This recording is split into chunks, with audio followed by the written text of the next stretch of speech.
Check. What is up? Getting started over here.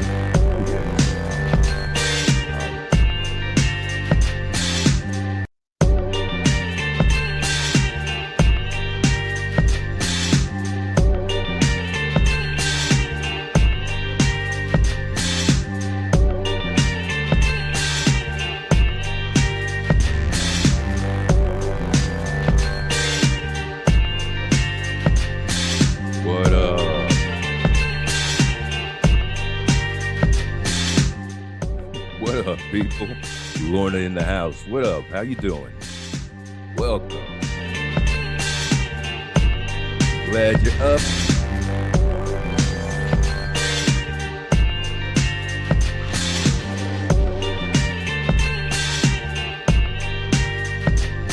Wait.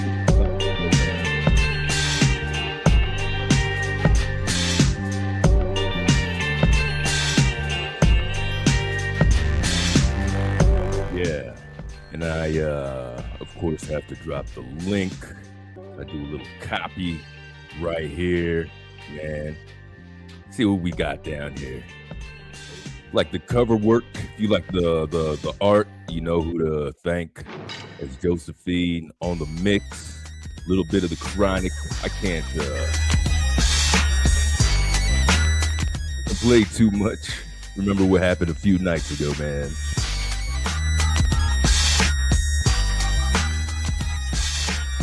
Little taste, man. Just a little taste in tribute to the great Chronic album.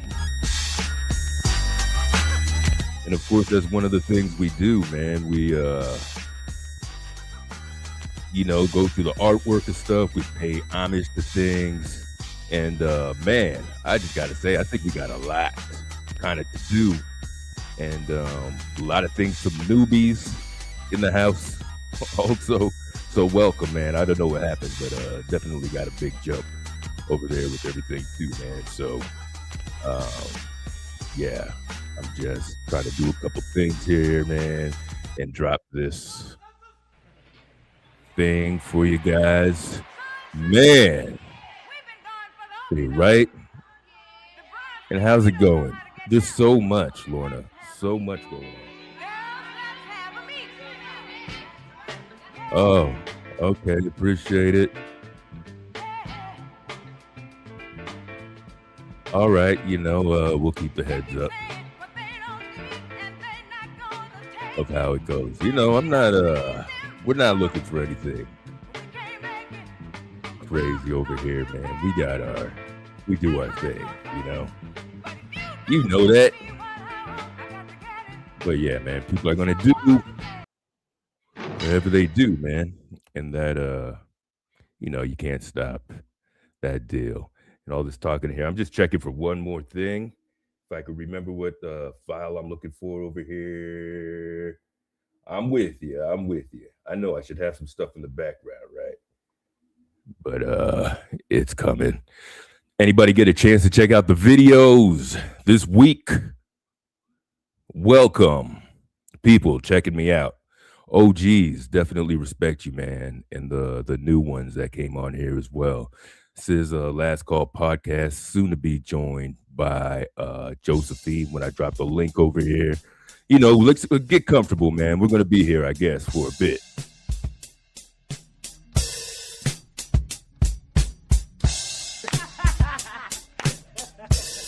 Get into it, man,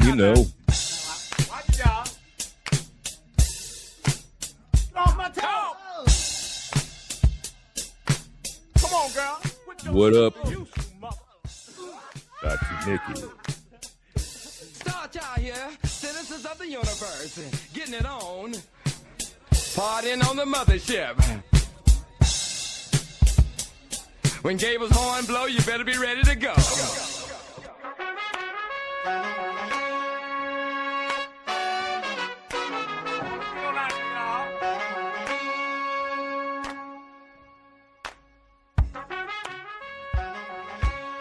You just stepping in, man. Happy Friday. The weekend. Chill out, man. We're getting started. We're creating a vibe. Free your mind and come fly with me. mothership. Grooving, start y'all here. Coming forth to take you home. Get it on. I don't think they had you, man. I don't think they had you. Let me ride. I want you to get it on. Down, sweet chariot, stop, baby. Let me ride. Yes, you Yeah, well, everything's everything. Let me ride. Down, sweet chariot, stop, baby. Let me ride. Swing down, sweet chariot, stop. All right. Let's take a break from that. I don't want to go through what I went through last week when we had our little pop-up party, man. Getting into it. Definitely on my side, man. Somehow we just got some James Brown vibes, you know?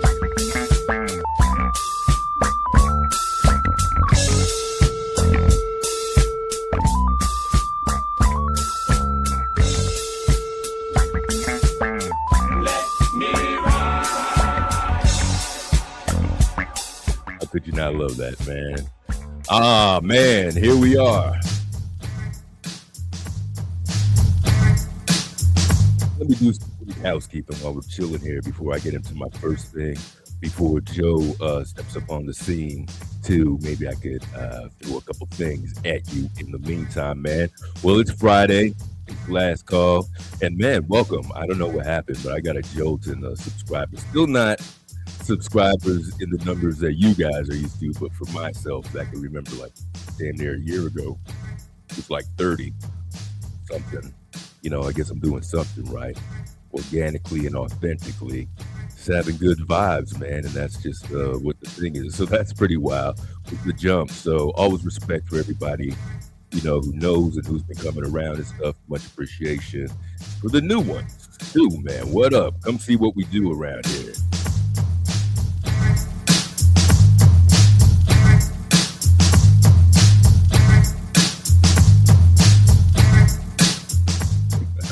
Yeah, he had the tune. Oh, man. So, yeah, this is the channel. Welcome. We do it live once a week, and so far it's been pretty good, knock on wood, man. Be able to do it on Fridays at 9 p.m., and it's pretty well been going routinely. Good, got some good guests on and good conversations and everything else. And really can't ask for much more than that. So that Fridays we cover stuff. We have videos amongst us that we like to go through and discuss too. And yeah, that's what we do. It could be music. You could tell I got a little bit of a music used channel of some oldies and goodies and digging into crates and all that good stuff there too, right? And man, this is the vibe. So yes, what's going on there, Mouse? Oh. Doing some weird stuff over here. And I might actually mid-flight here, I might have to change the damn battery in here because it is not moving the way it should. And I think it was a little low. It'd be my fault, you know.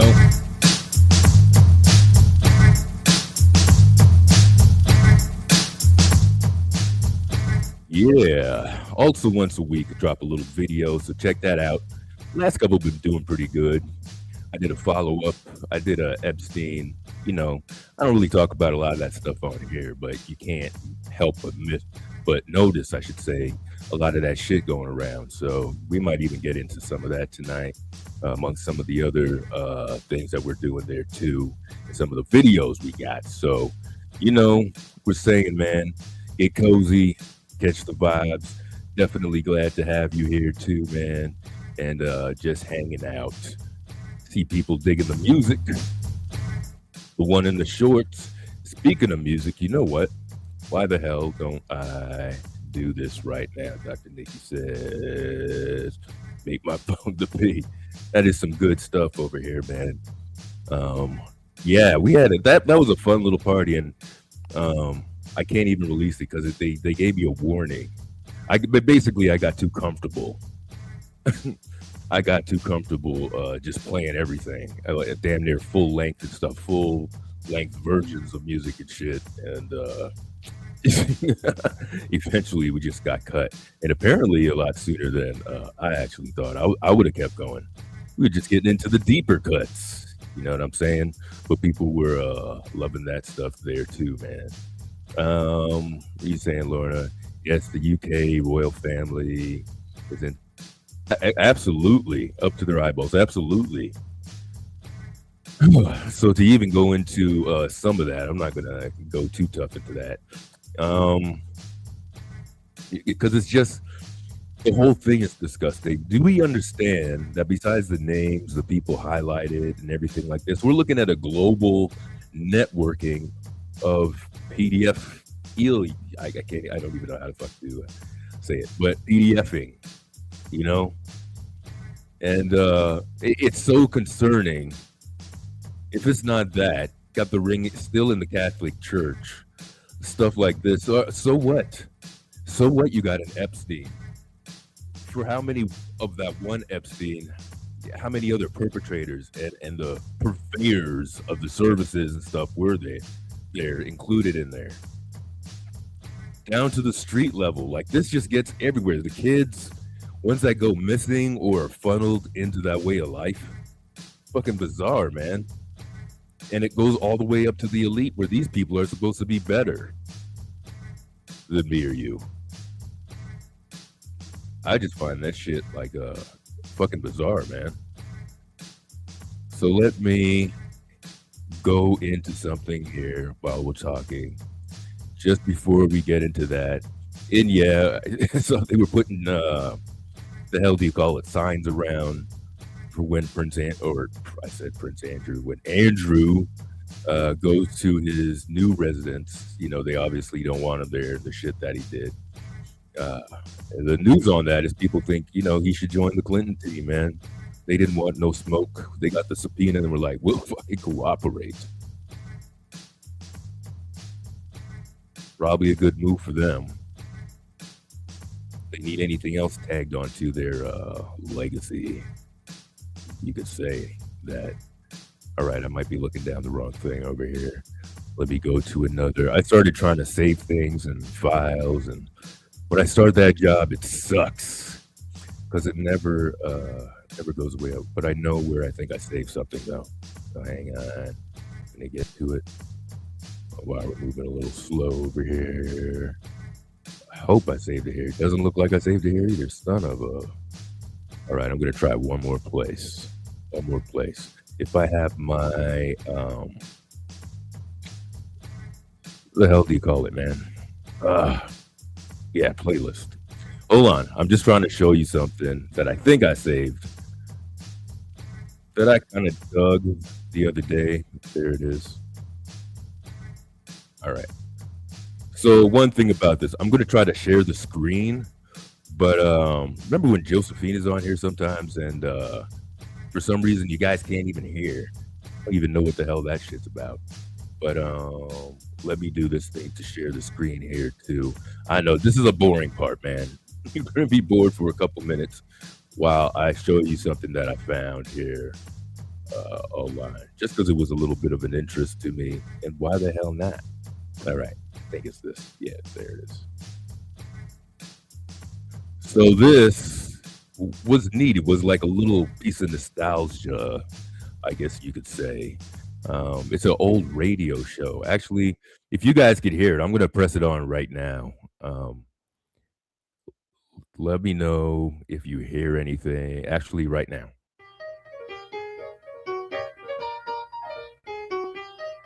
You should be hearing a piano right now. You hear anything?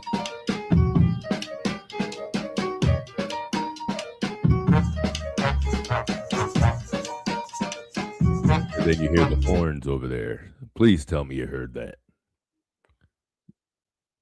Okay, you did. You said you did. You did. All right, good, good, good. So let me read a little bit about this. It's a little bit of a wacky intro, and that actually is a song. I looked it up. The intro music that you heard over there. I just remember we used to do a lot more music shit on here, and it's not so often I get to find something that I'm crazy about that. Um, so this guy, Dave Simmons, Soul Radio. So I think the deal with this dude is that he lived in the UK, I think back in the 70s, 1974, as you see over there. And he used to do a phone in to an American station to broadcast R&B tunes that they were getting. I know, just fucking explaining it right now, I just feel like a big nerd. But this is some of it. I'm just going to fast forward it for some of you guys, man. It might be neat to some of you guys after the intro, for you to go check this out. But it's a piece in time is the point, all right? I'm going to get off. All right. So, this week, the field is open for Jerry to play 3 records, which he hopes will be big in the weeks to come. So, just bring New York. I don't think they've invented any. Please. He can tell you exactly what he does here.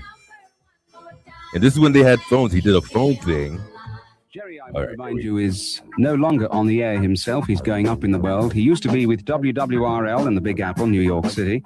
He moved then to WOOK in Washington, D.C., and he left there to be a consultant to 3 radio stations, one in Chicago, the Windy City, one in Detroit, Motortown, and Rochester, New York. I don't think they've invented an expression for Rochester, New York, but anyway, Rochester, Chicago, and Detroit are the 3 stations he runs. Last week, we took 3 out of his top 10. I know that part's boring. Just touching my We eventually got this. He works with a like DJ this. to do this. I just want the intro. Yeah. Album, David. First to come. So, Jerry, if you're there, and if you ain't, we're in trouble. What's the first one? The first one is the title tune from the new Stylistics album, David, and it's called Let's Put It All Together. Features Russell Tompkins Jr., and it sounds real good. And it goes like this. All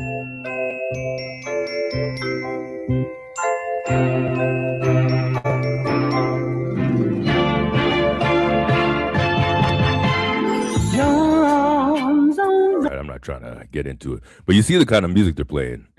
And of course, they're getting the trend from the US to do the sounds in the soul of the UK over there, man. It's a wild, wild little ride. Let's just see a couple more tracks, I think.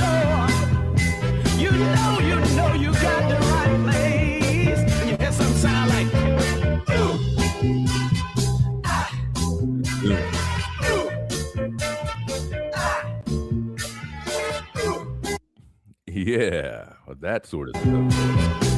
I heard. I did it.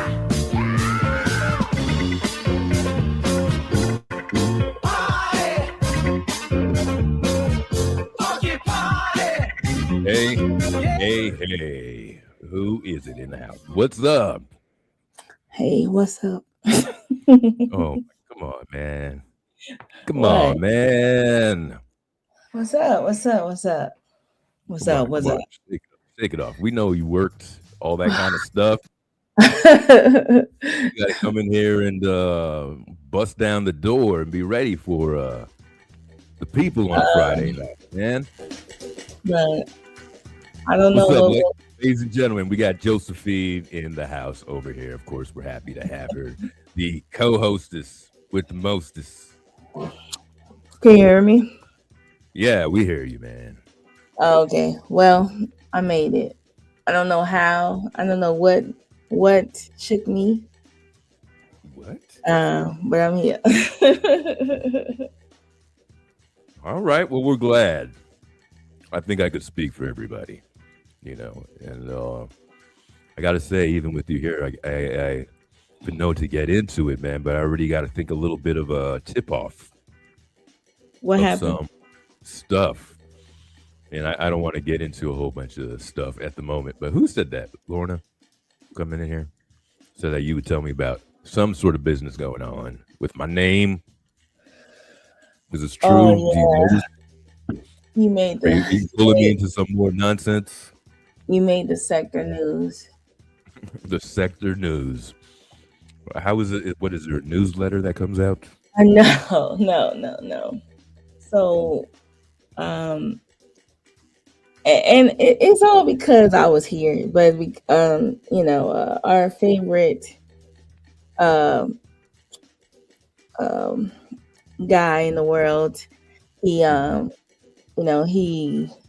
he made the sector show, and basically they had the they so you're famous now, so they replay they replay some of the clips of you talking to our guest from last week. So yeah.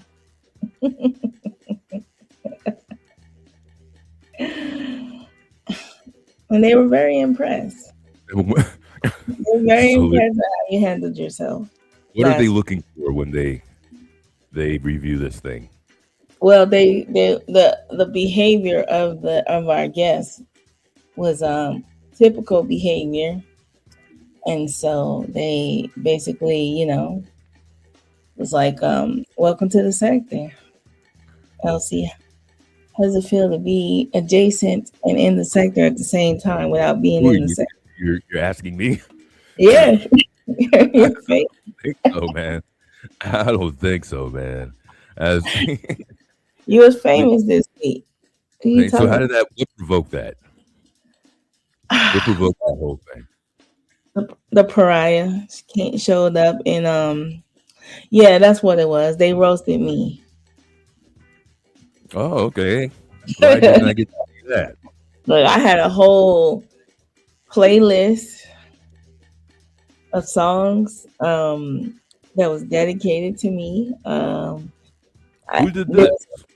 It was a couple of channels, Man, I don't but know. yeah. Well, I'll show you. I'll send you a link and show you, the one. Okay. But yeah, it was interesting. It was funny though. I laughed, but it was, on the behalf of our favorite guest, because he typically does that a lot in all over this space. So to see him do that over here was very entertaining. Like jumping in and like shit disturbing. Yeah. Okay, I got you. And so what was the highlight is how you handled the situation was very very entertaining. That is funny. Well, I became a little annoyed bit by bit. Can I tell you? So each time there was a callback, And then I interjected a saw little. the comments. I saw the comment section. I was like, what the hell is going on over there? Oh, I don't know.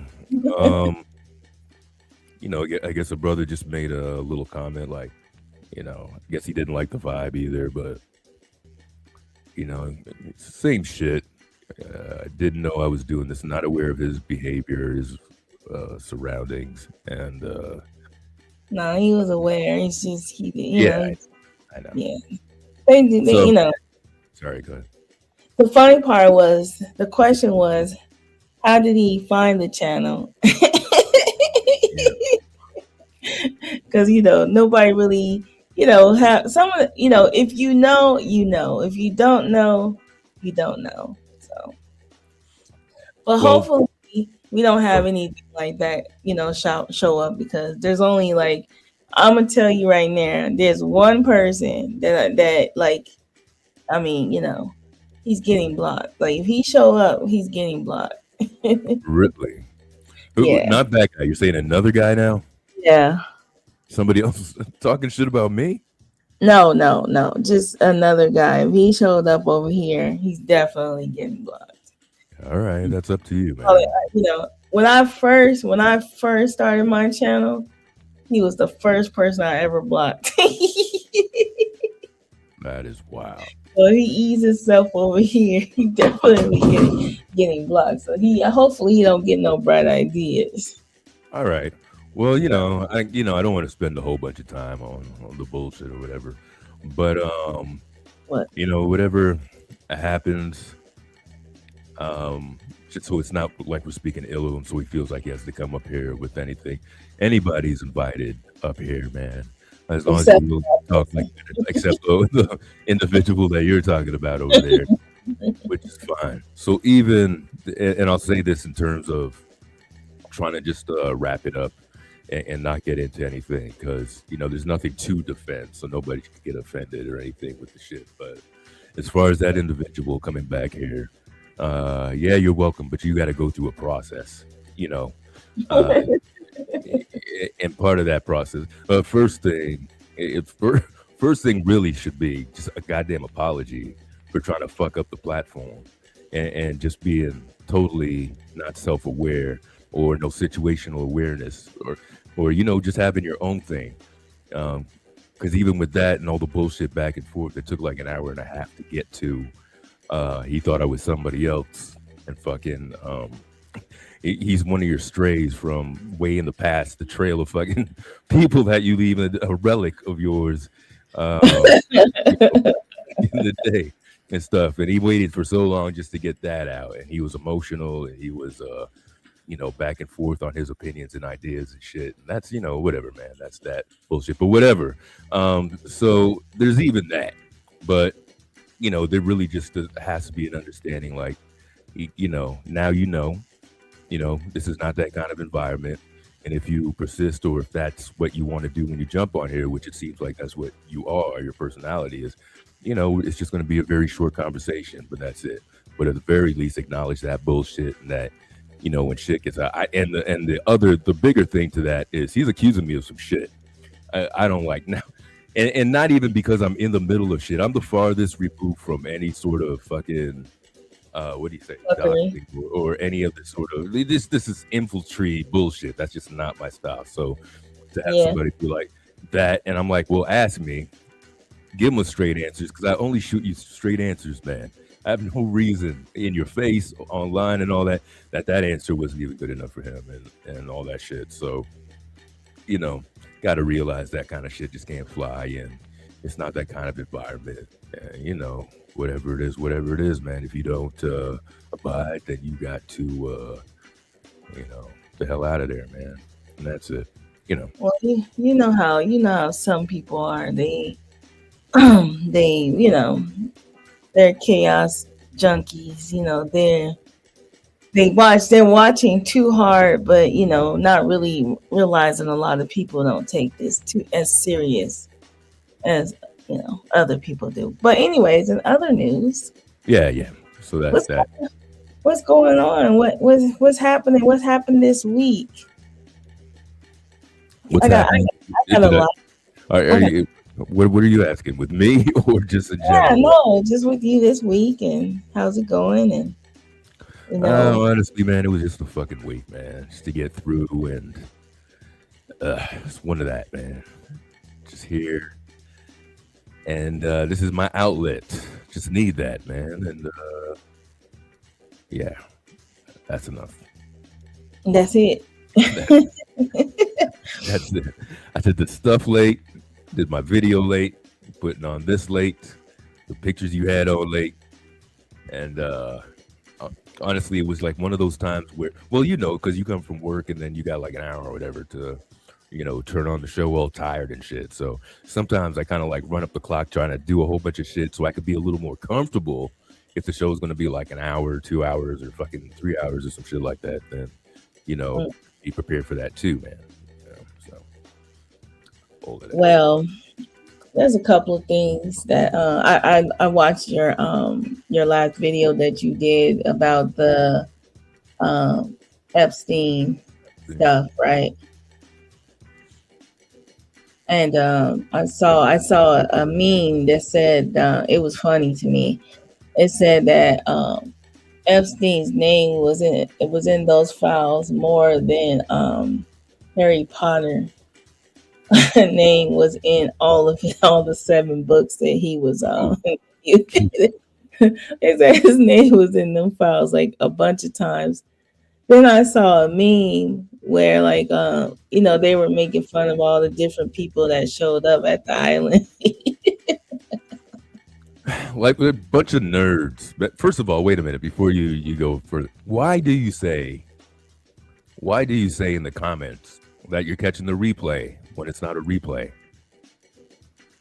It is a replay because by the time I get it, I'm watching it replay. No, it's a play. What's up? I'm not sure who everyone hates rant. What's up to you anyway? Oh, that's drama. Hey, drama, what's up? Hey, what's up, man? It's everyone hates R&T. R&T, okay. Yeah, what's But up? that's drama, DJ drama or something. Yeah, Okay, yeah. okay, cool. What's up? Yeah, no, that's just a play, not a replay. Replay is if you didn't catch the live or Right. the premiere. I didn't catch the premiere, and so I'm watching the replay. That one wasn't even a premiere though. Oh, it wasn't? No, they're not all premieres. Somebody just put on there. Oh, okay. Well, I replayed it and watched it. No, there's no replay. You can't say replay. You played it. Well, what if I started playing it, and then I stopped it, and then I went back and I replayed it? What? That's that's different. That's play replay. Hey, what up, Clark in the house? And everybody I didn't speak to. Hey, Lauren. Hey, and hey, Dr. Nikki. Who else? Where is Emmanuel at? You didn't even say what's up to the people, and Emmanuel's missing this week, man. What's up? Oh, well, yeah. You say hi to the people on a Friday.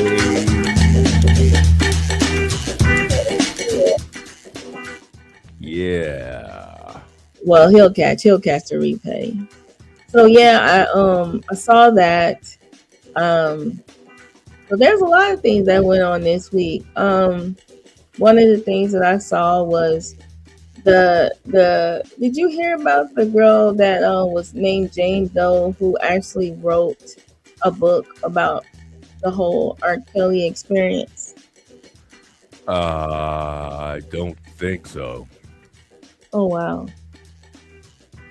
I do know there was something in the news or whatever lately, like somebody speaking out, somebody who was called certain whatever is letting her identity out and whatnot. That's as much as I know lately with it. Yeah, that was the girl that back in the day that when people were passing around that sex tape, and she was young. Okay. And they didn't know who she was, and then he went to trial and he went to court, and he was found. And she said, she got on the stand and said that wasn't her when it was. So yeah, she's came out, have a name and everything, and it's crazy because when I looked at her face, I recognized her face immediately from the video. Yes. God damn. Oh, like yeah, it's crazy. All right. And what's her thing? What's her position in this whole thing? Was she just like an underage girl? Was she all in the mix with that or what? Well, basically what it was she was like trying to be like a little recording artist. Her auntie Sparkle introduced her family, because she comes from a family of musicians, introduced her to him, and he basically kind of was grooming her and stuff like that. And she talks about the trauma and the experience that she had, and having to deal with all that, and nobody really protecting her. So it's crazy. Makes you wonder. It makes you wonder if he probably would have went to jail the first, when that happened. Right. That all these other events, she felt guilty about it, because she felt like all these other things may have not happened to her. And then in a sense, it kind of vindicates Sparkle a little bit, because Sparkle was the one that actually reported it. And you said recorded it or reported it? Reported it. Reported it. Okay. She actually was the one that reported it. But at the same time, being that, her parents, it was kind of weird, because it was like, I think about, how families are when it comes to these types of things and how they handle it.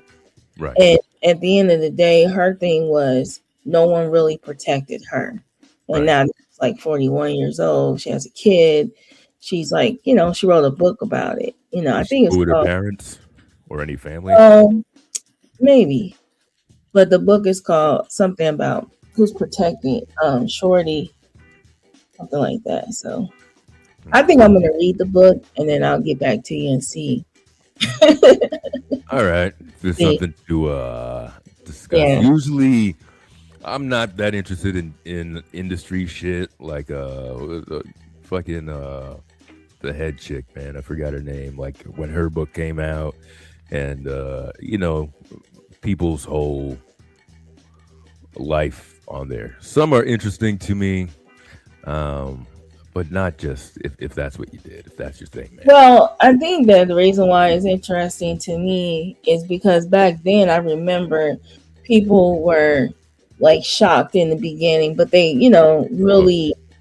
really wasn't, they knew it happened, but it just wasn't, he was able to continue on doing what he was doing. Right. Maybe if people would have, it was, taboo back then, people were passing around, there was other videos and, right. In Illinois, people really, he was this great recording artist, you know what I mean? So, but there's a lot of people have done some of the things that he's done. Oh, he's talking about. Yeah, that's the one. Yeah, no, she's not on the same level as her. Apparently, what's her name? Melissa Ford is doing a tell-all book. She got nothing else going on, and even that's like, come on, man. What are you just writing about being like a video hoe and shit? What was this book about? Why are you outing people? Why is that the thing? I don't know. Well, you get caught up in the industry, I guess. But it's crazy that the Jane Doe was, because a lot of people are going back and forth. I love R. Kelly. I mean, I love his. They're touring. People, they like the artist himself, but Right. he's like a piece of shit human being. If he's out here grooming young girls and stuff like that, and so I would just like to see from her point of view growing up, having to be hidden as the way she was for all that time, and then coming out and actually speaking up. So I just want to. Yeah. There's that, man, but it's the industry, right? It's a whole. You don't become a rock star because you want to be married with kids and fucking live that life, man. You want all the shit that goes along with being a rock star and being famous and all that stuff. Not, there's got to be somewhere between a regular guy and like an Epstein. Some guy where you're able to enjoy the luxuries and stuff like that without breaking the rules. But fuck, what do you do? That's anything like being a wife of an athlete and all that shit. There's got to be some understanding with that. But and with some of these high society types like the Clintons, and you go on down to even the Kennedy files and stuff, that was expected. Almost, I don't know. Yeah, they do it for the money. But I feel like there should be more people. Like this Jeffrey Epstein stuff is. You mean being held accountable? There should be more people. Yeah. Hell yeah. And they can hold. This Jeffrey Epstein stuff is way on a higher level. And speaking of that, our president, or not mine, but the person that's in charge of this United States, that's freaking guy, decided to leak a photo or video clip, a meme, showing depicting of the Obamas. Yes. Like you don't have enough things to do. Exactly. Have enough things to worry about. This is what you're doing. And it's so disrespectful. Like a line just has to be drawn. This is where, he's going to have his deplorables applaud that sort of shit. There's got to be a hard line saying, no, man. This shit, it's getting borderline just way too hostile, way too divisive over stuff that's not even policies. This is just going back and forth to things that they used to do, with the Jews and the drawings and the animations and stuff that they used to do back in the 30s and 40s, in terms of their propaganda. Same way that we were portrayed, blackface and ridiculous comics and all that stuff. Do you have a sense that since last year that they've been doing everything to try to get to move us as a culture What do you mean to move? on to something? You ever get that sense? To move? Say that again. To get us to respond as a culture, like you get that sense that it's like they're doing everything they can to try to get us to respond. What kind of somehow. response do they want from us, you think? I don't know, but it's like a negative response. Like they're looking for, when Like trying to provoke some sort of situation? yeah, like when all the black women said that they were staying at home. They're no, like we did our job. We're done with you. We're not doing anything. We're not marching. We're not doing any of those things. You Right. guys do it on your own. You ever feel like now it's getting to this point where they're just trying to do any and everything to provoke us? I think they always have something in line to attempt to provoke, situation. That's when we talk of the system, that's what the system is. You know what I'm saying? It's for provocation, and it's for cause and effect, to act a certain way so they can predict certain things too. What was that quote? I don't even know who said it. That we don't know if anything's more racist. What we know is that it's being recorded more. Not anything's more violent or anything like that. It's just that it's visible now to the masses. And even that's interesting for how uptight, me being one of them, for how uptight people were for the Privacy Act. Being videoed and recorded and stuff, and and you wanted to keep your information and all that sort of stuff. Sure, just give it away. We are in the point now where, even if back in the day, if I was in an elevator, this or that, where I knew, a CCTV or a camera was there, just in the lobby or a gas station, I always acted like when I was in a place of retail or something that I am being recorded. But there's a certain feeling of feeling like you're recorded and acting accordingly. But as opposed to today, I don't think it's not even a thing. So they're not afraid to be their natural selves, even while being recorded. They're so immune to it now. We're getting some real shit of people knowing that they're being recorded. If I see anything with a lot of these things, they're outing people at their Instagram accounts and all that shit.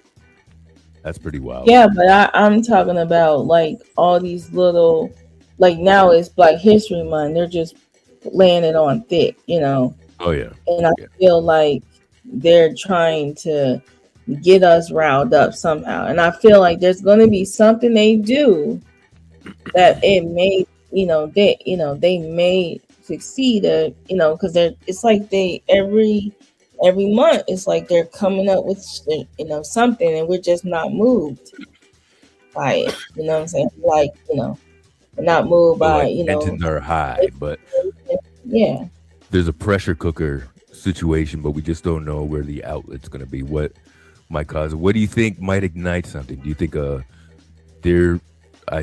a beating or some other sort of injustice right now? What do you think it's going to be? A celebrity or a public figure. I think it's going to be something like that, and it's going to be somebody that that's what I think it's going to be, because it just seems like to me that they're just working their hardest to try to get us to get up and do something and say something. Okay. Who's involved in this? Oh, just different government entities. Like, right now, like I said, the last thing now is this racist meme. There are some Republicans speaking out on it. But other than that, yeah. I get what you're saying. I get what you're saying. Something's there.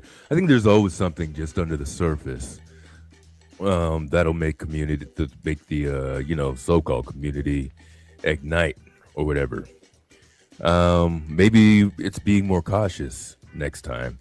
there's been the criticism for not being involved in the immigration process here and everything. People expecting, again, black folks to be on the front line of a lot of these things. And I hate her too. I got everybody's comments on it. Definitely not a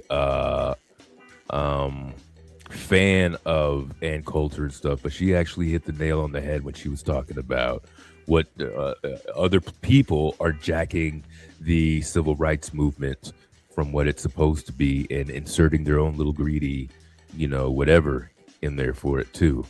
Let's see if I could do this here. Okay. Well, I have another topic that's off filter. What up, brother? So the question that I have is, Can you wait? No, I had something a little associated with this, but it could either be a quick answer or not a quick answer. But according to what you say, I just wanted to know, in a nutshell, your feelings about Colin Kaepernick.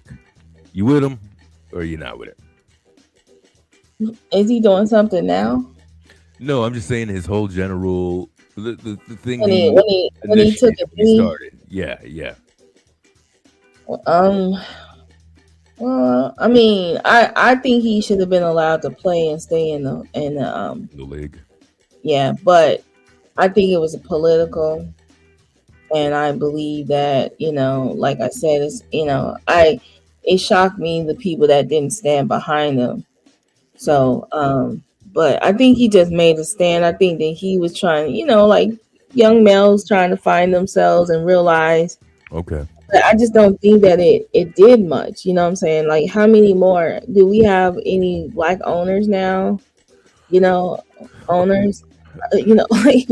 All right, I hear you. And I don't want to get too far in because I would have some differing opinions on there. I think in part of a whole movement that it was very purposeful, whatever, I'd argue that. I just wanted to know that in regard to, kind of what we're saying, because we have time for reflection. We should actually reflect on a lot of things like that, maybe on another show, get that going, but maybe definitely sometime this month when we could talk about it, where some maybe events that happen, we could kind of do a little bit of a reflection on it, which is a difficult thing to do. So if anyone wants to get in on that, go ahead and get in on that. So I'm sorry. Go ahead and continue what you're saying. Okay.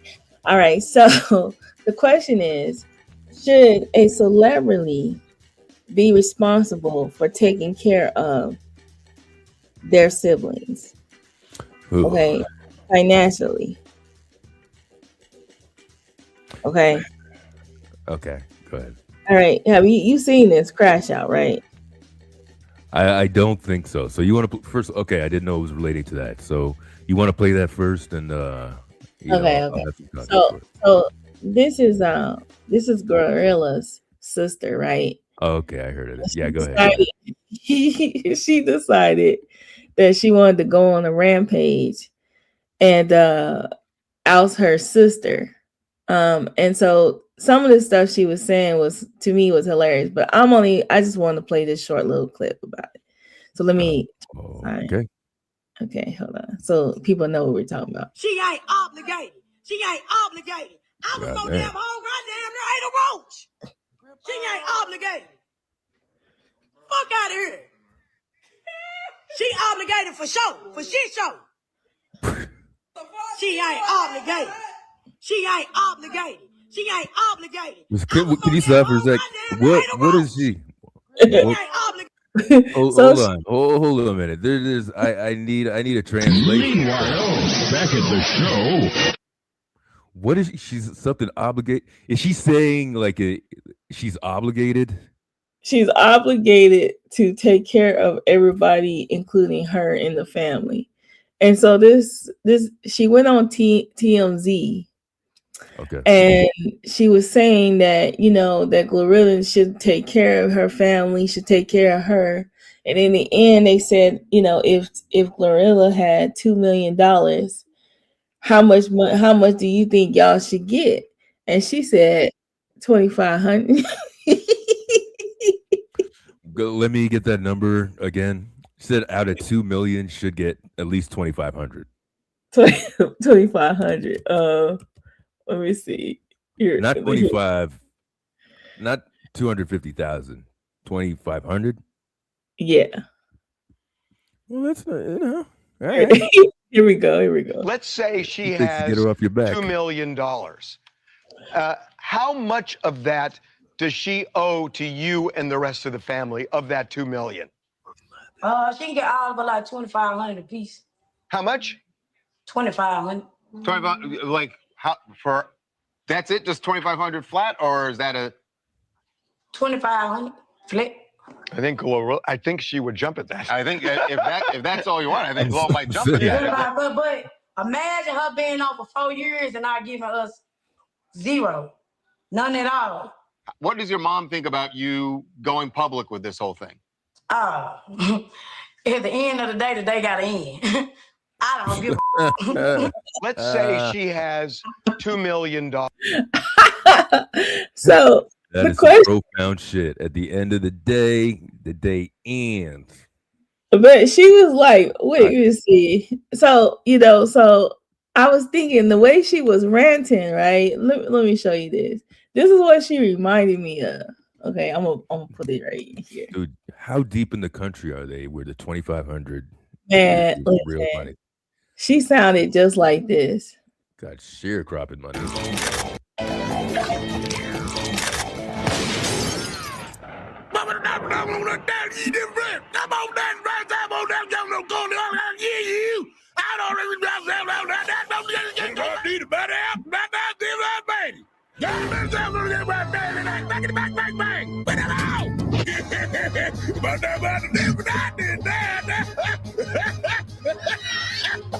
Exactly like that.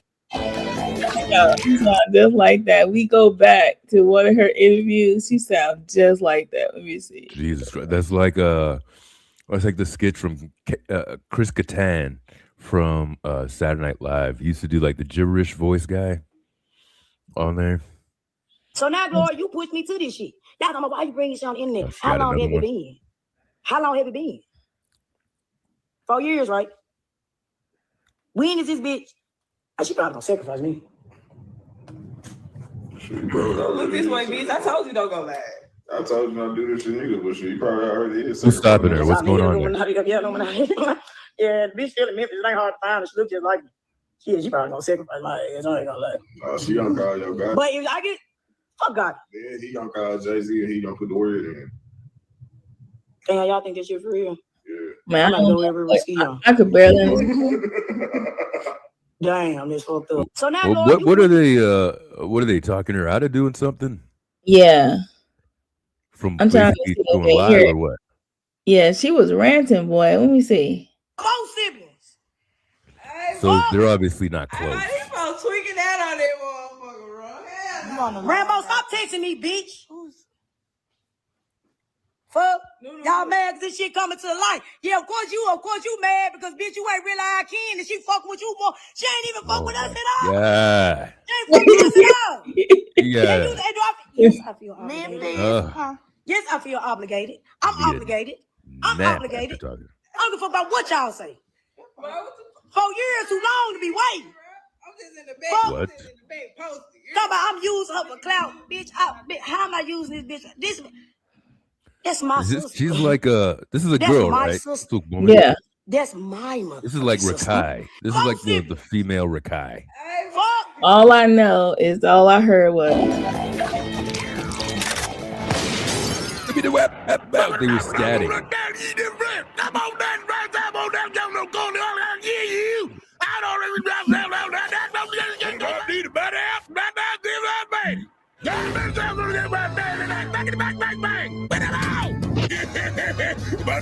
You look up the Chris Kattan one.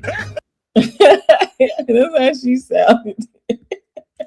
That's all I heard. See if you see the Chris Kattan gibberish guy on SNL. Okay, let me see. What the fuck? You know Rakai, right? The new fucking idiot from the streaming his people. last name. Kattan. I don't know. Katten. Kattan. Oh, there it is. And what was he doing? Rambling? What's up, sexy toy lady in the house? Was he rambling? Yeah, gibberish guy or something like that. He might be in a courtroom or some shit like that. I can't even see what you're doing. Does that say Chris Kattan? Yeah, one of those. That must have been like his first one. He said, "This is inappropriate." What? As mine was for the loss.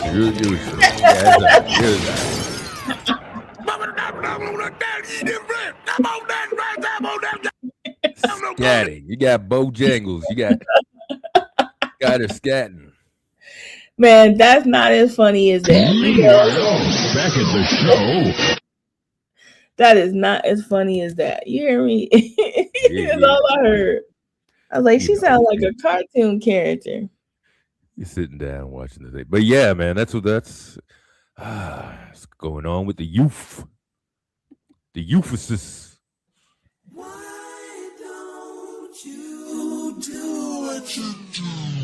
Speaking of R&B, they got your boy from Guy, Aaron Hall. You hear about this? What happened to him? Papers. So I don't know if you know about this guy's history, man. But he's got a pretty funky, horrible SA, a history of SA. And one of his main victims is actually Patra. Remember Patra back in the day? Tupac was in the video, Romantic Call and all that shit. Apparently, Aaron Hall did some stuff back in the day. Well, some stuff that derailed her career, man. Really? So he's known in a couple of cases. He was there in a couple of cases where he was a person in a lawsuit and shit like that. Yeah. And he's damn near known for some Rick James shit in a way. So apparently all these years, at least for a couple of decades, he's kind of been evading through other addresses and shit, so he won't get served papers. So now he has a civil case. You're going to hear his name. You're going to hear this motherfucker's name coming up now. Yeah, got cocaine's a hell of a I like for them niggas to see how I fuck. Like, you speak to Jodeci or Puffy or any of them niggas. They been at my house. They all see me fuck. They all know I'm a big nigga. Yeah. What's mess is this? Hey, yo, what the fuck? I like. Let me tell you something about him, right? He got that cocaine mouth. You know, I mean that crack. You know that crack mouth where you like when they're talking. What is he like, the DMX or R&B? Like what is he supposed to be? Who knows? But to say like that, I remember part of his interview also where he's just like he's this messiah in sex and what he allows women to do and this and that. He takes it very seriously. So, which is one thing, but to be violent and I don't know if you could show a little bit of the Patra thing. I don't want anything to be like an hour or anything. But if it has one of those shorts that kind of explain the Patra story, it would definitely be interesting to look into. She lost the whole career over it. She got blackballed because of this, because she was taken advantage of. And you know what they do, especially back, you got to imagine they weren't on no big labels and stuff. It's exactly how like a death row is able to beat up people and make them drink urine and shit like that, So you talking about this, something like this? This is There's a few things in my past that should not be explained. One of the most significant claims was that of an assault involving Patra and Aaron Hall. These allegations shocked fans and the industry alike, as they seemed to be at odds with the image Patra had cultivated throughout her career. The accusations raised profound questions about the dynamics of power and exploitation in the entertainment world. There's a few things in my past. And so you're talking about just so people know who she is. Mm-hmm. Yeah, I always wonder what happened to her. Yeah, and stuff happened to her, and they kind of made it more like legal stuff to go through before she couldn't capitalize on her success because she was respected there for a while, man. Shirley Yeah. carved her places. You know, she had a place in there, man. And you wonder, is some inside in that happens a lot because of some personal inside industry shit. It's fucking nuts what they do. Yeah. It's crazy. You know. Yeah, but women have always been exploited when it comes to music and stuff like that. So it doesn't surprise me, with the especially the whole they were roasting Nicki Minaj because she thought she had a real card, and what was it? The gold token, just like her card. What this? She's so weird with all that talking and yapping and performing that she does. Why does she look so out of place and so uncomfortable? I understand the importance of, I guess, the people. If you bring it back to more traditional roles of stuff, this isn't a stadium full of like skanky chicks, whatever, jamming out. This is like world leaders and all that stuff that she's trying to say. But she can't prepare nothing. She can't. Should I go? Should I? Yeah, I just being all weird and shit. Has she been Manchurian candidated? I think she's been, So I don't know. It's they're roasting her because they said it wasn't even a real card; it was a souvenir. And then why her when she has I'm not even. That's how crazy the news is that I've never even been cared what goes on in her life, but she's got like her brother and her husband got some background on that shit. That is some crazy shit. Potter. Come on, Potter, man.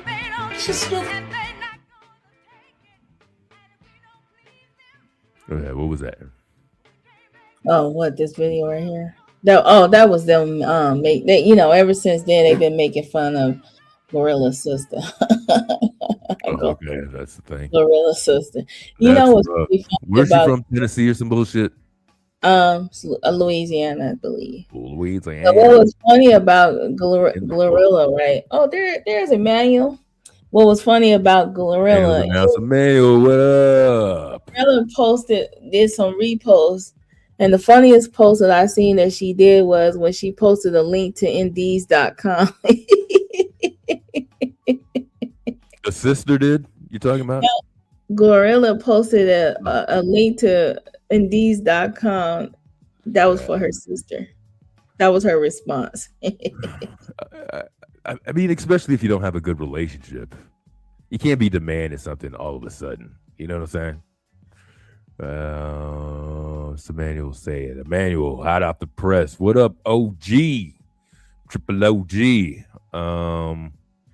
They needed a new Candace Owens. She went. Yeah, did she? Like, a lot of people are catching shit. A lot of it's a backdraft of political regret also for these idiots. And what the hell did you think in the first place, idiots, what you were bragging about and what you want to do? Man, all I know is that, entertainers and politics don't go together. It's like they believe that we're just so stupid.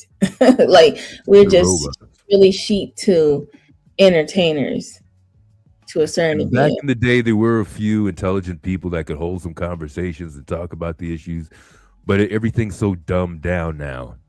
There's no real. There are a few events that happen, no main issues that everybody's pushing on. If they withdrew like 700 people from Minnesota and stuff, you're not hearing much. It is already over. Yeah, exactly. America should be embarrassed about this whole fucking Epstein file handling of this thing.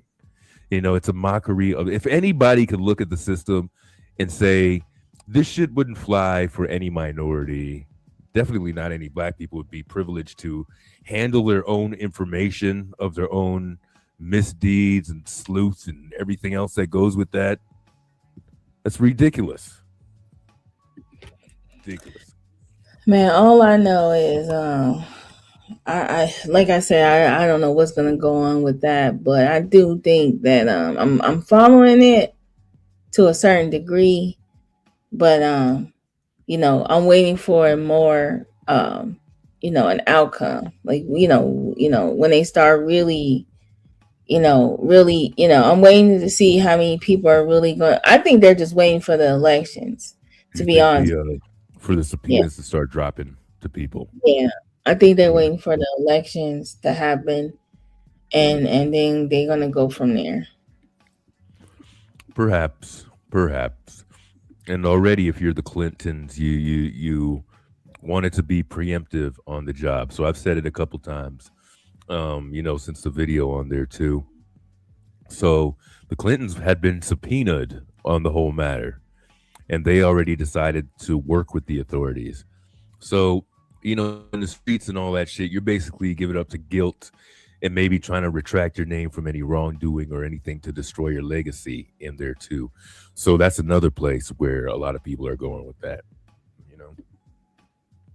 The number one thing that's even more disgusting than the whole thing is Bill Gates and his situation, right?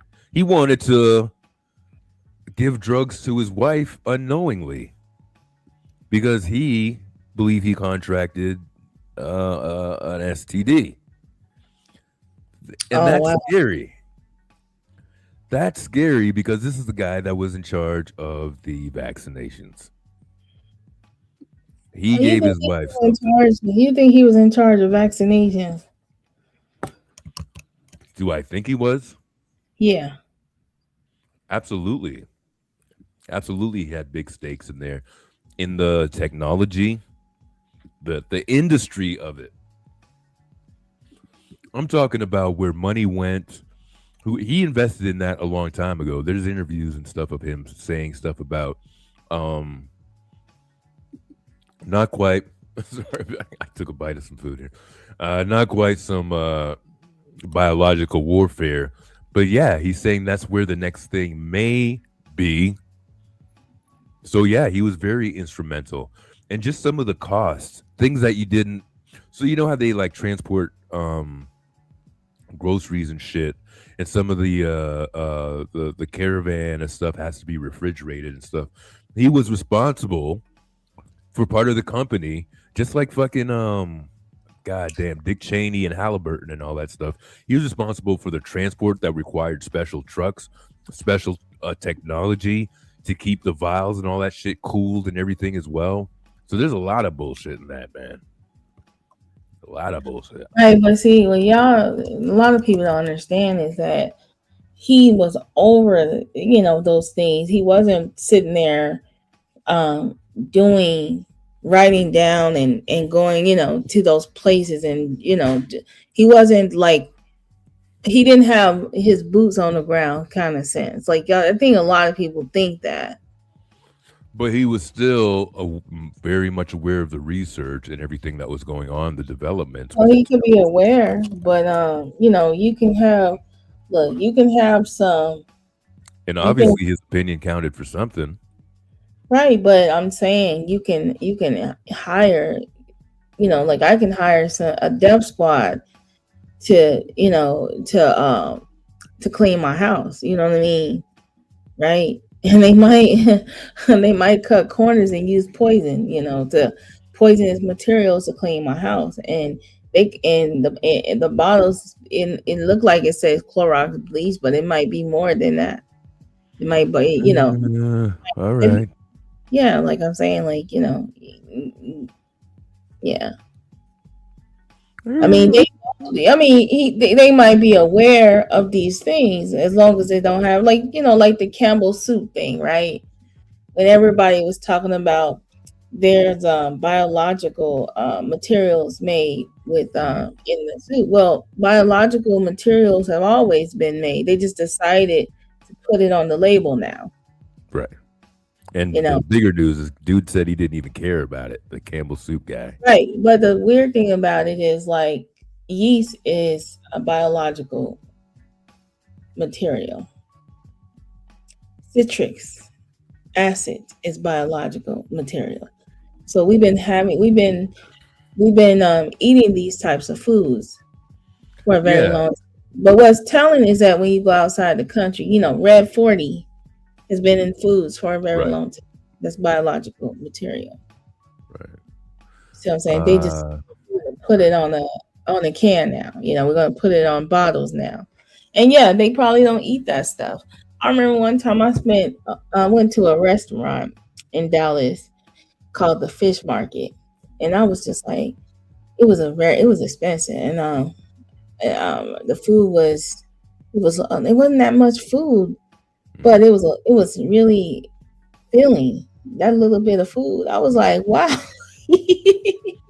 What made it so filling? It's the fish or what?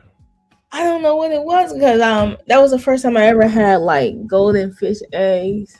I mean, I had some stuff. Yeah, it was an experience. All right, that's good.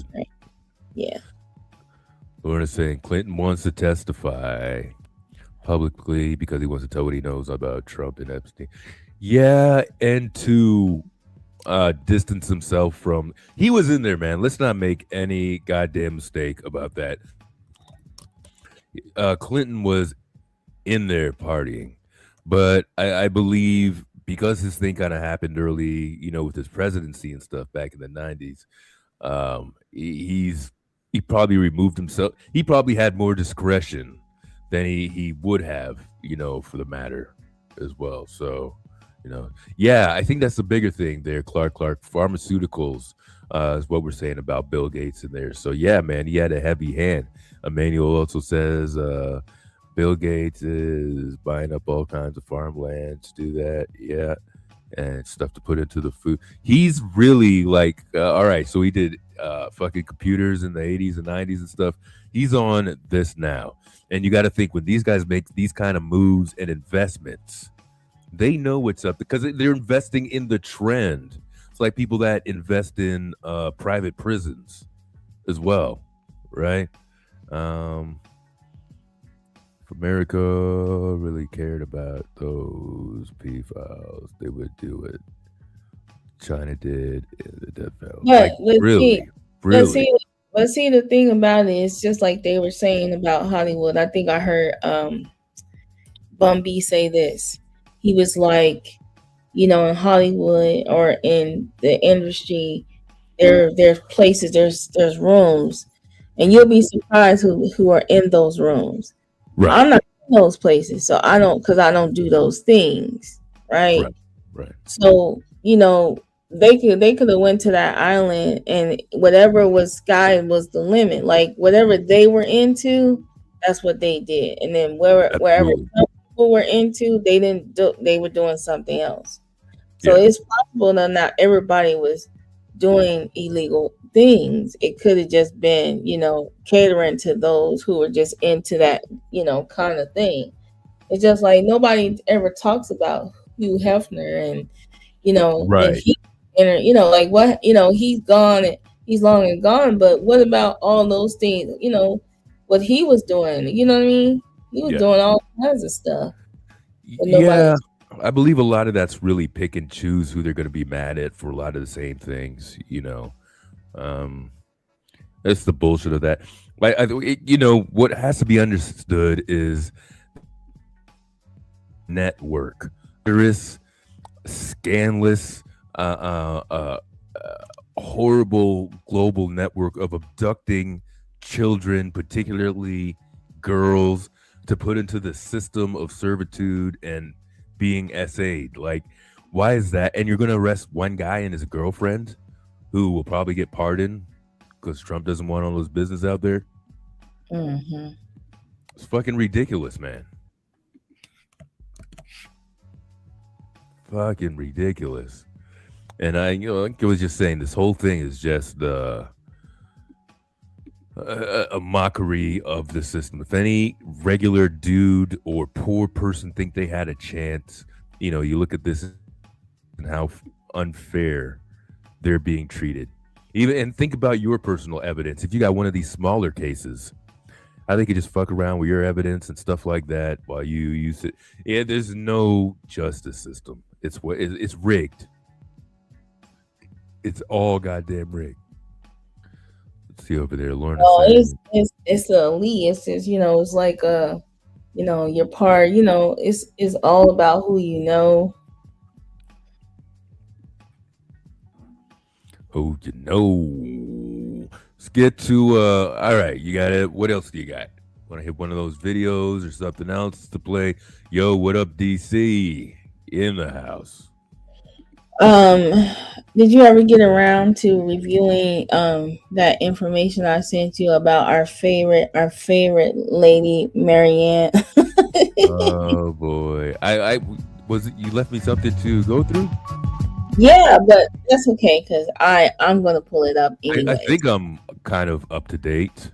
So maybe I did. I just don't know the how specific you're getting.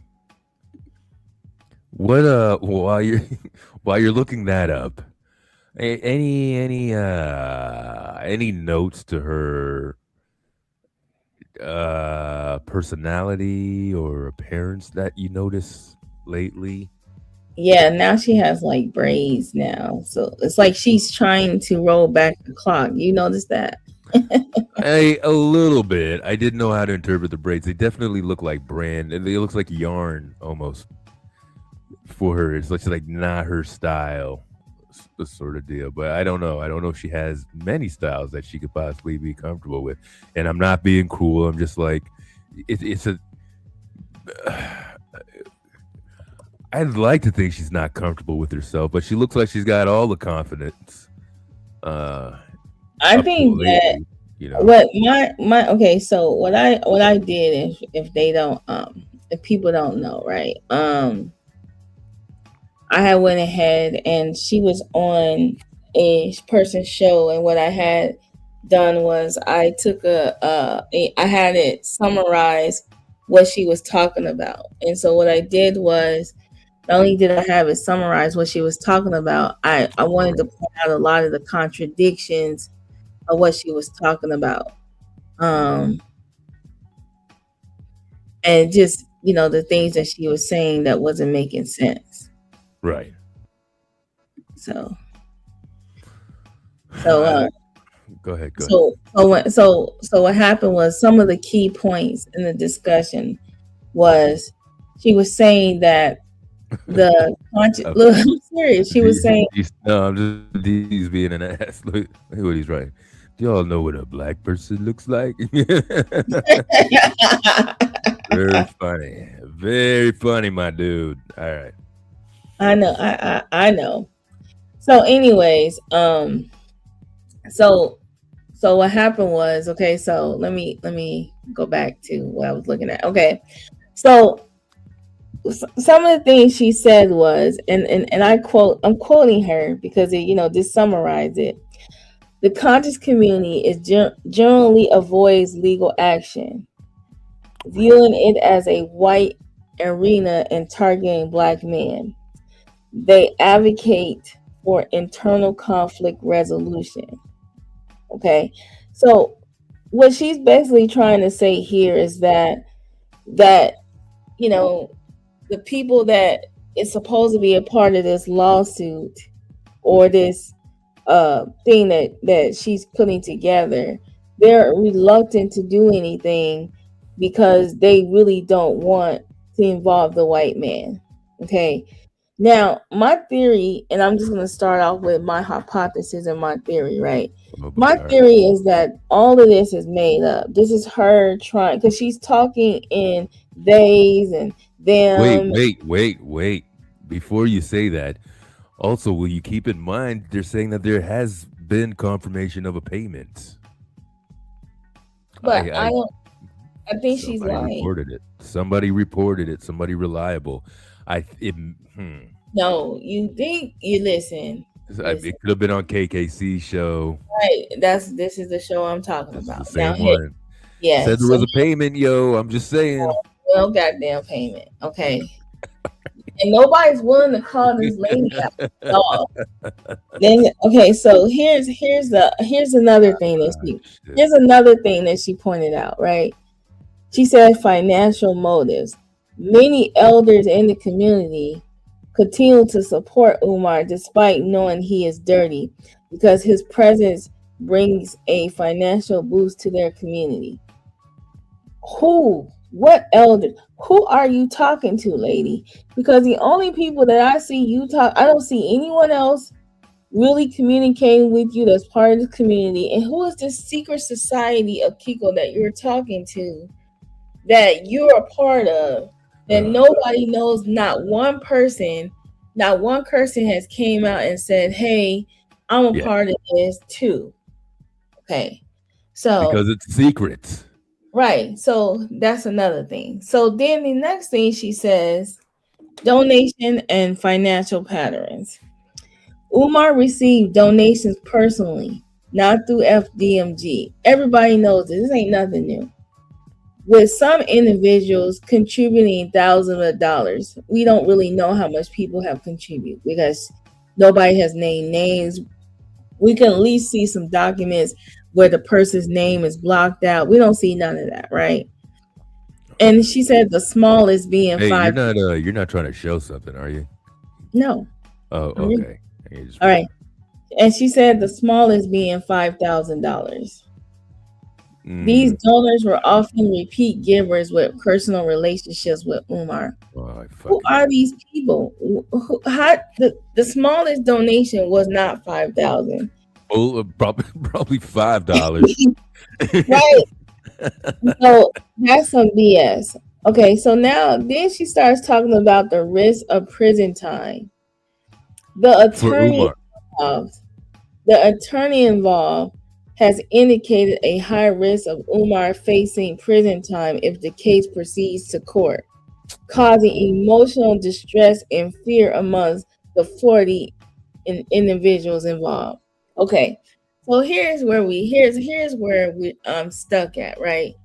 If this is not a clear indication that this lady is full of shit, I don't know what is. Okay. And I'm going to tell you why this lady is full of shit. Okay? Because, first of all, there's no criminal investigation of Umar Johnson right now. All right? Criminal and civil is two different things. Right? Okay. What criminal investigation?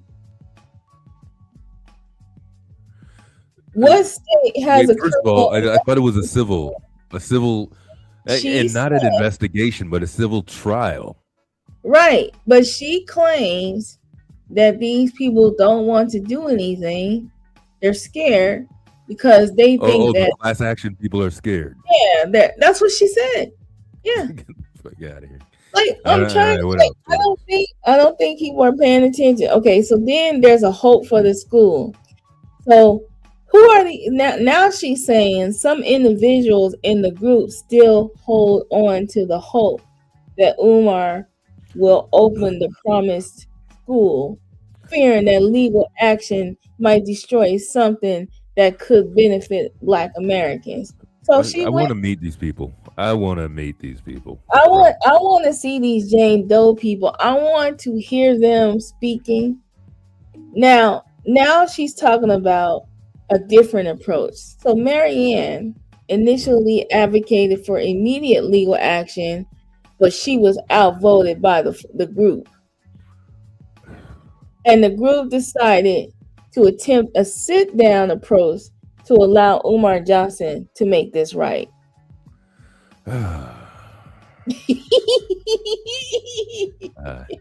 Dr. Nikki, did you really? So you donated by buying a book? You really bought an Umar book from? I guess this was back in the day when you were didn't know about him too much. Sue him for your $13 back. So another thing she wanted to point out was that this is highly complex. She highlights. Well, hold on for a minute before you move on there for a second. So she was saying this as though she was giving an excuse for a lack of progress, or was it more of an indicator that things were not going as planned, or trying to project and maybe prepare us for the future that her school is not going to open, so to speak? Well, what I'm thinking is this. I'm thinking that she has to keep this charade going, and she's going to make up shit as she goes along. Because I didn't see the whole thing. You're telling me a whole bunch of stuff that I missed. I just kind of had it up and didn't check. She didn't look comfortable, as she had been super confident with everybody's backing. You know, given that information the way that she was in that video, in her latest video, there's a lots of confidence, some sort of shifting around for information. If I didn't believe her by her actions before, I certainly, she's less believable today, you know, not as convincing. So Umar is going to open up that damn school like I'm going to open up a Jedi Academy, right? I love when people are like, fun fact about me and Umar, we open the same amount of schools. But my question is, why are people entertaining this lady? Like she's unless they're doing it for content. Dude, why are they entertaining her? Because you clearly can tell that she's making up as she goes along. She's the Mother Teresa of the Umar people now. Yeah, but see, this is why me personally did not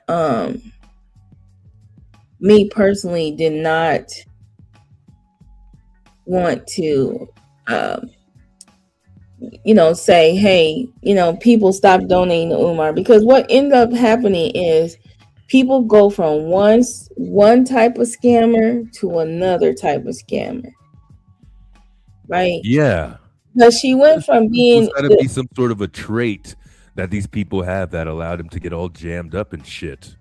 Right, because they're not holding her accountable. She's playing the role that she's being taken advantage of. Then she's playing the role of the martyr. Like, I got my money. Right. I can help everyone else. He did this to me, and I'm telling you, when she's not the Moses in this shit. She's lying. Yeah. She had no contact with him. He cut her off. She was mad about it, and she came to the internet, started getting all this notoriety, and then now she's running with something. And every time you see her, she's in a room by herself. I think there was the room in the house with old ass with grandma furniture in there. There was a recent video where they said that she doxed some young guy that she was talking to over the phone. Yeah. Wow. Oh, yeah, look, Emmanuel got swindled for a few dollars back in the day too. Emmanuel, you were a Umar supporter. They're booing you over, hissing you. Yes. Yeah. I don't know. If you donated, you donated. It was easy to get swindled in the early days, I suppose, Where'd you go? Where you at? I'm here. Okay. And Dr. Nikki says, Meta, don't slander Jedi. Oh, no, you're bringing the nerds out.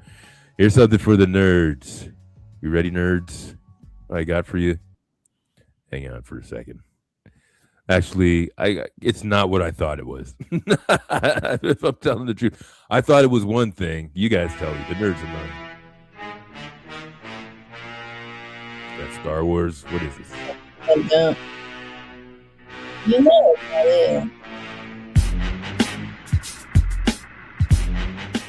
What is the beginning of that sample is what? The beginning of that sample, isn't that some Star Wars shit? Come on, nerds. No, it's not. It's not. What are you saying it is? I forgot what it is. Battlestar Galactica.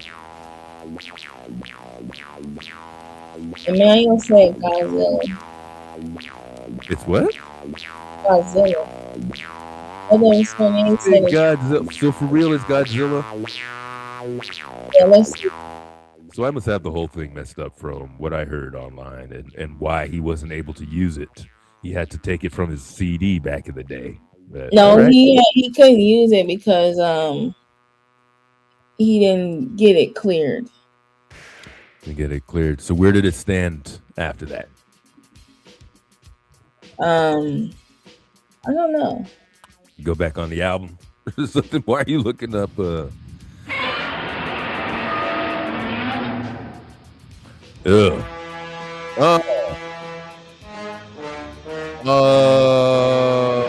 Shit.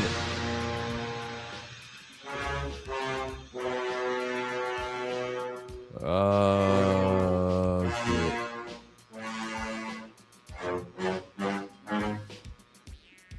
One Star Wars, sir. Fuck yeah.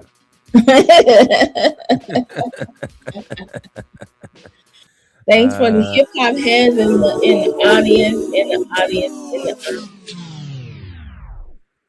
For the hip hop heads out there, it's a little trivia. I've been dropping some good music on my thing lately, by the way. If anybody's getting that stuff, definitely have you digging in the great. Fuck. Yeah. I hear you, man. You know, if you believed in something at the beginning, you know, you believed in it. And I don't really, you know, if you did at the beginning stages when you didn't know the shit now, you know, there's no shame in that, man. So the wrap up, what I was saying was her statements contain internal inconsistencies. Her narrative conflicts with documented facts because there is none. Her explanation, it keeps shifting depending on the context. Her claims is not supported by any evidence at all. I don't know. It's nothing I could it's nothing I could get into and support. This looks like a little soap opera on the side, but the galvanizing all the people she has to support her and her fucking channel and stuff that blew up had less people than I did, for crying out loud. You're saying last call I heard you be. Yeah, my goose is cooked. You remember that, a brother of a certain age. Your homeboy. You guys bringing your bad business. And listen, I'm bringing none of that. Somebody bringing your bad business over here. God damn it. Listen, somebody in the sector reposted that live stream. He found it, clicked the link. Who put it up? Who found it? Who's using my shit? No, no, they probably was reposting it to support, and he had nothing else better to do, and decided to come up here. Who's this? No, that's who he's talking about. I heard you be doxing and boxing, and your goose is cooked. Right.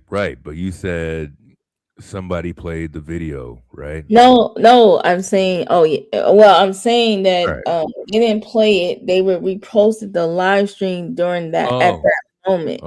Okay. You know, there's a few people in the sector that support you, so they posted your live stream. So I thought you said it showed up like in a live, like people were talking about it. Shit. Oh yeah, that did happen. Oh, for crying out loud. Which one is it, man? So who decides to pull it up in the middle of their live stream is what I want to know. Well, they were reviewing what happened. Why are you being so fucking elusive of I'm not trying to be okay. I'm not trying to wait. If you don't want to give up a name, or I don't care. No. So DJ Drama, he reviewed it. I just didn't want to put his channel out there. But he reviewed it. He's here, or he was. Right. But stalkers. So I didn't really want to repost his live stream, but I will. I was gonna clip it at some point and play it. I just wasn't sure. But yeah. I just didn't want, like, you know what I'm saying? Some people, just like I didn't want scragglers coming over here. They might find that live stream and be over there like acting a goddamn fool. So I wanted to have his permission first before I do that. So all right. But I'll show it to you though. I mean, I'll send you the link. It was funny to me. So he just decided to put this up on his thing out of the blue, and then it was just to showcase, how this person kind of moves around, and no matter where he goes, he does the same thing. That's all it was. Okay. That's all it was. It wasn't really that serious. Like now, on okay, so there's a show called Slander Ave, right? Now Slander Ave, he played it and he reposted it, and he went, he talked about it and they were laughing about it and stuff like that. But they were kind of like roasting me per se because of how I was responding, and why he came up there and stuff. How were you responding? Yeah. How were you responding? I was laughing. Oh, okay. All right. And then how, I was like, I was up here, letting him know I was cupcaking, and he was like, "You're married." You was too busy focusing on you was too busy trying to focus on who this was. Like, who is this? Yeah, fucking weirdo, dude. There's people over here. You know what? I just don't like that shit. Don't come in fucking sideways and spend an hour and a half being all testy and shit because you want to ask about you and then ask about this other fucking person. It's just some bitch shit, man. I do not do, I think that what happened over there with him was the topic about the blackness is such a turnoff in that space, or in our space, basically. For example, with what I said, how can you tell when you're like, a lot of us can tell when we're talking to a brother or a sister on the phone. Like, we can tell. If you know what I'm saying, like, it's just something that we just know, culturally. When we're talking to somebody on the phone and we hear it in their tone, like when I'm working sometimes, or I'm out and about sometimes, or I call somewhere, you know what I mean? I just know I'm talking to another, me. And so yeah, you should. Yeah. There should be some soul in there. Yeah, we become more lighthearted, right? And so I think that we've moved past that, that Crayola, mentality where, you got to look a certain way. We're more about, are you for the culture? Mm-hmm. You know what I'm saying? Like, are you part of the culture? Right. We look for familiarity. Well, I can't say familiarity. Yeah, there you go. All right. So we look for that, and so we're past that stage. Like, a brother is a brother. Like like right now, like a lot. Right now, we were sitting here and you was playing Fairmont, and you said, what does that theme song come from? Right. And we did a little check. Did a little resources. Brother said Godzilla, and so we all know what Godzilla is because we grew up watching it. You know what I'm saying? It was a staple in our homes. You know what I'm saying? In our culture, and we turned around and made music out of it. And we know what it is. So that's blackness too. You know what I mean? So people want to focus on like this crayon mentality about what blackness is versus, the physical. They want to focus on just the physicality of blackness when, we do more than just look at each other. Nowadays we text each other and we talk to each other on the phone. Like, we're talking on the panel. If we didn't have a picture up, I'm telling you, they would have known that we were black, just by the way we were talking. You see what I'm saying? Right. So they know what race we are just by, and race is a social construct, and that's just what it is. It is. And even when people say that it's a social, but there's also the reality of race too. Right. But it's being redefined every day. You know what I'm saying? Like, it's being redefined every day. You know what I'm saying? Like right now, we got a group of people going around looking for brown people, like brown people, trying to send them back to back to, rounding people up. You know what I'm saying? Yeah. So,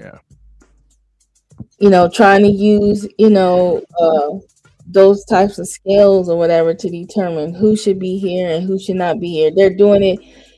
They're not even just doing it by by just the way they look. They're doing it by their accent. So Yeah. if you talk a certain way, they're making up Means you in can't be here on any other yeah. business that they could perceive either. Be Like a student, I saw a fucking doctor, Liberian anything. brother.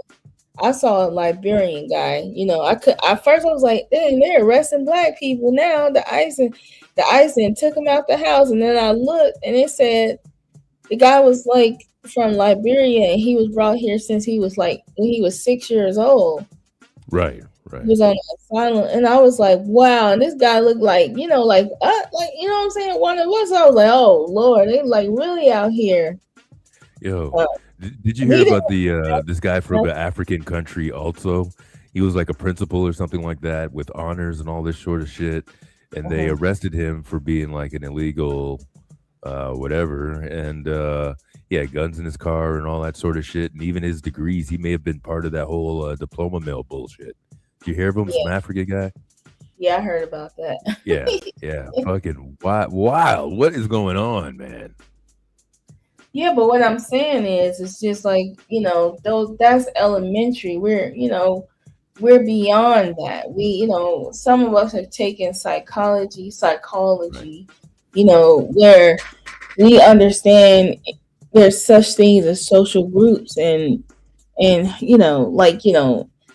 alienating people of the lighter skin complexion or biracials who identify as themselves as black because both of their parents, they're ingrained in the culture. Who cares what their experience is outside? They might be treated, there was back in the day when Kiko jumped the color fence, but we typically embrace, anybody that is relatable and that's down with us. So that's just how it is. Yeah. So it's like a nonsensical argument, if you ask me. Yeah. I definitely agree with that, man. I think I've even seen it in our households. We've been more welcoming, to people just all outside. I think part of that came with my mother too, and the way that they grew up. It was a big family, so they opened their door. But I think when you're a big family, you just provide a lot. You got a lot on. So if anyone's out there like in the street or needed to be, around, Christmas or Thanksgiving, be a little bit extra at my mom's place over there. Believed in the hospitality. Southern hospitality. He's like, you can tell by the smoke detector beeping every 40 seconds. Let me tell you something. That is the most annoying sound. It really is. Like I take mine, if I don't have a battery, I'll just take it down. And how are you sleeping with that noise going off all the time? Look, my smoke detectors are so sensitive that if it's just a little smoky in my house and the fan is bacon time is all of them go up because there's like it's crazy. Bacon is the one that does it here. Yeah, bacon does it every time. Most of the time, get away with it, and then it surprises me. But bacon is the one that sets that shit off like all the time, man. Bacon and sausage. If you cook in sausage, bacon and sausage makes the smoke detector. Indeed. If you want to know if your smoke detector works, check it during breakfast time.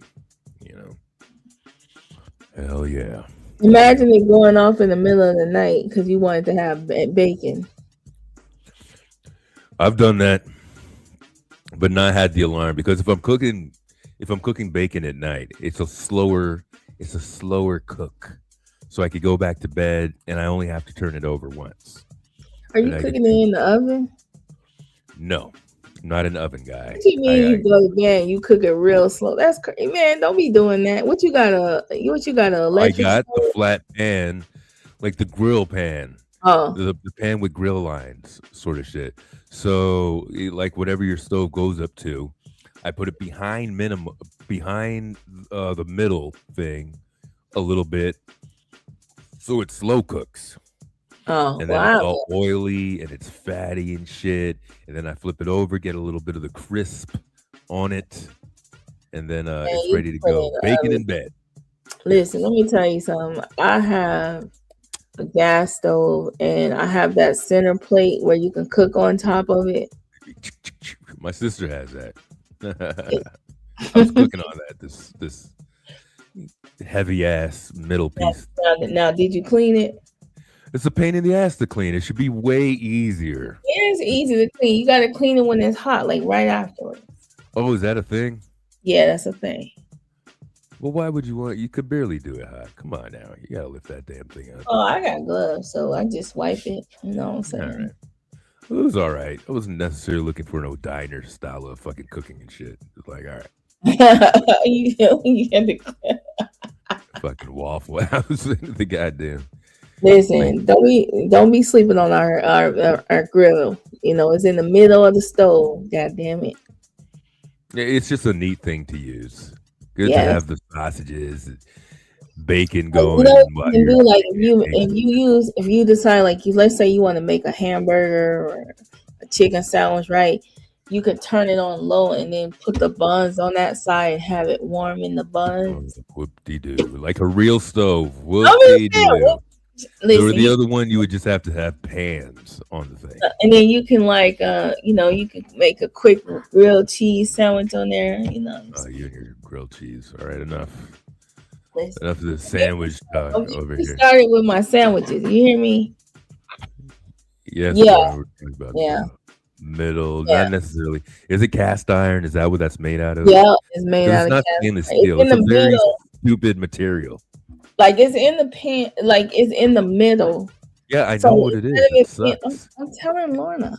Oh, okay. All right. Lorna probably knows this stuff. She cooks. Lorna, like instead of it being a iron grill pan, it's like the center of the stove has a place. Like it's look at the jealousy right here. Listen to that. So proud. Why don't you just have a barbecue instead of fucking around with that thing? Because it sounds like it might be a little bit better to. And it's made out of cast iron, but it's coated and sealed. You know, you got to season it every now and then. It does that thing. Turn it on. Listen, gas stoves cook the best. I don't know what you're talking about. It does. It does have a good cook to a gas stove. Nothing like having the flame right on that thing. Yeah. That's why. So if you don't have a gas stove, the best way to cook is to get you one of those pans that can heat up really hot.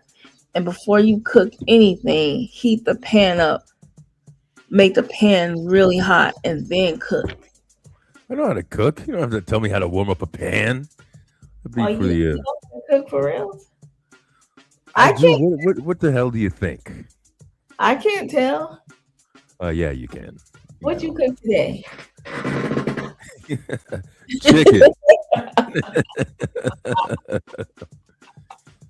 Actually, today was one of those days. I came in. I had some chicken fingers and stuff with Parmesan sauce and shit. So I reheated that to have in front of me. Yeah, some chicken fingers. Well, it's like breaded. Who makes it? Bigger. Who makes it? A restaurant made this one because I was out all day. I couldn't come back and fucking. You see what I'm talking about?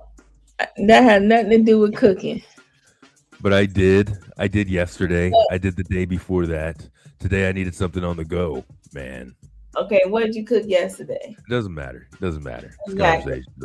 Exactly. That's what I'm saying. But it was chicken. Chicken again. All right. I don't cook steak at the house. I like to go. There's a couple restaurants that I like to have my steak. You know. Do you see The Life of a Bachelor? Do you see? No, I don't see. I don't see. So yeah, all right, here we go. The cast iron, I can't read it, is the best. Nope. Exactly, Lorna. Amen. But they got That's these. for some things, not They every. got these like pans that are kind of like cast ironish, but they're not. They're made out of they were lighter material, but they have the same. They can heat, but cast iron skillets are the best. But yeah, you gotta clean them and season them because a lot of people don't know how to clean a cast iron. They be like, "Oh, there's rust." You really gotta clean it You gotta right like after. broil it in the oven, take it out, oil it, put it back in the fucking oven when it cools down. Whole bunch But of you dumb ain't shit. gotta do all that unless if you clean it every day after you use it, and then Well, you you dry know it. what I always thought in growing up and being at my grandmother's, we pay too. You can't take pots with you. All right. And most people don't hand pots down to the next generation of fucking cookers and stuff like that. The amount of effort to fucking oil these pans. I remember in being some of these elders' homes and stuff like that, and you're going to cook eggs, and they got paper towel between the pans that they have oil each of the paper towels, just like stupid shit. And you're like, what are these, man? Why are we being so fucking careful with this metal? It's metal. What I think. Well, listen, good pans are not cheap. You can buy them cheap pans, they don't last long. You be throwing pans away forever. Good pans are not cheap. Put in a warm oven, set the oil coating. Yeah, you got to do that a couple times, Lorna. Yeah. Double. But what I'm saying is that good pans are not cheap. Look at YM. Of course not. YM in the house. Why motherfucking am in the house? I don't know why she puts that with me, but she does. What is going on? Why? Hey, why?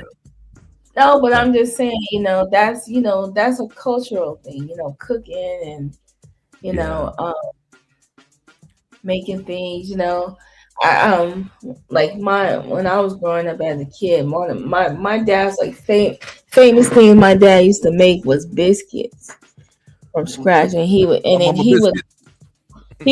the perfect circles and he would use a cup and to cut out, but now you got the little things that as seen on TVs stuff. Yeah, you got cookie cutters and shit all like that shit. Back then, my dad was very resourceful. He was. They took away his art.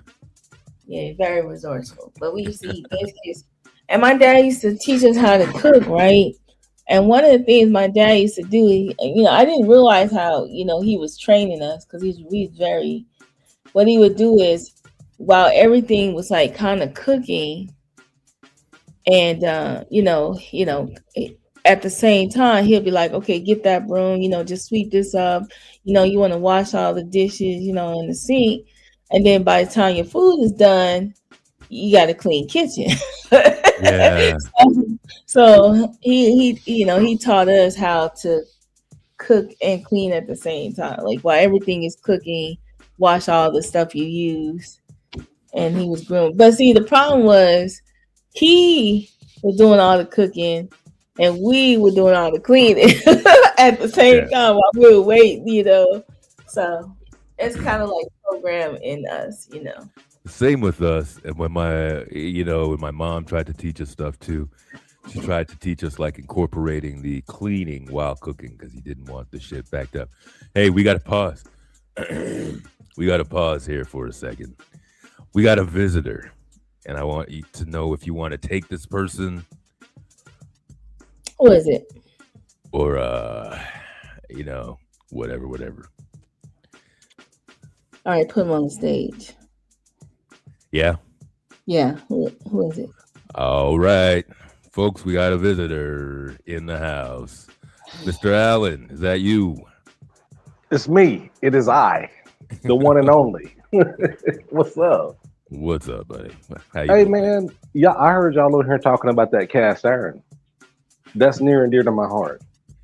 Are you a chef? Can you cook it up? Oh man, come on! I can burn, bro. I'm talking about, man. That's cool.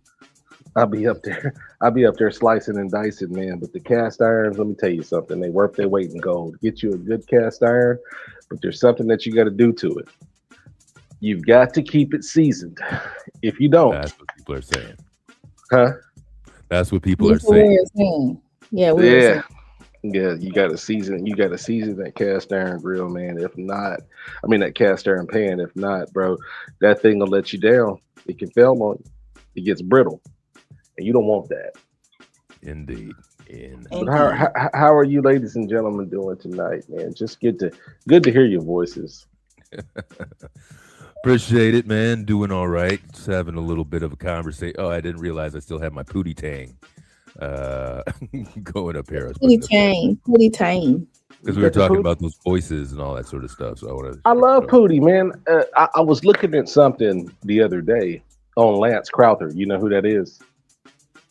Yeah. I don't. Yeah, Lance Crowther was the guy who played Pootie Tang, right? Oh, and okay. I know what that is. Yeah. And he started out in Chicago. He was in Chi. And he was saying that, man, look, after, he came on with the Pootie Tang thing on the Chris Rock show. It was just jokes, something that they were doing. They were playing with voices and stuff. Anyhow, man, he said he hadn't, actually, he didn't have to say it. Lance Crowther has not had any work since Pootie Tang, y'all. And I think that was 2000, right? Sounds about right. And he's saying he's attributing that to Pootie Tang? Maybe not attributing it to Pootie Tang, but he did say that was the last project that he's been on. Now, no, I'm sorry. He didn't say that was the last project. That was the last feature for him. Okay. And I think he's been behind the scenes on a few things and stuff like that. But as far as him being in the spotlight, that was the last. That was his big hurrah right there. The biggest role that he had on there. Yeah. Huh. I remember him on Chris Rock. I thought he was funny there. I thought Pootie Tang was pretty funny. It didn't perform in the box office from what I understand, because I've heard Chris Rock talk about it. And another one of the bigger writers was Louis C.K. Louis got in some trouble. Yeah. He sure the hell did, man. Louis been a person who, I wonder if that had anything to do with it, though, man. The fact that Louis got into some hot water, he was associated with him. No telling. Wait, say that again. That Louis got into what was Louis' thing? I think it was essay, it was right? with the Me Too. I don't think they really label it as that, but it was kind of like, misusing his power. Right. And CK was a driving force behind that. And I think CK really, to be honest, CK did a whole lot of writing for the Chris Rock show too. But yeah, man, Pootie Tang takes me back, man. I thought Pootie Tang is kind of like you remember what was the other movie? Napoleon Dynamite. Didn't do super hot in the box office, but it was, it turned out to be a cult classic. Oh wait, do you have this? I'm sorry. It turned out to be a cult classic. I like some of those in the back. Hey, you switch it up, Joe. I thought you had it in the background over here. Oh, I didn't play it yet. Man is prepared to take our country back.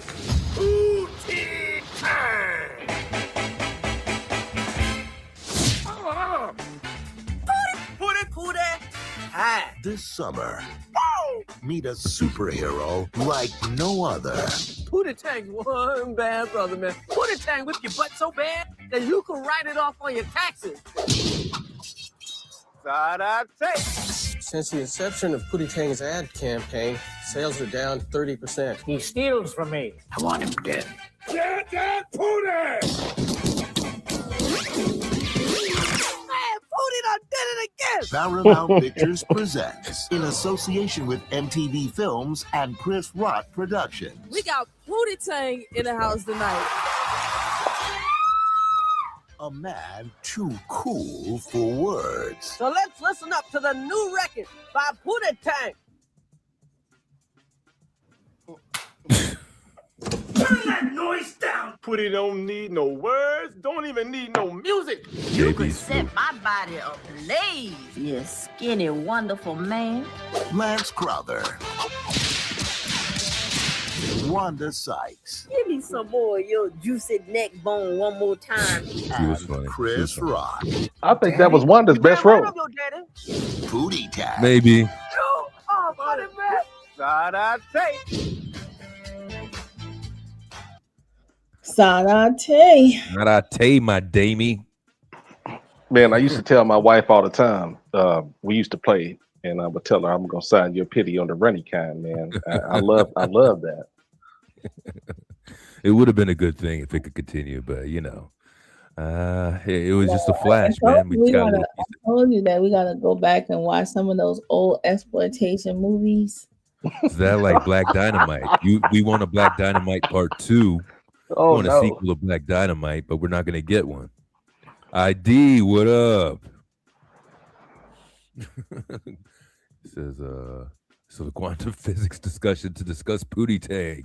Yeah. Hey, Identity, were you over there watching Rashad Ritchie? Is that where you got your quantum physics lesson from? Is that Dr. Ritchie or supposed Dr. Ritchie we're talking about? Yeah, man. It's definitely a shocking thing. But of course they are investigating. Oh, you suckers gather around. There's a brand new movie coming to town. Get on up and check the scene of the smoothest, baddest mother to ever hit the big screen. Main man, Black Dynamite. He's super cool and he know kung fu. Drives a $5,000 car and wears a $100 suit. You're so righteous. This is also true. And when it comes to the ladies, he's out of sight. Let me guess. You one of these brothers think you can get by on a wink and a smile, huh? What about the smile? I am smart. Black Dynamite. In the history of the game, has there been such devastation? The CIA needs Black Dynamite now more than ever. We need you, Black Dynamite, now more than ever. I thought I told you hunkies from the CIA that Black Dynamite was out of the game. But when the mob kills his brother, Your death will not go unavenged. and put the dope on the street, It's my nephew, Bucky.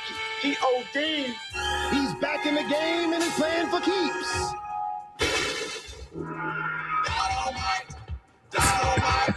I love declaring war on anybody who sells drugs in our community.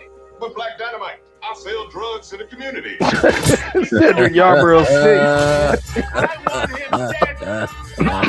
So if you crave satisfaction, then dig this action. Guaranteed to put your ass in traction.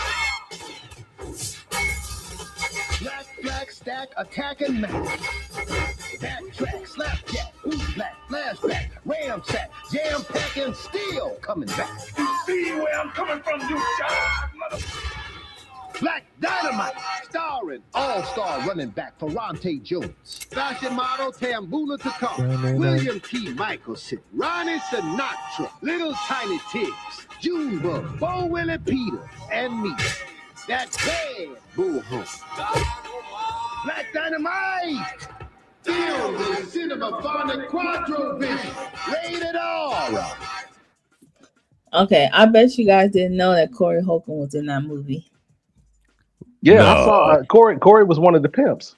Yeah. He was in the Pimps Council. Yeah, you didn't see him just there. Like, No, I don't think I didn't know. I thought you were gonna give me a bullshit reference. Look at that. listen, you didn't see him in this part. Wait, where was he? He's not one of the ones, but I guess it makes sense. Listen, this movie was done so well, you know, to be the mock that it was, to be a blaxploitation flick. They paid attention to every detail in this thing, man. Even to the wacky fight choreography. And man, listen, Cedric Yarborough does not get enough credit. That brother's funny as I don't know what, man. Did you like him in were you a Reno 911 fan? I was a huge Reno 911 fan. I loved him. Yeah. Before it started getting all crazy, and I want to say QB or something like that. Some sort of it went to some other Tubi had it. Tubi had Was it. it And Tubi? then yeah, it was Tubi. And then, you know, I think some of the writers, I think Lennon and what's the other cat's name? I think they got tired of it a little bit. But yeah, man, Cedric Yarbrough to me, he just oh goodness, he played that role. He played that role, man. He's underrated. Oh, definitely. He definitely, I don't think, got the mainstream success when he was in that show. I mean, he was on point as fucking, what was he, Officer Johnson or something? Yeah. Officer Jonesy. Jonesy. Jonesy. I remember when he was when him and your girl did the Muslim thing, and he was like, "Come on, Yo, head that to was back of the funny. car." Yeah, that's a squad car. She was like, "I don't do that." You know what? They had some great writing in that show altogether. Like they hit every. Dick Gregory was in that show. He had a cameo. Did you guys see that? Oh yeah. Yeah. Dick Gregory was in there, man. He was naked. He didn't have no pants on. Was he? Yeah, he was butt naked. He was on that cat. Well, he was playing the homeless man at first, and when he was on the couch, he had a few of them. Yeah. Okay. Then he had another couple of. Dick Gregory did a few episodes with them, and then one of them he ain't had no pants on. Do you see him right there? Oh, in the back left. I guess No, he's in the front. That's him? Yes, that's Corey. Chicago Holcomb. Wind? Yes, Corey Holcomb. Is Corey Holcomb? Yes. No, that's not Corey right there. No. Yes, it is. No. Corey was there. Corey was there when they was sitting down and everybody was, when the temps was kind of tipping when they was tipping their brims and everything. Corey was in that scene. He just kind of he flashed one side of his teeth. Let me see. Hold on. Let me see. I think we're just sitting down in the living room or something like that. That's where he was at. Let me see.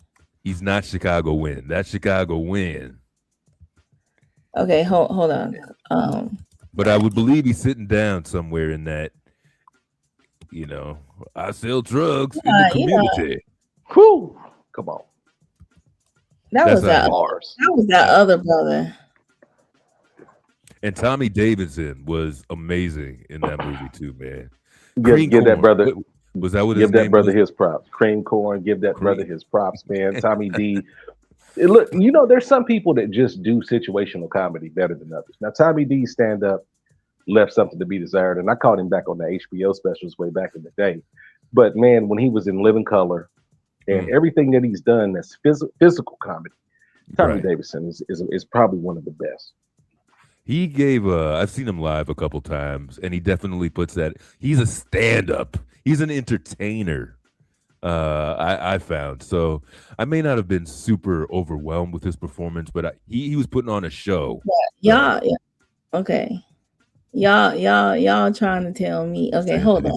Okay, let's go back. Cause I'm a black woman. Y'all think y'all know more than me, but let's see. No, he had on the base. He had on the base. Hey, your boy still wasn't in it. Yeah, he wasn't in that one. Yeah, I don't think he's in there at all. He was in the movie. He was in the movie. He was in the movie. Yeah, for sure. He was in it. I just don't know which clip he was in. Now this next clip I see the 35-year-old white man. I love that one. Yeah, that's a pretty good acting on that show altogether. I haven't seen all the episodes, but I know they put together. It seems like they put together a pretty good product. There. You might as well hit the scene where Tommy Davidson's ordering his order from the restaurant. Oh, that one. Okay, let me go. That one gets me every time. Oh, the one where he's on time. Okay. It should be close there. It's about a minute scene, or probably less, like a 30-second scene in there too. But yeah, there was talks that they were supposed to do a sequel and stuff, and then of course they did the cartoon. If any of you guys checked out the cartoon, oh yeah, here we go. You know what don't make no sense? It's a service. Wait, hold on. What are you doing? I like 2 sausage links. Wait, hold on. All right. All right. Play the whole movie. All right, and get in Snowflake. trouble. Where's the What you mean we're playing? This is somebody playing different clips. All right. So in the meantime, no, since you want to change it, in the meantime, oh dang, I always mess up. They never let me play what I want to play. In the meantime. In the meantime. Let me see if I can get this clip. Sounded like Good Times. You're trying to get a Good Times thing going on. Not Good Times. No. I remember back in the day when they used to have like bootleg movies. Back in the day when they used to show, bootleg movies. I thought this was let's see if I can. You know, I thought since we're watching stuff, That's why I watch bootlegs. you might as well put on Kung Fu. Oh, that's a bicycle, bro. That's a bicycle, dog. What this dude doing? Oh shit! Hey. Man, I can't watch this no more, man. You remember back in the day we used to get those bootleg movies, and they were recorded in a movie theater. I remember that clip from like long time ago back in the day. And it was set and ready. You really would see people down there. Yeah, you would see them walking around. That was before Napster and LimeWire. That's when we had all that going on. Yeah, man. And the actual bootleg tapes, like the real cassette tapes, and all that sort of stuff too, man. People. You didn't even have a phone. You had a whole little mini camera on you for this movie to get it out on the streets, man. That is nuts. Nowadays, and then think about it now, now they have those camera glasses now. You know what I'm saying? But since nobody, since people can get a bootleg movie easier now than ever, we ain't got to do all that now. But Well, it'll mess your computer up. Now you get a whole lot of viruses doing that, man. I was running around to all the sites, watching all the fights and everything else, and I had a computer crash on me doing that. Man, let me tell you something. I'm not gonna tell you what you need to do, but all you need is a Fire Stick. That's all you need. That's all I'm saying. I got a Fire Stick. I got to get it jailbroke though. I haven't had it. That's all I'm saying. That's all you need. Listen, we don't want to talk about illegal things on here, but all you need is a Fire Stick and a good plug. Yeah, you talking about some educational programming. I love it. Dynamite. Yeah, man. I don't know. You think they should do a sequel of that? Yeah, definitely. Oh, of course. Definitely. A lot of the brothers need work, man. Look, good point. The black actors ain't really getting nothing. I mean, think about it, guys. I want y'all to we're gonna be real honest real quick. Denzel Washington done had look, you can name the handful of black actors that's out there just getting it in, right? So Denzel and who else? We had I'm talking about in some big roles. Yeah. Denzel, Samuel L. All right. And they both came out of Spike Lee's camp. Now I love that. But think about that.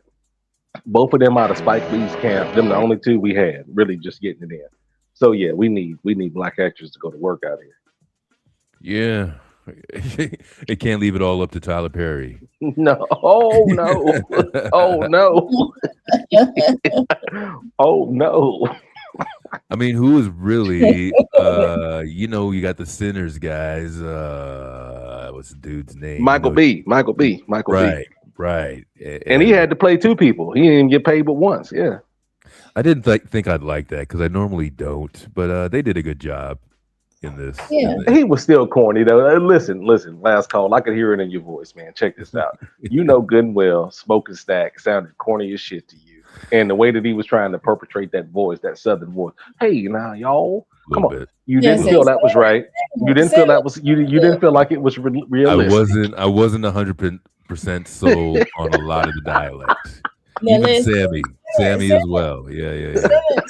Sinner was good, and let me tell you something. If your people from Mississippi, they did the best they could because the Mississippians. So that's where my people are from. So I was very highly impressed. Okay. Yeah. No, don't take it back. Listen, don't have me go back to the live stream when we were talking about this. I said good things about it, but definitely you watched it. No, the only thing that sold me on the twin stuff is because they did something to highlight that they were on top of the technology, which was like lighting the cigarette or some shit like that. Yeah. They showed off a couple times in it, but the twin shit is just a tough one. Like just get another guy. Come on. Thank you. Get But into that's the too much. mic. That's too much. That's too much. We can't pay these cats. We got a man doing double duty, man. This is what I call the John Henry effect. This cat, you know, that you got to work twice as hard to be half Do as you get much. 2 paychecks? You think you got 2 paychecks Yeah, for he that? got 2 Oh paychecks. no. Oh, absolutely Oh, not. you don't think so? He got 2 paychecks. Let me tell you something. That was good. That was challenging. You know, the artistic ability to be able to play 2 roles and you know, in a movie was amazing. He played the same role. He played 2 roles in the same. He read some different lines. I was convinced he was a that different was. person. I was convinced that those were twin brothers. I was convinced. Yeah, that was kind of janky, but hey, you know what? It was a good movie. I liked the premise. I liked the new ideas they introduced. You know, the best part of Sinners to me was in the very end when when Homeboy came in with the Coogee sweater on, with the white girl at the end, and they was like, "Hey, little baby, we remember you." I forgot what his name was. Hey, Smoke, yeah, you be good. And they walked out and didn't kill him. I thought that was cool, but you know, other than that, man, shit, that man, come on. That was a now who produced that? Ryan Coogler. Exactly, brother. Exactly, Coogler. Exactly, brother. Exactly. Entertainment. Overthinking. They were just different characters. Right. That's Right. all I'm And I saying. think part of That's this was about movie making also. Right. Yeah, It's just a it was. story. It was about bumping up the Let me standards. let me tell you what that was. That was a work of art. That was artistic. A vampire movie? I think it was good It wasn't filmmaking. really a It was vampire. good It was an filmmaking. art. It was, you know, and you know who showed him the most respect, who loved that movie? Spike Lee. Spike Lee loved it. Everybody loved it. The Nolan brothers Spike loved it. Lee, but Spike Lee was fanned out. Like he was like, they both sat down and did an interview with each. You know, Spike Lee interviewed him and they talked. Right. And I thought it was a musical. Amazing. To be honest with you, they were doing too much singing and dancing for me. It was entertaining. It was thought provoking. It you know, It was a lot of that. It was a lot of that.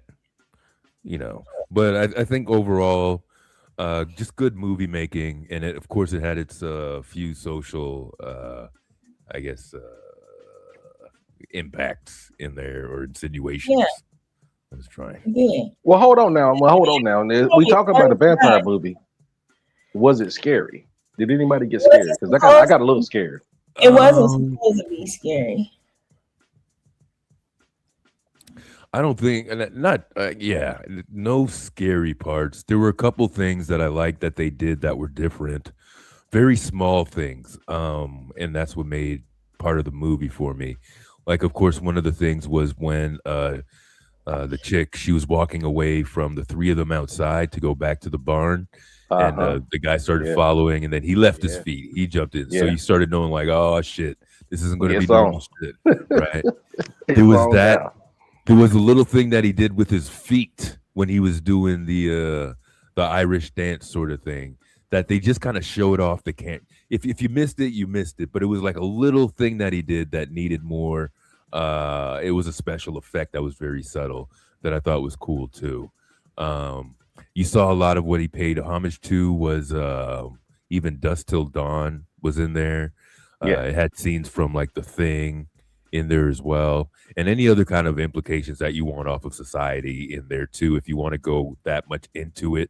I tried not to, because I really wanted to spend my time with that movie getting into the setting, getting into the time and place, so I could just enjoy whatever story they were trying to tell me at the time. Well, I enjoyed the mythology of it. Right. I really liked the fact that they went into the Choctaw were looking for this guy. Right. And he had to do his thing and all that. Because the lore is what does it for me whenever it comes to horror movies. I love the lore part. The history behind it and things like that.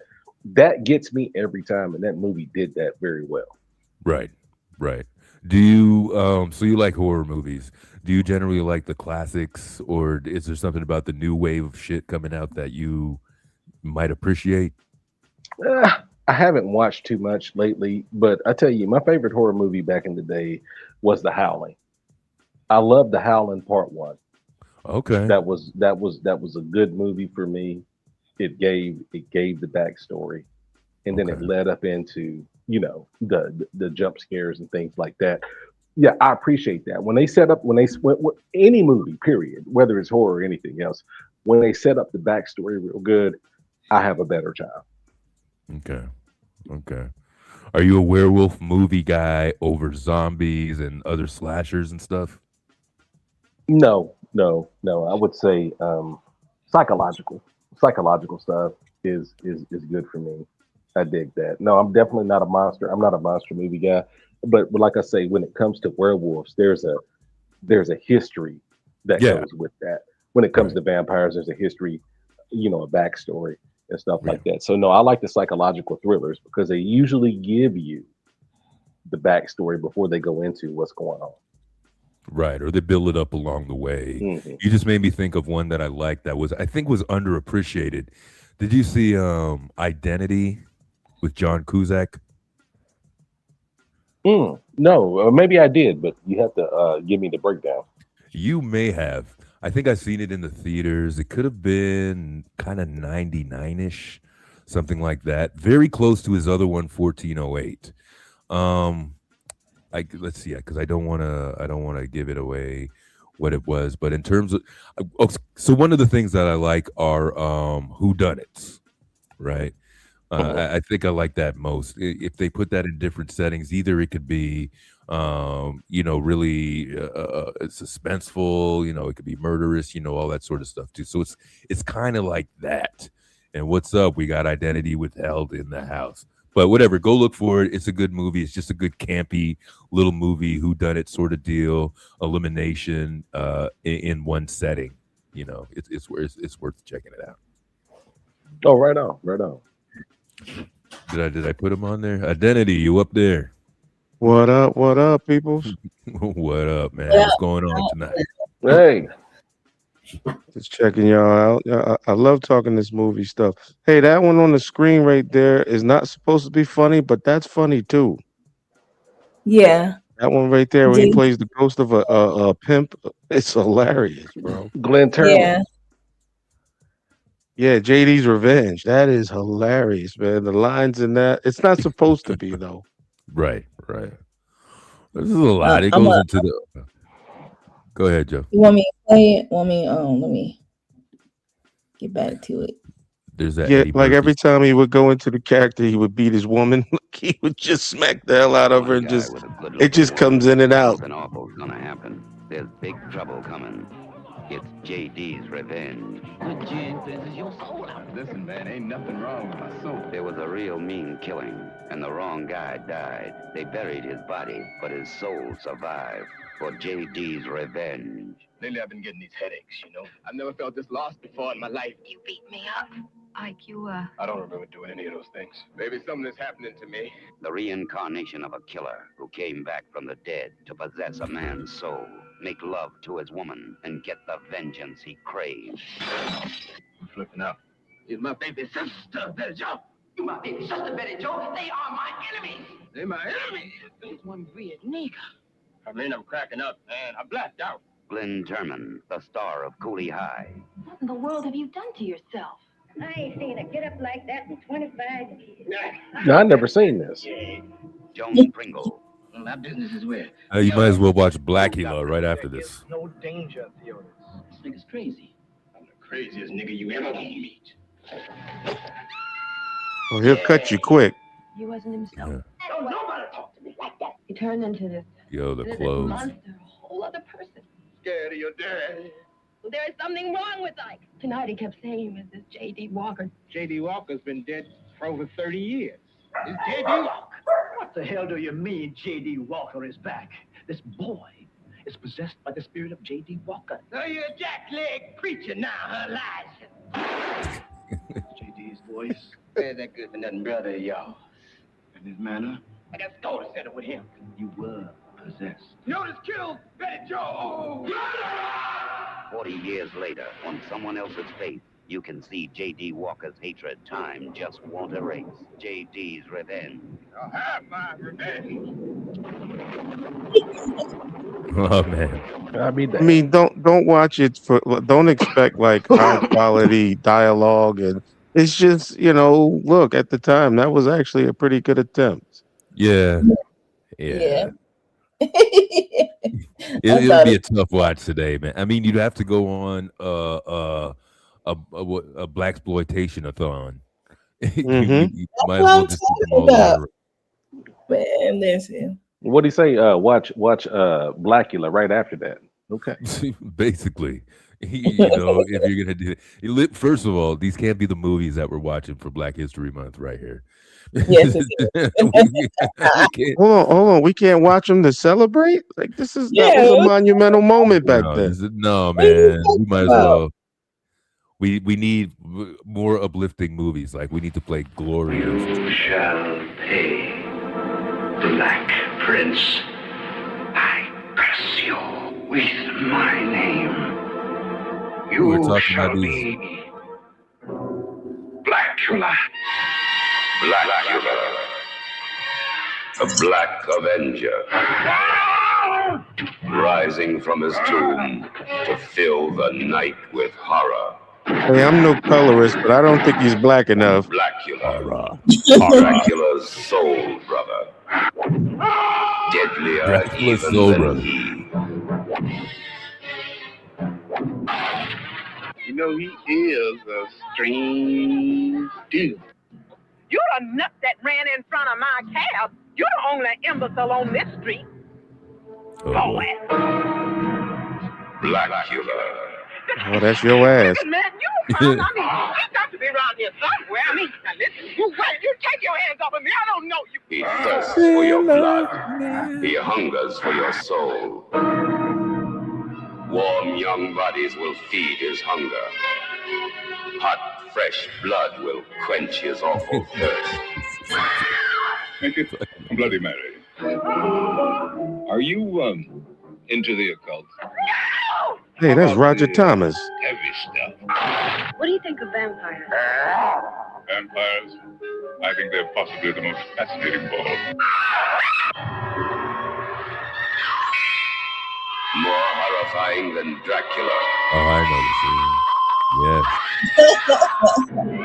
Well, now you know that Blackula's got a backstory, man. I think there is something to it. Go ahead. Tell us It's the story. that old slave master stuff. Now, see, Blackula came out in the days where, what was he doing? I think he was, I think the first person that turned him was back in the colonial days and stuff like that. So yeah, Blackula's got a little story to it. I can dig it. I don't know. They should have got somebody Wesley Snipes color. I'm just saying, if you're gonna be Blackula, damn. They so they're going around. They're going around and saying Back here now, the mayor of they're going around and saying that this clip right here is part of Black History Month. Hold on. Who's saying this? I remember that, Lorna. Did this just come out? Is this a new video? When he threw the chair up. Yeah. Oh, the chair, yes. Yeah, they said that this is Black History.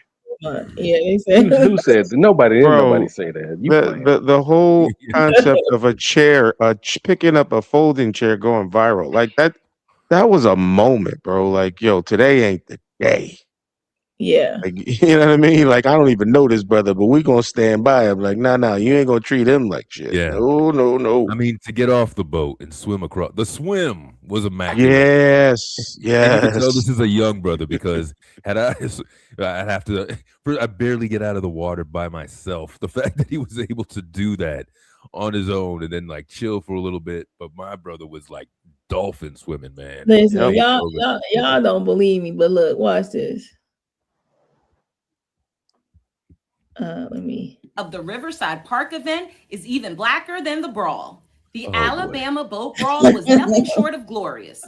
It was a show of Black unity, and it gave us a wealth of internet memes. However, voters, we celebrated. But the history of the Riverside Park event is even blacker than the brawl. The Alabama boat brawl was nothing short of glorious. It was a I told you they're going around and No, that's considering. comedy. Now, that's a comedy channel. We be whooping on white folks all the time, man. And look, nobody calls it Black History. Nah, but to capture like that event, just that moment was like a part of you just felt good. Like, yeah, I ain't even mad at that. Like, Yeah. look, do what you Yeah. gotta do. Like, let me stop eating these ribs and go on and whoop some ass real quick. Yeah. Yeah, man. That whoever did that swimming and had enough stamina to go over there and still kick ass. Yeah. He deserved a medal or something, man. Like, damn. I think it was a very Swimming good take a lot out of it. Definitely, man. Yeah. Definitely a good Swimming will take a statement, as lot you're out saying, of it. with the backing up and saying basically not today was good. Not But they don't got to make a today. monument over it. I'm surprised they don't have a golden chair with a plaque on it. Well, they did have like That's what T-shirts we with need. like a chair on it. Yeah. There was like memes with that, and the was a chair big was thing. hilarious. It was a big thing. It was a big thing. Yeah, I Gold remember. I chains with remember the the chair. chair. I'm saying, And let like, me be the there. first to say that I'm proud. I'm proud of that. Yeah, definitely. Yeah, I ain't mad at that moment. Well, they have a lot of these AI videos now where they're like showcasing Black History Month, and so I thought they're like some of them are very interesting. Interesting, good or insulting? I don't know if I can handle any insulting ones. Oh, these ones like this, stuff like this. All right, put it up. Yeah. Radical Republicans were coming. In 1964, Louisiana abolished slavery, but it still limited the rights of black people. On July 30th, 1866, radical Republicans were coming together at the New Orleans Mechanics Institute, hoping to give black men voting rights and get rid of the black codes. About 200 blacks marched toward the institute to show support. They were greeted by a large group of white men recruited by New Orleans Mayor John Monroe and Sheriff Harry Hayes. The marchers were attacked, with some being killed right in the middle of the street. Some fled into the institute, but the mob followed them. They assaulted people, shot people, and killed people. The violence spread to areas around the institute, with people being shot on the street or pulled off streetcars and beaten. At least 34 black people were killed, but other accounts estimate the number of deaths was around 200. Black history stories. So they'll have those ones, and then they'll have like the super positive ones where they're just giving you like facts about people. So it's kind of like a mixed bag online. Like, well, I'm on Instagram, but it's like a mixed bag. So you might see them showcasing different things, create, hidden gems and stuff. So, it's up and down people's feed, but now they're using AI to kind of like tell the story. So how do you guys feel about that?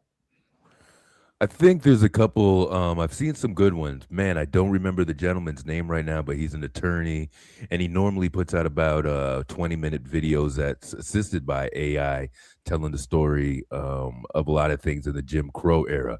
Something Julius, I could be messing up his name, but I think his initials are JJ. Definitely worth checking that out. And in terms of even the graphics, Wait, we just gonna skip over you saying JJ, right? We're just gonna skip over that. Those are the I was hoping to skip over that. I know Mike. I should have known better. Not that Jay, but Julius something or other, and he is an attorney, and he articulates these stories from the Jim Crow era very well. He's worth, if you could find him, Joe, in there. I guess I'll try in the background too. But I like that it does assist in the storytelling, for that matter. It's not out Henry there, Blair. it's not ridiculous, but it gives us something to sort of look at, even the tone that it's done in, like a black and white, and I don't know all the photography terms, but something like that, you could kind of like picture the ambiance, I guess, what the situation is really like over there. Now, ones like that's a bit of a exaggeration in most parts, but I kind of like it to be used that way, not the way it was used before, as in the digital blackface. What do you guys think? Yeah, but see how like they have this one right here. Like, okay, let me see if I can play. Is that Hattie McDaniel? Yeah. As she received 2024, Divine Joy Randolph wins for playing a lunch lady. Notice a pattern? For 85 years, Hollywood has told us exactly which black stories it values. And it's the same damn story every time. Hattie McDaniel, 1940, Gone with the Wind, enslaved maid. She had to sit at a segregated table in the back of the room to accept her award. Halle Berry, 2002, Monsters Ball, hypersexualized, desperate woman sleeping with a racist white prison guard. Still the only black woman to ever win Best Actress. Let that sink in. One in 97 years. Denzel Washington, 1990. Glory, Enslaved Soldier, he wins. But Malcolm X, snubbed. The Hurricane, snubbed. John Q, snubbed. He finally wins again for Training Day, playing a corrupt cop who gets killed. Octavia Spencer, 2012. The Help, Made in Mississippi, Lupita Nyong'o, 2014. 12 Years a Slave, enslaved woman brutally beaten and raped. After she won, Hollywood offered her more slave roles. She said they literally pitched her, "We want you to play a slave again, but this time on a slave ship." Viola Davis, 2017. Fences, wife of a waste collector. Great performance. But she was also in The Help as a maid. Divine Joy Randolph, 2024. The Holdovers, lunch lady. Now here's what Hollywood won't reward. Angela Bassett, 2023. Black Panther, Wakanda Forever. Playing a queen, a powerful black woman leading her nation. Predominantly black cast. Black director. She was the front runner. She lost to Jamie Lee Curtis. Bassett said it herself. "I thought I was deserving. I have put in the time, put in good work over time." You see the pattern? Maids, slaves, trauma, hypersexualization. That's what gets rewarded. Power, dignity, excellence in black films. That gets snubbed. This isn't coincidence. This is policy. Share this and ask yourself. So, you know, so they use AI, they using AI to tell stories, but how do you guys feel about that one? I'm definitely I'm on the fence because I ain't gonna lie. Training Day is one of my favorite movies of all time. I think he played the hell out of that part. Now, a crooked cop, that's not like a dead pimp, right? That's not that, right? So I don't count that one. Yeah, I don't count that one either, but I wouldn't count that one. But I think the whole point is that he played very positive characters and he didn't win for those. When you stay in your lane, you're rewarded for staying in your lane, you know? Yeah. And there's no denying that those roles that he played there are very powerful, great exhibition in acting and stuff. But it does raise the question why, you know, it's not just Denzel, and it's been a history of actors put into these positions to play, you know, these roles, of course, because that's how they want society to see us. But, you know, the other thing is if the performance is worth it as well, these actors are taking roles like that. I think the point is that it feeds the rewarding of taking these parts versus doing anything with any sort of integrity or showing black people doing like a Cosby Show thing in another light, you know? So I don't know. Do you think that I'm sorry, Joe, go ahead. No, I just feel like with women, they definitely don't give us anything. Like you know, that's how we're seen. You know, and that's what I don't like. I'm trying to think of any female actors that rival like a Denzel or somebody like that. We said Angela Bassett, sort of. Who else, man? I thought Really? other than the comical like motion that she was doing in the movie, that one that Monique did, it went under the radar. I thought she did a phenomenal job on that. No, not that one. The one where she played the I don't want to give the movie if anybody didn't see it. She played her husband was killed and her children were killed, and she they had a psychic come to the house. I vaguely remember this. Yo, you got to see her in that movie. Like, she did a phenomenal job from who she is I thought she did a phenomenal job. Now it was kind of goofy because she was running around the house like a track star. It was weird when that was happening, but other than that, like she sold that part. That like, and I'm not gonna give it away. Check it out. I'm gonna find the name of it right now. She's been good in a couple of roles. I think you could say that. You know. And yeah, what about Cicely Tyson? Like all the movies that she's done, all the like, you know what I mean? That's yeah, I love Cicely. Okay. Yeah, Cicely got pushed to just being grandma in the background of movies. Yeah. Before she passed, right? Yeah. Yeah. Her and always married to Lou Gossett Jr. Well, But I didn't know what that was about. But when you used to see those movies back in the day when she was like in Sounder and all those different kind of movies back then, it's kind of like, you know, those black and white movies. She was a Called The very Reading, by the way. It's called The Reading. The Reading. Okay. Yeah, so check it out.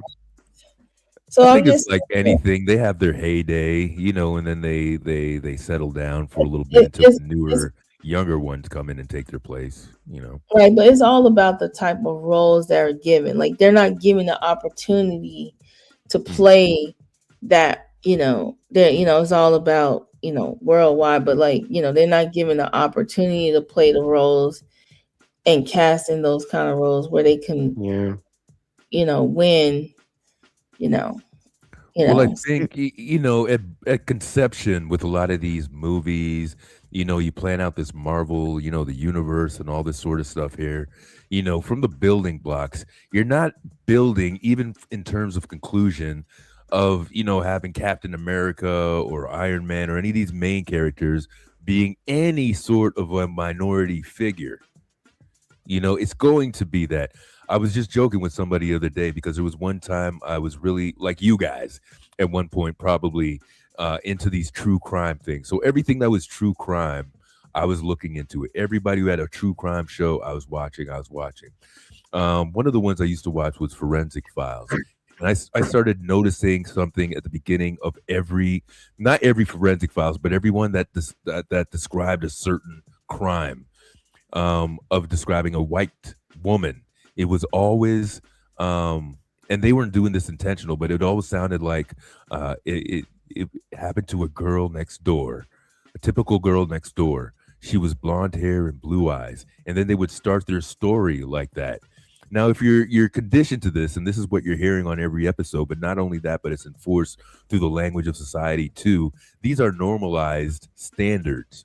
Blonde hair, blue eye, girl next door. So somebody who looks like somebody in your family does not look like a girl next door or a person that would live in the neighborhood. I think is what if we keep hearing these things in media over and over and over. I just thought it was interesting to hear, like in a crime show, everyone would start like, it happened to the girl next door, like, blonde hair and blue eyes. You're like, oh, hey, if you want a black dose of that, you watch For My Man. That's like the black version of like crime shows. It's mostly it's women doing some crazy stuff, but it's like all black. It's like a real crime. Like it's a real crime, true crime. Yeah. Okay. What's the name? Yeah, again? For My Man. All right. Yeah, I used to watch that Discovery ID, and I'm telling you, boy, look, them women killers is no joke. The what? What is that, Joe? Those women killers are no joke. I mean, women are creative killers. Those women, the women that pay to do the murder plots, hire murderers and stuff like that. Just how cold they are before they get caught. Yo, you got to remember, man. Women are just a criminal's a criminal, yo. Mm-hmm. So yeah, all that shit. Crime shows. I don't even know if crime shows are as big now, but there's a couple that I used to watch. Like This Is Monsters. You guys heard of that one? There's one with these two I think they're from Atlanta. These two cops. They're telling stories of when they were on the force. So they're retired. I think one's like Spanish, and then the other one, I think he's like either like Spanish or Mexican or something. Whatever they are, it doesn't matter. But they talk with this street slang. One of them's like real street. Like, so he's using like all the terminologies. It's hilarious for him to just tell the story, because if you know that language, it's funny to hear it. Just he's trying to tell the story, but it's like, damn, you just took me back to like I was there. And So then were they these, do like the narco cops or reenactment. something? Were they like narco cops and shit or what? Yeah. So they would like talk about like, oh, I had this informant inside, and they would set this up and but the terminology that they use is street. One of them is. The other one's more like straight laced, so it's like a balance. But it's Okay. hilarious because they just sit like next to each other and they do like a 1-2-1-2 talking about the scene, and then they reenact it. They got like 2 actors that reenact the scenes. Okay. But it's a really good show. Okay. I gotta find that. Like they stopped making it last year, I think. I think they got like 4 seasons out of it, but it was really good. Is it? Let Do me other find officers come in? It was based just on those two stories.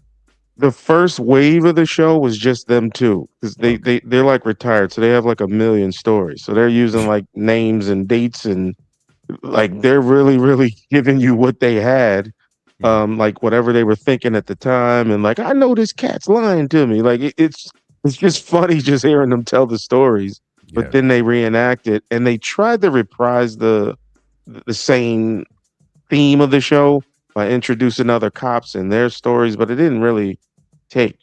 So it sort of fell off like after like a season. So, but the original, it's Atlanta. Let me look that up.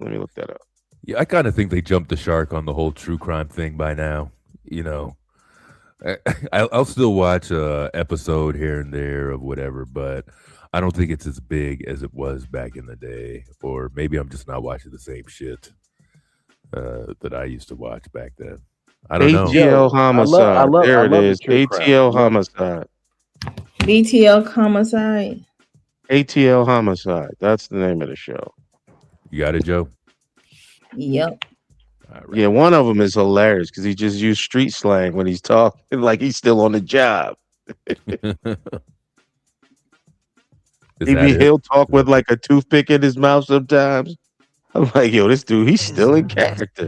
Atlanta is a sexy, beautiful city. But there's a dark side. We work hundreds of murders. Homicide is like mental chess, and I'm just waiting for that mistake. How many calls did you make to check on your wife? When you tear away all the fibers and the fingerprints, at the end of the day, all you have is a story. Were these guys previously on First 48? This season on ATL. No, I don't think so. Atlanta is a sexy, beautiful city, but there's a dark side beneath the surface. What do we got? I'm like, what is this? If you're from Atlanta, you know what I'm talking about. He's cool. All right, let's work. I'm crunk. Am I under arrest? Relax, sister. We work hundreds of murders in the city of Atlanta. Man, this is a bloodbath. This was something straight out of a horror movie. We work tortures, bodies cut up into pieces. What you got for us? This. Jesus. It was a fatal attraction. Call girl. What? Come again? It's getting ready to get dirty. Keep some views open. Just in time. I'm like, I got him. We about to blow this thing up. Things are ding-dinging all over the place at this point. These hands went up and we were like, that's it. Done. We wanted to stake our claim in the city of Atlanta homicide unit. Justice has to be served. That's the guy you're that whole talking series, about. man. Yeah, the one on the left, he's just straight street, man. He is straight street. That's hilarious. He be using words like lottie dottie. I'm like, yo, I ain't hear that in so long. Lottie dottie. Damn. That's worth I'm gonna check that out. I mean, I'm like hilarious, but it's true stories too. It's true stories. So you know what I mean. It's not like it's like just telling these fluff pieces. Like they talking about real murders. Emmanuel says, those two got their start on the First 48. Is that where they got it? Okay. I thought they did. Okay. I've never seen them on that. Now I gotta find them on 48. They still got that show, the First 48. First 48's in its goddamn 30th season. Oh no! Yeah, that's yeah. It's up there with Young and the Restless. That show gonna be on forever. Yeah. I mean, no shortage of criminals, man. You know, By will the way, always have somebody snitching for a chicken and sandwich. Nikki are still living. Yeah, yeah, for sure. That's another one. What were the best crime shows you think? What's the one that does it for you every time? You think 48 Hours. Another. I'm old school, bro. Yeah, I'm Columbo. I'm old school, bro. Columbo, man. My mom got me on that damn show.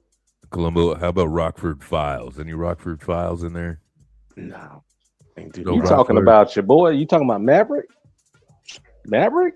That's Rockford Files. What was his name? What was the actor's name? I forget. Oh, good question. Good question. I'll tell you. I'll tell you you. Talking about Maverick, the original Maverick, not Mel Gibson. No.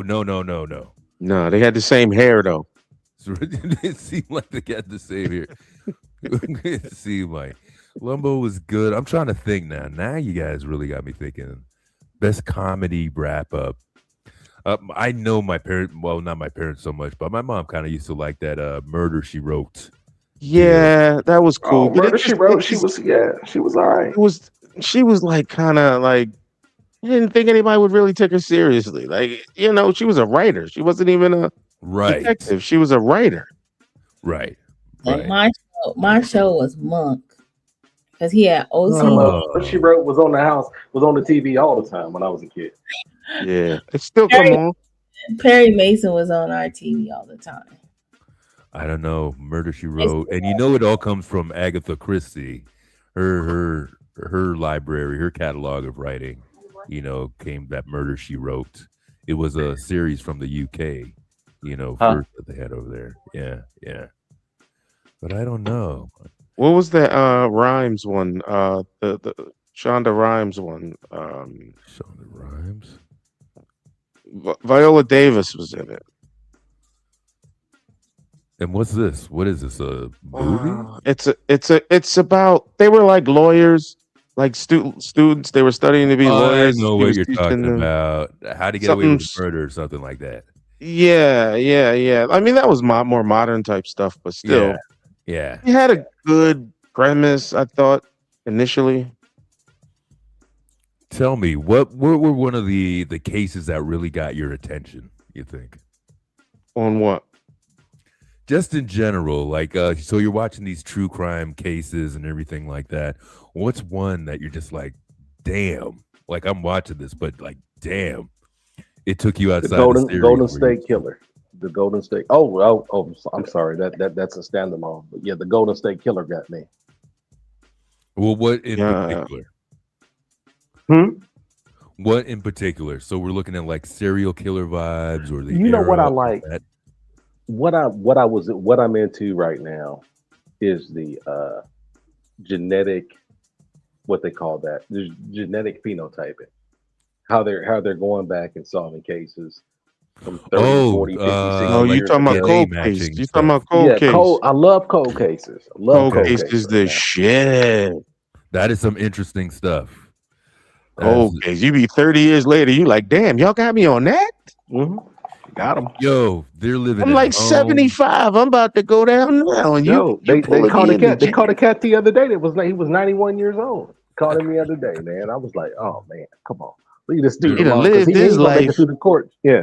He's not gonna make it through the trial. You know what? You say that, but you got to remember, man. They're still arresting like Gestapos from like World War II. You know, running up on those guys. So I don't know if anybody can live so peacefully. I love it. The way that they can go back through. Look, these cats do not listen. It used to be back in the day they had to have your DNA matched with the DNA that was at the scene. Now all they need is just one DNA from one person. And they go back and they trace that thing.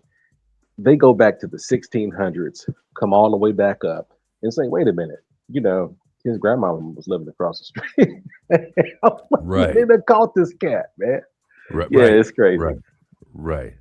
You know, first of all, I like the fact that it exonerates so many people, and it shows that flaw in our judicial system, that so many people could be freed. So much to the point that there's a multitude of organizations that work on it. There's a multitude of attorneys that work pro bono on the case to free innocent people, man. So that's absolutely ridiculous with that. So It is good. It is good, but here in California, we had a sister that had exonerating evidence right in front of her. Well, you know what? She's not a sister. Don't let me say that because I know that's not true in my heart. Yeah, she's not a sister. But anyway, it was a lady who had some exonerating evidence right in front of her, but yet it still took years and years and years of bureaucratic stuff in order for these people to be released or let go. And in some cases, I don't even know if those people have been let go yet. And that was Kamala. That was her thing. I was gonna That was ask on you her that. watch. That was on her watch. Yeah. So I love the DNA evidence, but I don't. You know what? I'm just gonna say, I'm glad it's here. I'm glad people are doing it. But for certain individuals, that process to me should be cut and dried. Once it's found out that you're not the person who did that, it's time to go home. That's what I feel. And get your money too. Get your paper, everything you're owed for being wrongfully incarcerated. But that's not the way it goes down. In some cases, they tried to shortchange those people that they've wrongfully incarcerated also, right? Or hurry the process along when you know it's in there. There was the case in Massachusetts. There was a doctor not a doctor, or a lab technician trying to make a name for herself. So she was fucking up cases. The DNA testing of a case. They had to throw out a whole bunch from her. And the reason why she was doing this was kind of like to impress the DA people.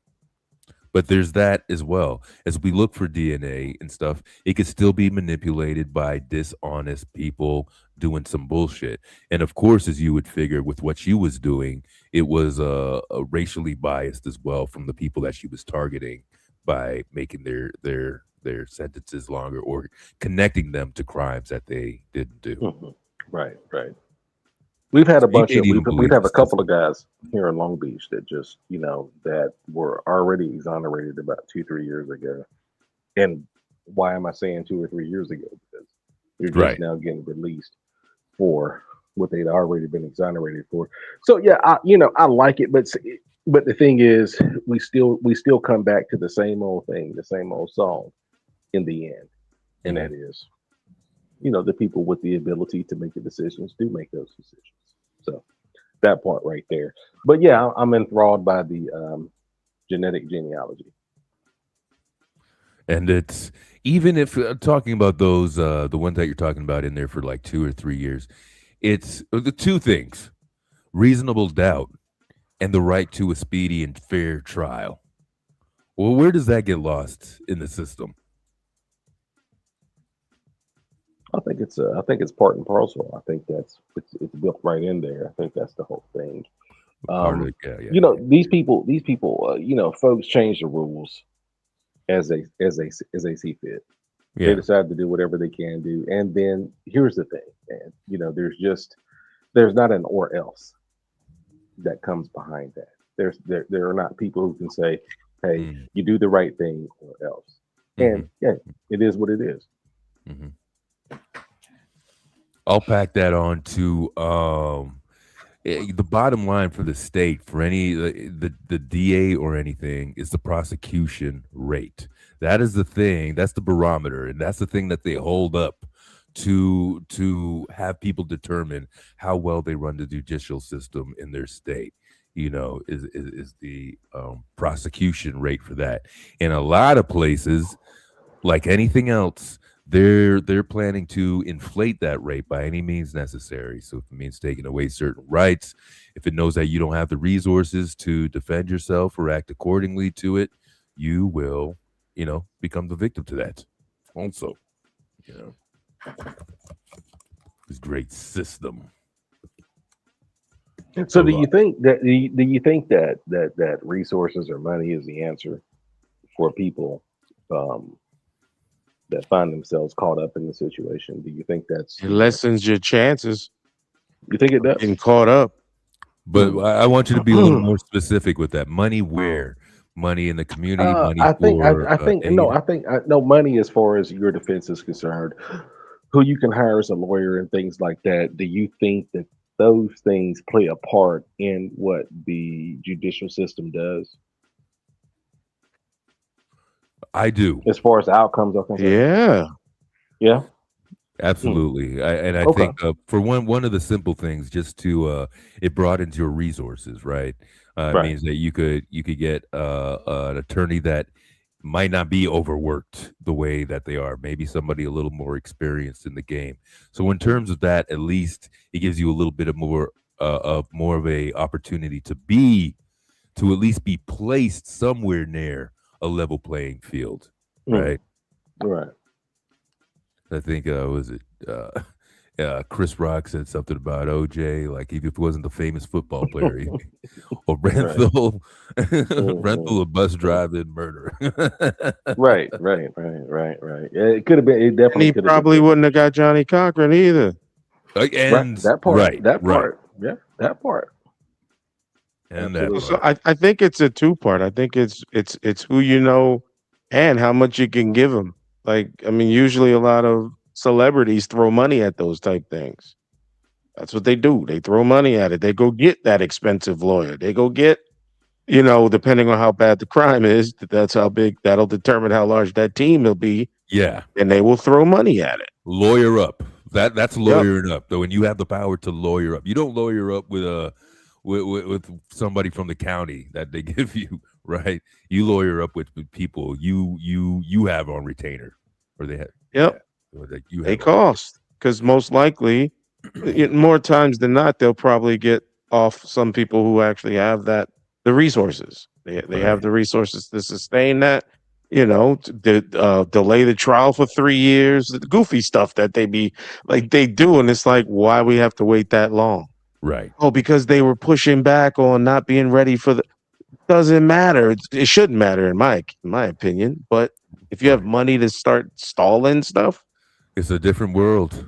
It's a different world, right? Different rules, and we're seeing that with that's exactly what we're seeing with the Epstein files. They are clearly playing by different rules with what information, who they're allowing to throw under the bus. You see, Emmanuel says here in his county, they have a 99% conviction rate. So they're touting that around. That's a big deal. And you don't want to be the other attorneys to lower that down to 98 or 97 or some shit like that. They need that 99% conviction rate to tout that shit around.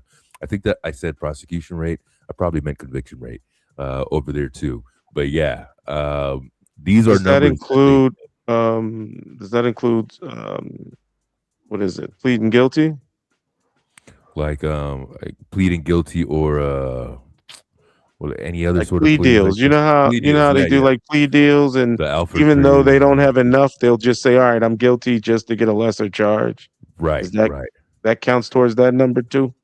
I would. I hope Emmanuel comes with an answer on that, but I would think so. I think a conviction is a knockout, like it's a technical knockout. In a matter of speaking, So, and that's probably why they throw it out there so they can still have that conviction on there.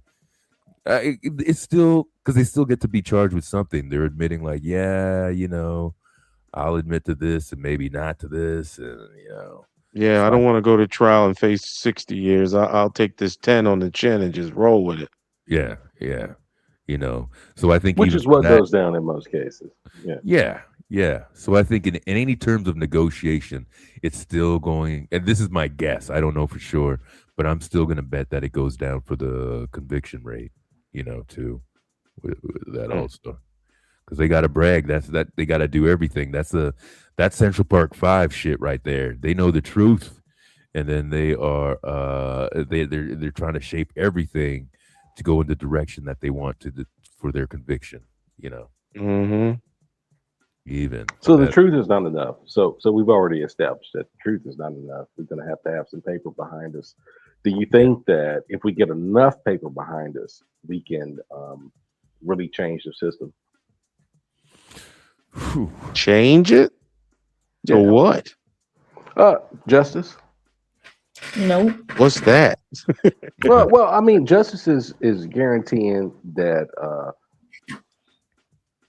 there's balance between people. In other words, that things don't swing one way so often. And I think that in the current, well, I don't think, but I know in the current system that we've got, it's really disproportionate, you know. So do you think Even that if money? you get paper, that just means you're on the other side of the fence of money. So it's still going to be unfair to somebody without money. Yeah. So Okay, I yeah, don't think that'll for sure. change it. Well, I'm speaking about black folks. Can I talk about black folks real quick? Yeah. Are you proposing? Sure. Are you proposing like there was unlimited defense for any black person that needed like a judicial Yeah. push I'm or just just? I yeah. got you. I'm saying if black people, which is who I'm talking about, if black people had the money behind them, if they had the money of an OJ or a celebrity or somebody like that, you know, the resources that they needed to get the defense that they needed, do you think that that would provide some type of justice being balanced between people? Do you think that would um, change the numbers that we're looking at right now currently as far as incarceration is concerned? I think if the money's long enough, you can probably buy off some things. But unless you're getting off with black lawyers, you ain't doing nothing but making white people rich again. Oh, yes. Mm, Good mm, point. Good mm, point. So I don't know what the stats are with black lawyers. Now I'm curious. No, I'm Like, I'm talking about incarceration rates. Mhm. well, I either think way, your representation period. Like I don't know. Is it? Yeah, I don't know. That's one I gotta think about. Yeah, I I think mean, that's a good question. yeah. Oh, sorry. Go ahead. Go ahead. Finish up. That's it. I was just wondering. I was thinking, I've always thought that.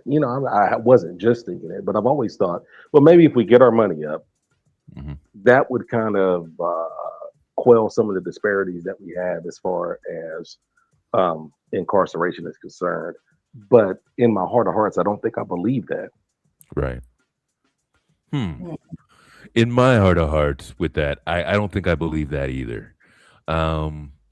Because I think it's one of these things that even on the best day of that sort of system, um, that's just a little part in a larger system. You know, you're putting a band-aid on a whole broken system Yeah. over there. So yeah, we could have great lawyers and stuff, but it's not changing, the circumstances that are sending these guys to jail. It's not changing the circumstances that are There you causing go. people to be Right. There we go. profiled or anything either. So if they have a better defense, then they're just maybe going through less hoops, and maybe if they're looking at more options available to them, kind of like maybe having a black doctor or something like Mm, that. Somebody's more mhm, specialized towards your mhm. needs in there. But Yes. as for the other things that it's got to be a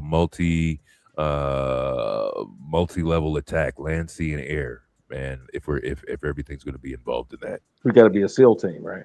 Yeah. Okay. Yeah. Look, that's like I told you guys, I love watching those shows. I love looking at Crime and Punishment. I really do. I don't know why I'm drawn to it. I love looking at Crime and Punishment. I think it's because, like you all, we all have a sense of justice, and we like to see, wrongdoing be prosecuted and things like that. We would like to see that, but at the same time, it's so disproportionate out here Right. in the world that we live in, and the Right. circumstances are so different for black folks, and Right. that's what I'm talking about. That sometimes I do sympathize, even if the person is guilty or not. I do sympathize with those folks that get caught up in that system.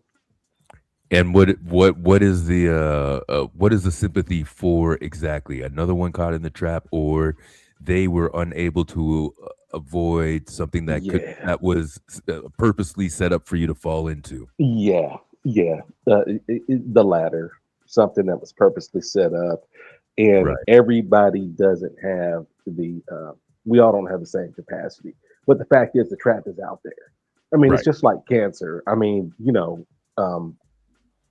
if I'm looking for cancer, I don't want to find it, Mhm. and I do look for racism in my day to day. I do look for it, and when I look for it, I'm not supposed to see it, but I do see it, and so that's the sympathy that I feel, is because Well, I in do this see country, it. the racism is like Bigfoot, right? Everybody got a Bigfoot story, but nobody's actually seen it. They'll claim to never see it, when they're talking about it, sort of deal. Right. And Well, you don't got let to me. be I the don't want to. crazy. I don't want to. I don't want to steer the conversation. I don't want to steer the conversation into that. You guys keep cooking. It's cool. We bring up these the questions too, and these are important questions because we're all, we're black people too. These are important issues to us and all that. So I think, without going all crazy and stuff, we should and we could explore a lot of these things too. Definitely, man. I think Hey, let's give it some attention like we do the souls of dead pimps. There you go. There you go. Right. Things as well. I wonder if we should have a special. Well, we don't have to About label to call anything y'all multiple jive crazy. turkeys right now. Jive turkeys.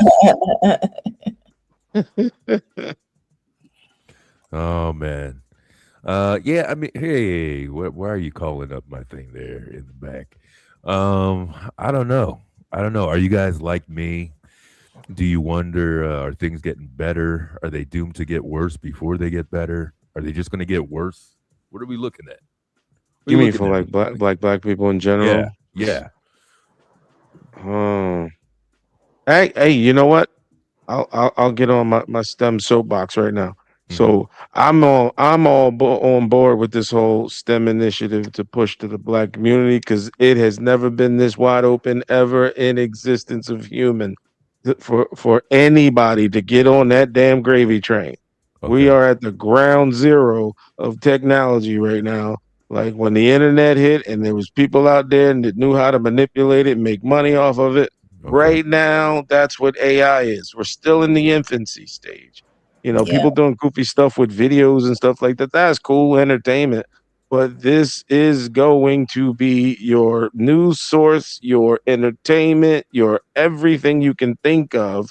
It's going to be a part of it. So, but it's wide open.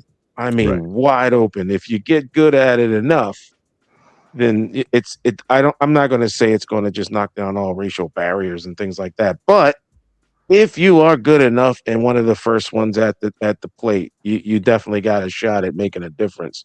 So, yeah. So financially, you don't have to be a rapper or basketball player and all those things that used to be the stereotype of how to make money straight out of hood or something like that. Like technology wise, it is wide open, but that also means competition's there too, right? Because all other race, color, creed, everybody has it available to them. Is how much of that piece of the pie you willing to take? Okay. I like that now. What they're starting to do is letting people know that it's an AI video at the top. Like you're starting to see the little disclaimers. I'm glad of that. Yeah, because it was starting to get out of control. Yeah. Yeah, Martin Luther King talking about hoes. Yeah. Sexy Red doing that a long time ago. Who's it? What's up, TZP News? What up? I don't know if guys know you around here. You know that person, guys? No, I don't know who that is. But what I meant by getting good at AI is, in general, that's just a general statement because AI could be video editing. AI could be, software development. AI, that's a very general term. Or just the whole using point it in is a productive way, I suppose. Yeah, because that's the buzzword now, right? Everything's AI. But what I mean is just the STEM field itself. Just get in wherever. I don't care where. Just jump in there and just really just hone that craft. Whatever that is. If it's video editing, if it's software development behind it, if it's whatever, just make sure that that's part of your everyday, man. It's wide open. There's like companies waiting to get to to pay somebody for these for the talents, because right now there's companies still trying to figure this out. Like, how do I benefit from this? How do I use this? If you know a way that they can benefit from it and be part of that initiative to pitch to different companies on how to use it, like that lane's open. There's so many lanes that are not yet locked down. So identity, you're talking about making money and taking care of yourself financially, correct? Well, more of a communal, like more of a like It's not just for me. It's for anybody involved with like pushing it to the black community. I'm more pushing it to the black community. That's my No, I purpose. understand. I understand. I understand. But as far as the community is concerned, the community is going to be able to make more money and take care of themselves financially, correct? Because I know how technology affects this world, I want a seat at the table. That's the way I see it. The way this world works is it's ran off technology. It's ran off the ones who know, the ones who know how to manipulate whatever hot topic technology's out there. We just never get a seat at that table because, I mean, honestly, the more you dig into this stuff, the more you realize how much like someone that looks like me or you is not there. It's kind of It vague. is vague. I'm It's saying vague because it doesn't really exist. In order to do it, a seat at the table in order to do what? So right now, financial literacy, all those things. I don't want. There's so many levels to this. I'm speaking more just strictly on STEM and how it can affect a black community, like a collective, not just one individual coming up and going off their business. I get that. But so I'm sorry. Go ahead, Joe. I don't want to dominate the say, you're right about that. Because even the government is trying to figure out how to implement AI to a certain degree, and they don't have enough internal, so they have to outsource it. Yes. And they still have to figure out how to do it in a very secure, secret way, and it's crazy.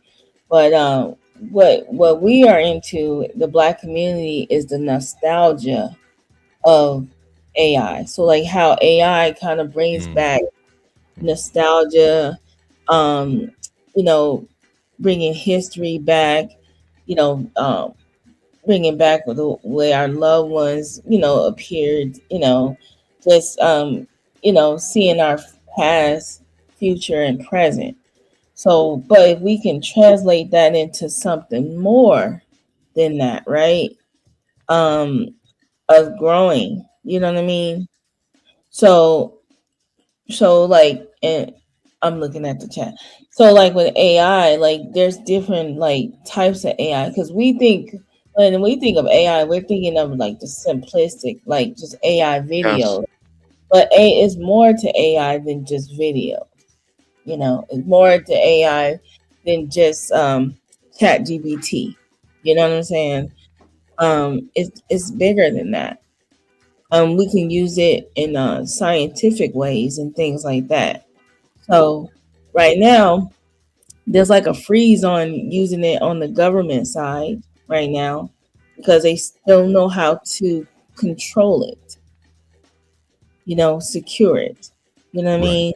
And they don't know how to stop the misinformation. Like, for example, I saw a video where they caught lawyers using AI and they're being sanctioned for it. Oh boy. Yes. Yeah. So it's just too much information so quickly at once, and the information is not being vetted as well.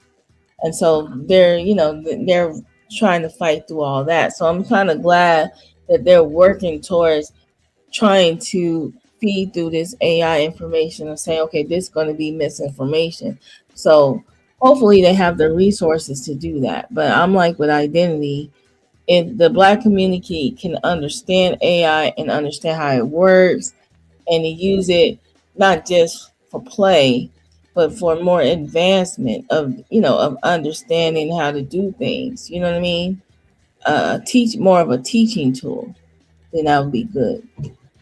And that's why I said the playing field is more leveled with anything related to AI, the new development of AI. The playing field's leveled to where anybody can get in on this one. Because it's not specific to only rich. It's not specific to only the wealthy or the privileged or no, this thing is wide open. Right. Yep. So I don't know of any other moment like this in history, at least as far as I know, where like, wait a minute, I can get in on the ground floor with my neighbor and we can take it as far as we need to, and be at the same pace as everyone else, because it's kind of, we're at the ground floor right now. We're learning this stuff. I You know? hear you, but I gotta say, kinda, sorta, with it. I think the first part is true. The government is gonna, like they do with any sort of technology, how are they gonna use it for their benefit, and how they're gonna use it to control, everything else over politics and economies and stuff like that. But we bring it where these kids, where we're saying that it's a level playing field for these guys over here. I think there's a couple things to note. First of all, even our understanding of what the STEM program is. Yes, it's getting down. It's supposed to be a more innovative way, coming up with more innovative and creative ways to maybe enhance things that exist, or do something even more for what the hell do you call it? Not climate and stuff, for like Earth and shit. To work in the middle of that. One of the things I keep looking at, when you're saying and you're praising this technology and everything, it's everything you said, but it's everything you said under another entity's umbrella. So the freedom that it's giving in anything, how shit rolls downhill. The push that it's giving down, any community or anything, it's just going to lift up the success to a greater degree of the umbrella of what already governs it. That's what the key piece is, we can still be part of that. But this is going to be a big separator, in my opinion. It's going to be an even bigger separator of resources with communities, in my opinion, based on just what I know about it. Right. Those who know how to use it, and those who know how to manipulate it to do things that the average person ain't even thinking about. Right. Like, everybody can go on there and just ask it a question and just regurgitate the answer. Like, that's the default, right? Right. But somebody out there is figuring out, one, use it. It's a tool that it makes things easier, but it doesn't predict. That's the only thing it can't do. It's based on existing data, so it can't go out and it can solve an equation. It can, well, technically, it can solve things. It could give the best educated guess, right? And even the predictions it's based on some empirical data point or something, but it doesn't give that idea of creativity that, oh, I didn't even think of doing it that way. That type creative side of things.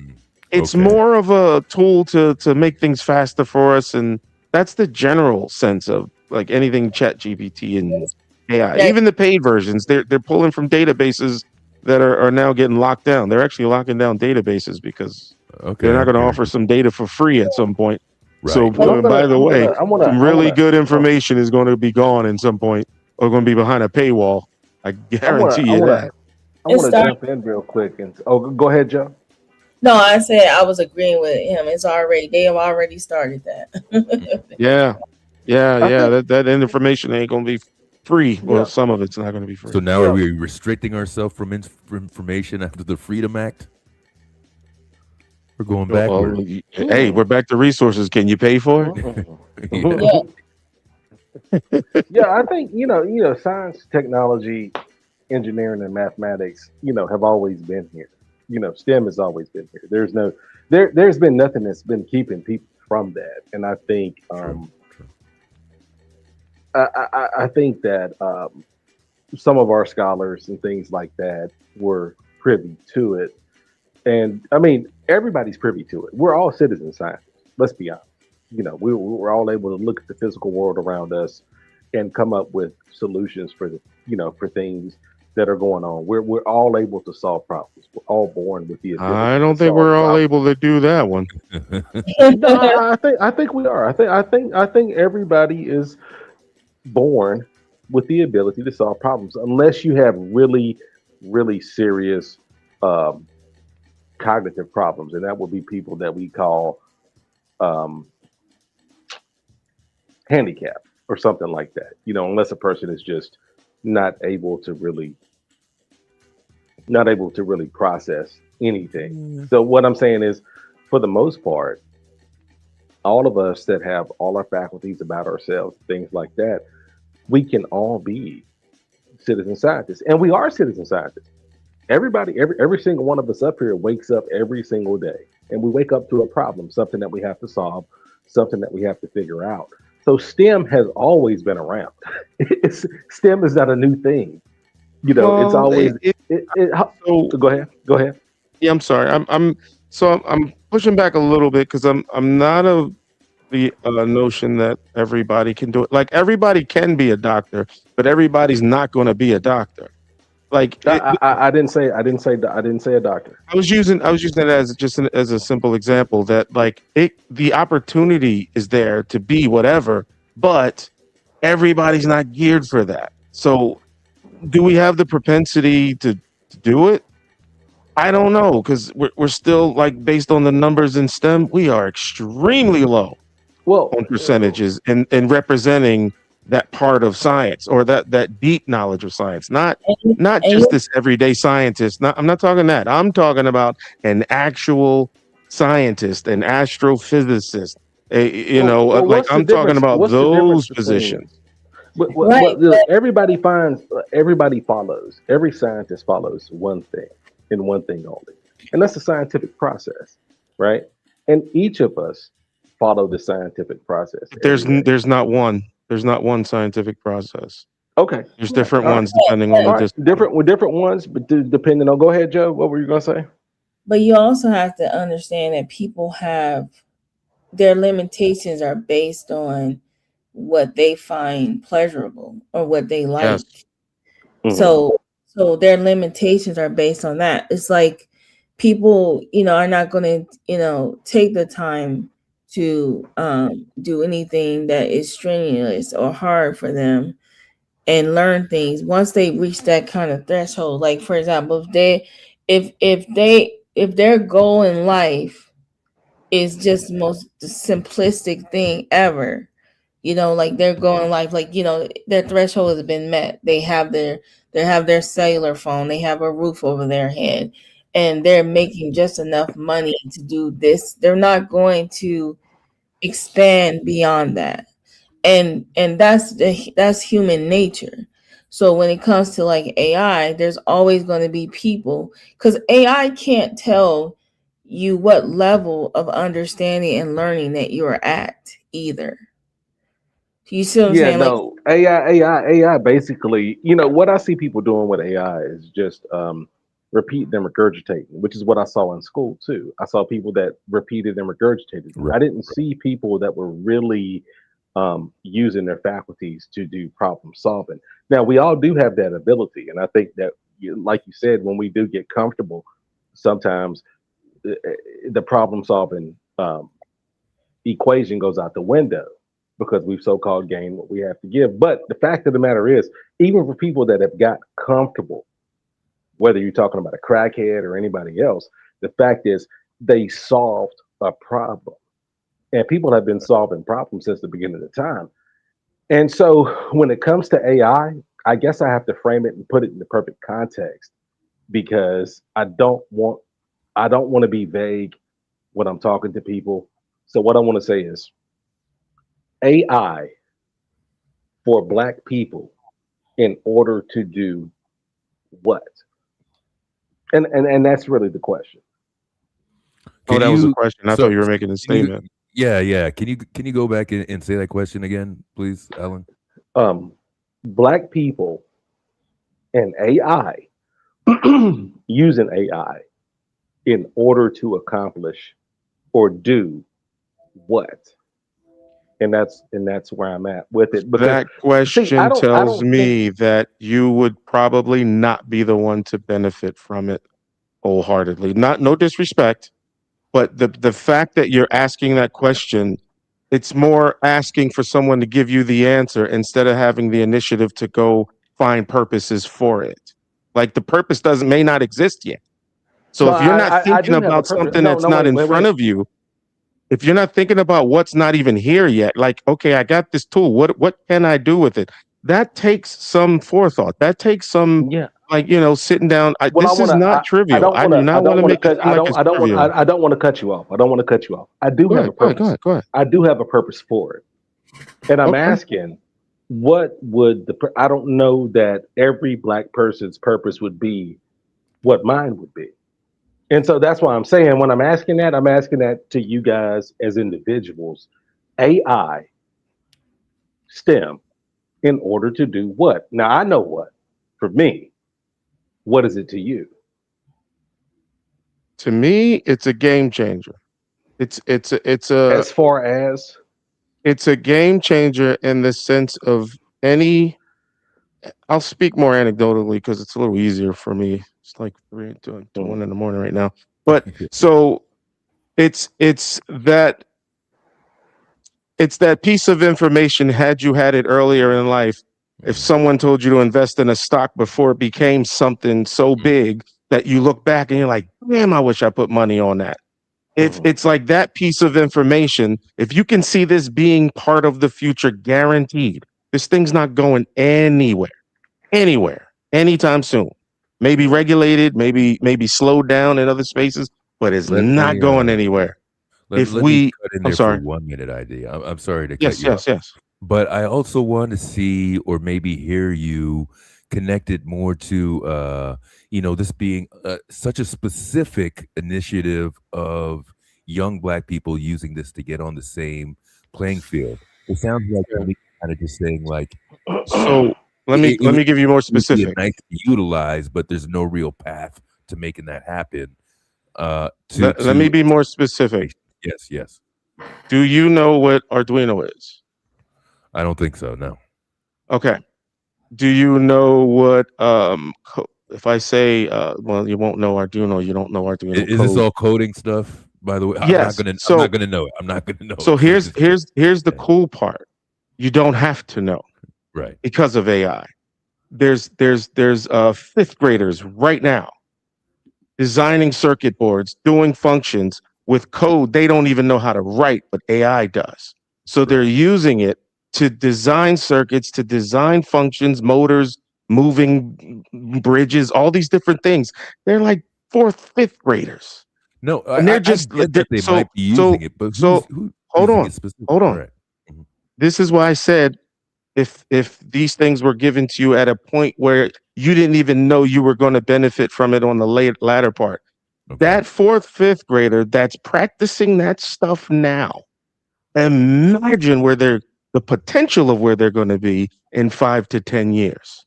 If they had it in their hands at 3rd grade, they don't know coding, but they know they can program this board to go push a button and have a bunch of lights turn on.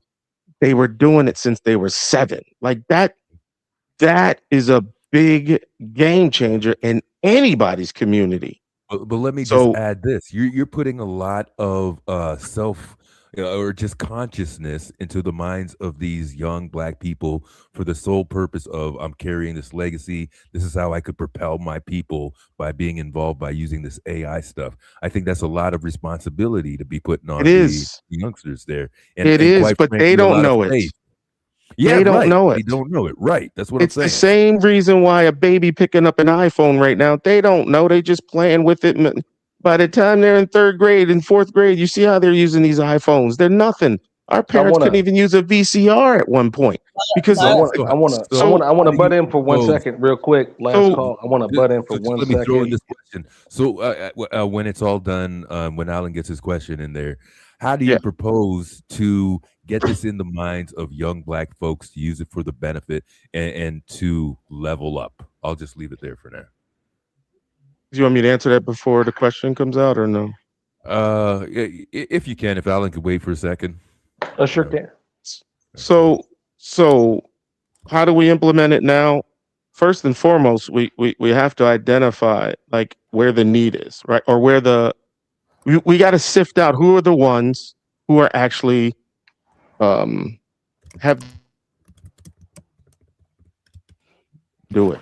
We got to find our scientists mentally. You're going in and out, identity. Yeah, I think I missed that last part. Yeah. And you get a collective of them, like as long as the exposure is consistent, that's the only thing you can do at this point. They're not going to know exactly where they're using this, but the fact that they're exposed to it is the bigger piece. That's the only piece we can really offer right now. because I mean, I can say what I think it's going to be in the future, but I do know it is going to be in the future. There is not going to be a world where this doesn't exist anymore. This is cat's out the bag. But the only way we can make a bigger impact is my generation's probably not going to benefit much from it. It's just, it is what it is. My generation's had their moment. This is not for them. But them young minds, we can't, in my opinion, we can't pitch it to them as this is your responsibility and you got to carry it. No. Part of me or what I have to do, I got to figure out how to instill it in them. Now that's my job. I don't know a surefire way, but I got to make the attempt, right? These are things that are afforded now. I can't think of any other time where that level of future impact, where we can actually instill some of the seeds now, that is unheard of to me. So I don't have all the answers. I'm saying the attempt is there. We can now feed this to our babies and have them grow into whatever they're going to be, but they will be much more prepared than somebody learning this in their 30s and 40s 10 years from now. And it's the preparation, in my opinion. You're convinced that this is more on the side from any tool, any advancement in history, that this thing, if used correctly amongst the community, amongst the youth, the Black youth, that this will at least help improvement in job creation, generational wealth. Money will not be a problem at all. Okay. At all. So all. That will not even be, that won't even, we were talking resources earlier. Money, and think of any STEM field that was broke. The STEM field has been what it's been for ages. It's been what it's been for ages. We're not in it because we weren't in it. We weren't in it. Our parents weren't in it. We had a few select that sort of trickled in there, but as a collective, as far as I know, growing up in the hood, being a nerd was a bad thing. Like I'm literally trying to flip the board. Like, wait a minute. I don't want you to shun that person for wanting to read a book. We shouldn't be looking at it like that. We should be shaming the person who's telling you you're an idiot for reading the book, for studying and understanding the sciences and the math and the physics and that stuff's not going anywhere. So why are we like cutting it off at the baby saying, don't read that. You corny if you read a book. I heard that all my life. But again, thankfully I ignored it. I'm thanking myself from back then. Thank you for ignoring that. But that was the culture. And from where I grew up, that was the culture. So it's a flip in the board culturally, mentally. I don't want to say spiritually because I'm not doing that. But just the idea of it is, I can't think of another time that this was like you can get a piece of the future that you're not in yet. So this is you need to echo this message to parents. Yes, to guide the youth into mentoring them to get into this thing. Yes, right. Yes, I mean I'm speaking to parents now about, you know, I mean I'm just now getting on this train. I've always thought of doing something like this because I too went through the collegiate level, master's degree, all that. The further I went in those studies, I became one of one. Right. In every class after I got my bachelor's, every physics class that I went, I said, why the hell is it just me? I see Indian, Asian, white, Asian, Indian. And then I'm coming in with a backwards hat and a jersey on talking about, hey, I'm here too, but I don't have anybody looking like me. Why is it like this? Right.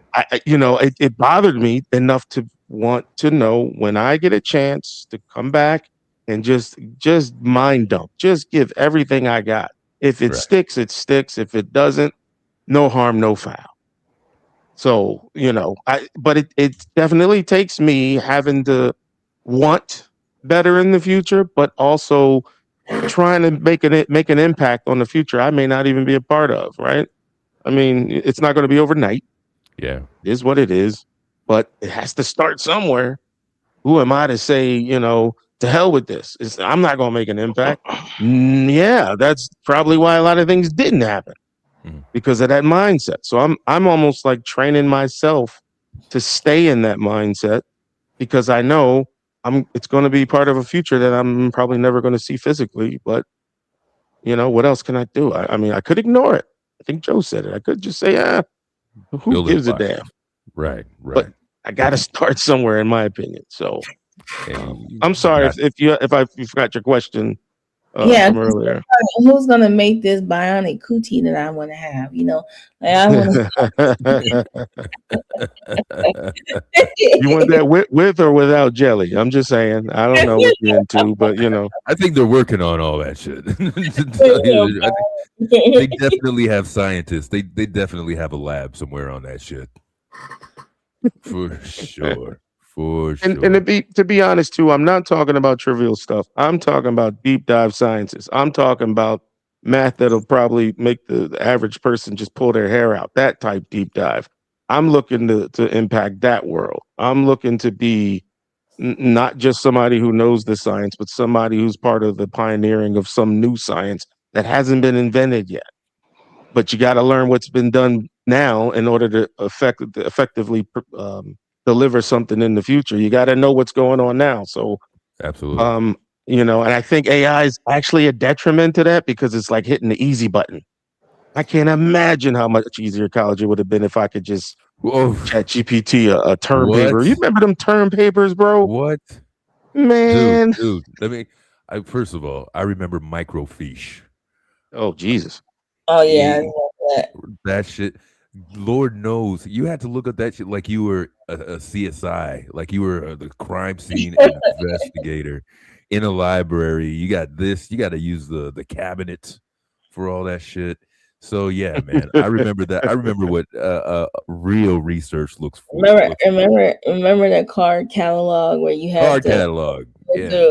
Damn. The Dewey Decimal System. Man, them term papers, you had to cite all your stuff with like cue cards or whatever else. And that it was, I don't know, it was just a wild time. But just now, you could just say a few words and get an entire book out of it if you want. Yeah, but see, a lot of people, they're not learning anything. They're just plagiarizing. They don't even read the, like I said, and then like right now, I'm trying to train the AI to see if it like learns, because AI will cater to you, but if all day. Right, but I'm trying to I'm challenging it every time, every day. No, this isn't it. This isn't it. This isn't it. And it keeps fighting. I'm fighting back and forth with it consistently. And I understand that there are always going to be those people who are the innovators, the creators of it. Because they're the ones that's challenging it too. But and that right there, Joe, that right there will be the differentiator. That knowledge right there will be the one that will separate those who use it versus those who know how to manipulate it. Yes. And you won't just ChatGPT is not going to give you that answer.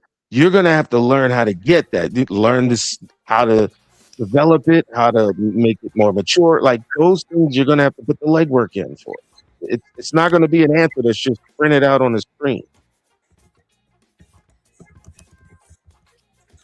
So yeah, sorry I'm on my soapbox with it though, but I'm really passionate about just the idea. It gets me excited to just even like the opportunity is crazy to me. Yeah, absolutely. And it kind of sounds like to me from where you are, we must be around, kind of the same age too. It being I don't know what the right word is.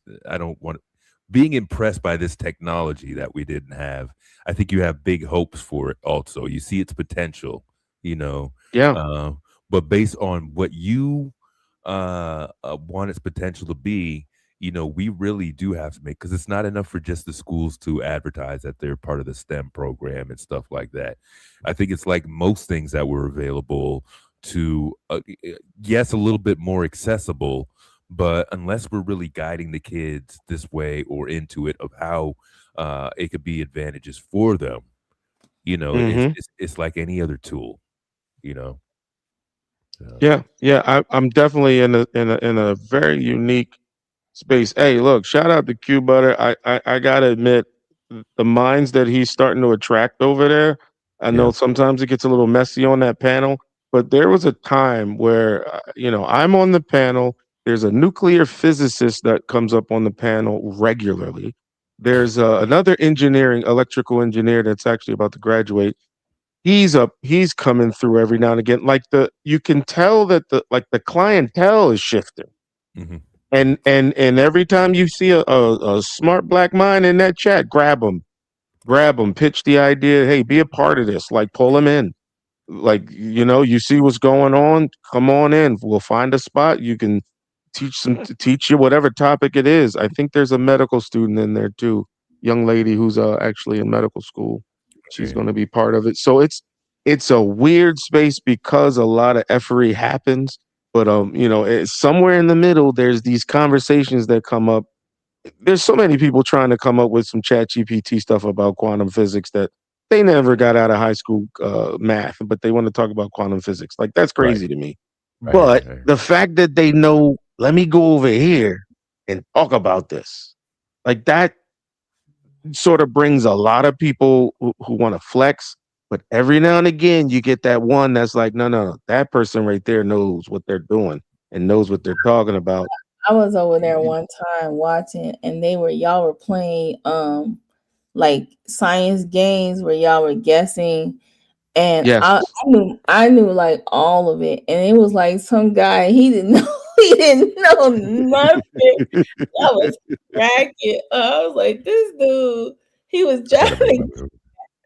But it doesn't make them run away, right? Even if you don't know, they still stick around and they still like, yo, that's I don't know what you guys are talking about, but I'm listening. Right. So what else can you ask for?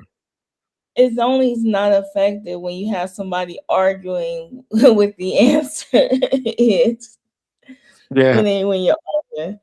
ChatGPT is ChatGPT is behind a paywall. What I like to do with ChatGPT is clear it out and delete everything and then ask the same question.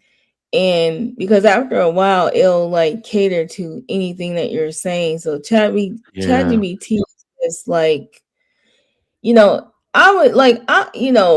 I just use ChatGPT for like just basic stuff. You know what I mean? Like, like let's say you want to know something real quick. Yeah. Or, because now, like, even when you send emails now, it's correct. Like they, they want to polish your emails and stuff like that. But my issue with ChatGPT, with people using it, is their level of learning and comprehension. So, like, for example, if you're a teacher, right, and you're teaching, like, let's say you're teaching junior high, and you're teaching a junior high school level of like science, right? And then the next thing that you know, all their answers are at a collegiate level because they're all on ChatGPT, right? So my issue with ChatGPT is that they do not know what they don't know the level of learning or understanding. Like, I know there's people that have psychosis using ChatGPT, and it's crazy. Yes, right. Yes, and it's sad. It's sad because so for me, I always try to teach that it's cool to know AI, but don't let AI be your brain. Like you still have to learn. You still have to put in the work. Now that depends on how much of the work ethic they have, right? Because the easy button's there.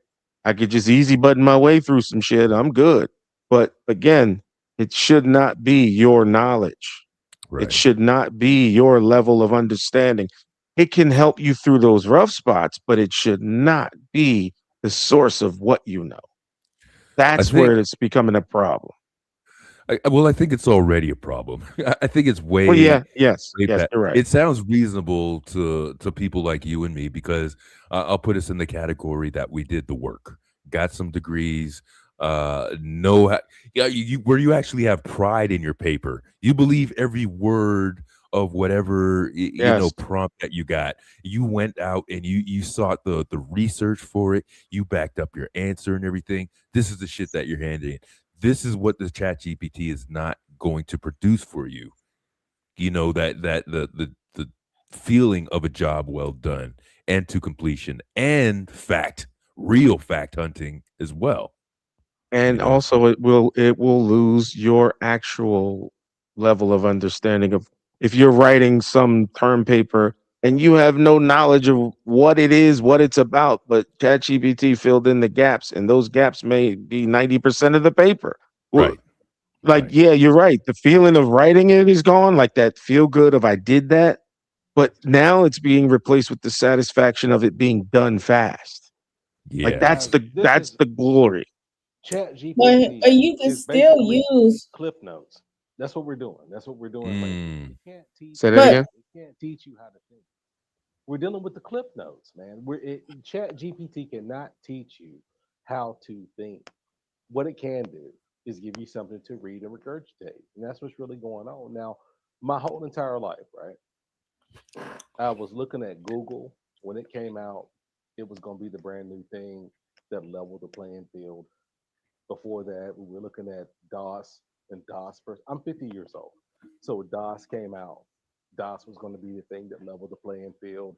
It was a new technology. Everything was going to be something that leveled the playing field. It was going to be revolutionary and all this, that, and the third. But just like today, just like this conversation, what I'm trying to figure out is revolutionary in what sense? Or we don't see, I don't think, see, the one thing that's not happened here tonight is we have not established a baseline. And the baseline being, are we using Chat GPT to create a system in which there's balance between people? Is that what we're using it for? And I think the people that are going to benefit from our scholars, benefit from our brilliant minds, is going to be like it has been in the past. They're going to usurp that, take it to build their own institutions. And guess what? We still got more of the same. So we got AI running around here. Everybody knows it. People are um, being rewarded financially for their knowledge as far as that goes and everything else. But yet, the system that we live under is going to usurp that and use it for its own benefit. It's going to just keep the engine running. It's going to keep the same old thing Not going. unless you Hold are on. the brain bot. This is what I meant by that. Now I'll take 10 seconds. If that person who became that expert in whatever field, that opportunity is on the table. That rise above all, I know this shit inside out type stuff. Now, you should have probably been looking at AI 10 years ago or 5 years ago at least if you're really going to be that person. But that lane is there is the point. So We had a George make it how Washington you Carver I'm already. sorry, go ahead. We had a George Washington Carver already, right? And he knew what he was doing inside and out, and it did not change the system of racism. I think you both you got good points, two separate points over there as well. I get what you're saying. Throughout the generation, this is going to change as long as we get as long as every household has a computer at least. Then as long as every kid has a laptop, as long as every kid's connected, got Wi-Fi on the bus, and We're in there. We're in there. yeah. We're going places.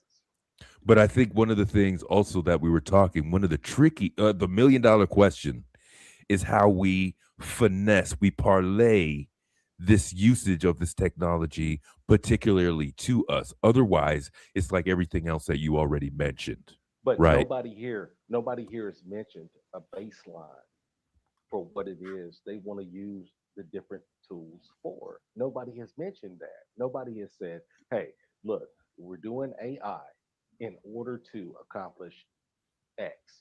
Nobody said that. I've said that. Now, when it comes to the system that we're dealing with, everything that this system does is in order to do one thing, and that is maintain the status quo that we have currently. That's what the system is for. As far as you know, uh, uh, the lives that most of us live and different things like that. The neighborhoods we grew up in. I didn't grow up in a community where people told me not to read books. I grew up with a mother and a father that said, "Hey, man, read everything." My mother had me writing book reports on Malcolm X in the third grade. What I'm saying is, we have a system in place that knows exactly what that system wants to do. Do we recognize that or no? Because if you don't have any direction for what it is other than, hey, we need to make monetary gain in a place where people put the value on the money that you have. And Alan, people your tell sound's you, going out. oh, sorry. How about, can you hear me now? Yes, good now. Yeah. Yeah, when you live in a place where people tell you not only what is money, but what the value is on the things that you want to purchase or have. I'm just saying we've got to have a baseline. Why are we doing anything that we're doing? Is it for a specific purpose? And if the purpose is to make money, then hey, just say, hey, look, I'm trying to make some money, take care of my That's family, part and of that's it. it. But if you're trying to say that what we're doing is we want to correct the system that is not correct, say that too. It's part of it. So the money aspect of it is part of it. Another part of it is actually being faces of STEM, actually being part of that narrative that look, science doesn't always have to come from a white man or an Asian man or an Indian Yeah, man well, or I just said that so we're all citizen scientists, sir. no, we're not all scientists. We're not all Yes, we scientists. are. Yes, we are. We all are We all not. have the See, we and all, this right everybody here, this right we all here, have the this right ability to here. be scientists. I didn't say the ability, brother. I said scientists specifically. We are Yeah. all Okay. not Then I'm gonna say scientists. it. I'm We gonna must say first learn. specifically. We are Okay. scientists. Yes, we are. We are not, by Why not? definition, we're Why not. not? Why not? Tell But me why. you tell me, you made the claim. Tell me how No, you're a no, scientist. no. You said we are not. I want to hear that. Yes, that was the follow up claim, but the initial claim was yours. Yeah, I'm refuting because it, and I we did make a all claim. okay. All right. I get it. I'm going to prove my point, but I'm going to give All you the right. floor to prove your stance. Yes, sir. Yeah, what I'm saying is we all have the ability to solve problems. That's what science is about. Science is about solving problems. And every single one of us on this planet right now that have the cognitive abilities to do so solve problems every single day. We're By all scientists. definition, that's incorrect. Okay, go ahead. That's incorrect. And I don't know if Joe, you can pull up the definition for scientists, but these are things. So And go to this AI to is do one of it. the Go to things. AI to do it. I'm Yes, not go to doing that. AI. Go to AI. Go to Google. Doesn't matter. The definition is going to be the same. The point I was making is this is why it's very important. I'll give a parallel. Having a conversation with somebody telling me what a theory is versus a scientific theory, they are not synonymous at all. There is a level of understanding that you must have in order to even apply any scientific theory or even use it in its proper sense. To say that it's a theory and think it's just a throwaway, no, that's the highest level of scientific proof that we have that's repeatable by other scientists practicing in that field. And It's Joe, not just, I'm sorry. what Joe, while you're at it, pull up the scientific method. Yeah, you can pull that up too. Which again, it's not going to be exactly the same for different disciplines. There's different ones for Yeah, like there's always software different. design, There's hardware always design. there's always look. Yes. There are always different definitions, and I'm going to tell you why. The reason why is because each of us is able to think on our own. Now, there are definitions that I don't agree with. Look, there's a definition for racism in the dictionary right now. I don't agree with the definition. I don't. Does that mean that the definition that's in the dictionary is correct and I'm incorrect? No, that's not what that means, but definitely that's a good place to start when you have conflict with language and speech. So usually you try to get some level of understanding. This is what I mean when I say scientist, and you're saying this is what I mean when I say scientist. So we're defining them. I'm saying you are way too loose with the term. Everybody is not a scientist. Just define it. We don't That's have what to. Joe's We doing. don't have to That's go what into Joe's any. doing. You don't need to We don't take have my to go word into for it. any Joe's fanfare. doing it. All right, No hang on for a fanfare minute. needed. Hang on for a Let's minute. just Hang go on for into it. Why are we looking up scientists? How do we move to scientists from the STEM theory and what we're doing? Because the initial argument, which is kind of interesting, but it's kind of been answered already, is how do we you argue for the side of technology and that things change and we adapt and everything. I think what we're asking of identity is how do we curtail this specifically for use in the Black community, in the youth, so that we could say that this thing is the most beneficial to us over the course of history. But I also hear identity saying, you know what, I don't know how we would branch that out, how we would roll that out, but he does believe that this is the best thing that he's seen to be able to level up. I think what I heard is accessibility. All right. This is what I think I heard: accessibility. So AI and STEM gives us more. We're able to access the knowledge to become scientists versus being like coming from a background where some schools and resources are limited. This kind of makes it where there are the accessibility is more, it's accessible for a lot of people so that it can build a community of Black people to become engineers, scientists, and fall into those fields of study. That's how I take it. And he's correct if you look at it from that playing field, like not just basic, knowledge of everybody can be something.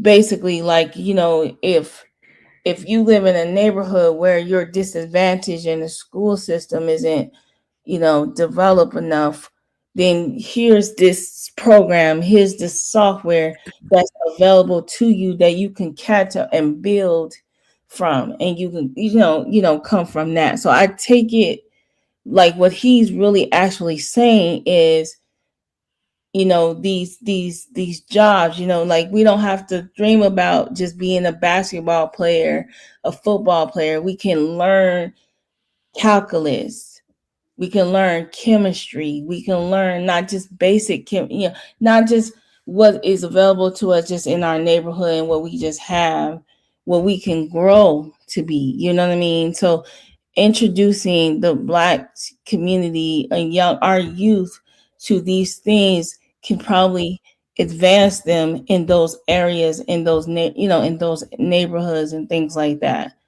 So I think that's how I take it, what he was saying. Yeah, I agree pretty much the way you put it, but I think the chat is, I guess TZ thinks I'm using more flowery words, but I'll be more specific, and maybe this will actually help Alan understand my position. One of the things in STEM you have to understand, and I teach this, you have to understand this is a language. If you learn Spanish, there's syntax, there's structure, there's all these things that it's not trivial to everybody. I can't just wake up and speak Spanish tomorrow. I got to put some work in to learn that stuff. Learning these terms, learning the understanding that no, a scientist is not blessed on everybody that walks the street that calls himself a citizen scientist. I ain't never heard of that, but the idea of that is like it's minimizing the impact of what an actual scientist and their impact in the world is. That part of it, we have to learn the syntax, the language, the terminology. This is speaking a language that is not common to everybody. You have to put the work in. So I'm not pitching some glorified, hey, everybody, come on, kumbaya. No.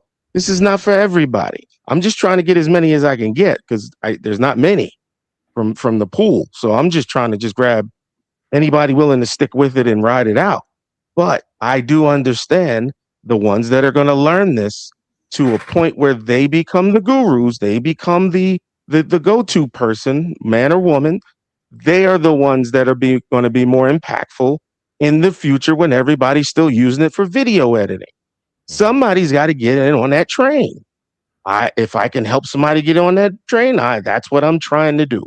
I am not telling it's for everybody, but it's definitely wide open for anybody that's willing to jump in. Now, how you take it, in life, how far you take it, that's up to you. But definitely understand STEM has never been something that everybody just wakes up and can become that. No. This is a language, bro. So if you can't speak the language, I can't help you there. All right. I want to talk to you about a language. All right. Wait. Pause for a second. I need to take a break. All right. So it is 12:16, and we're about to go into uncharted territory. I thought that when I made it simple, well, I'm getting sleepy.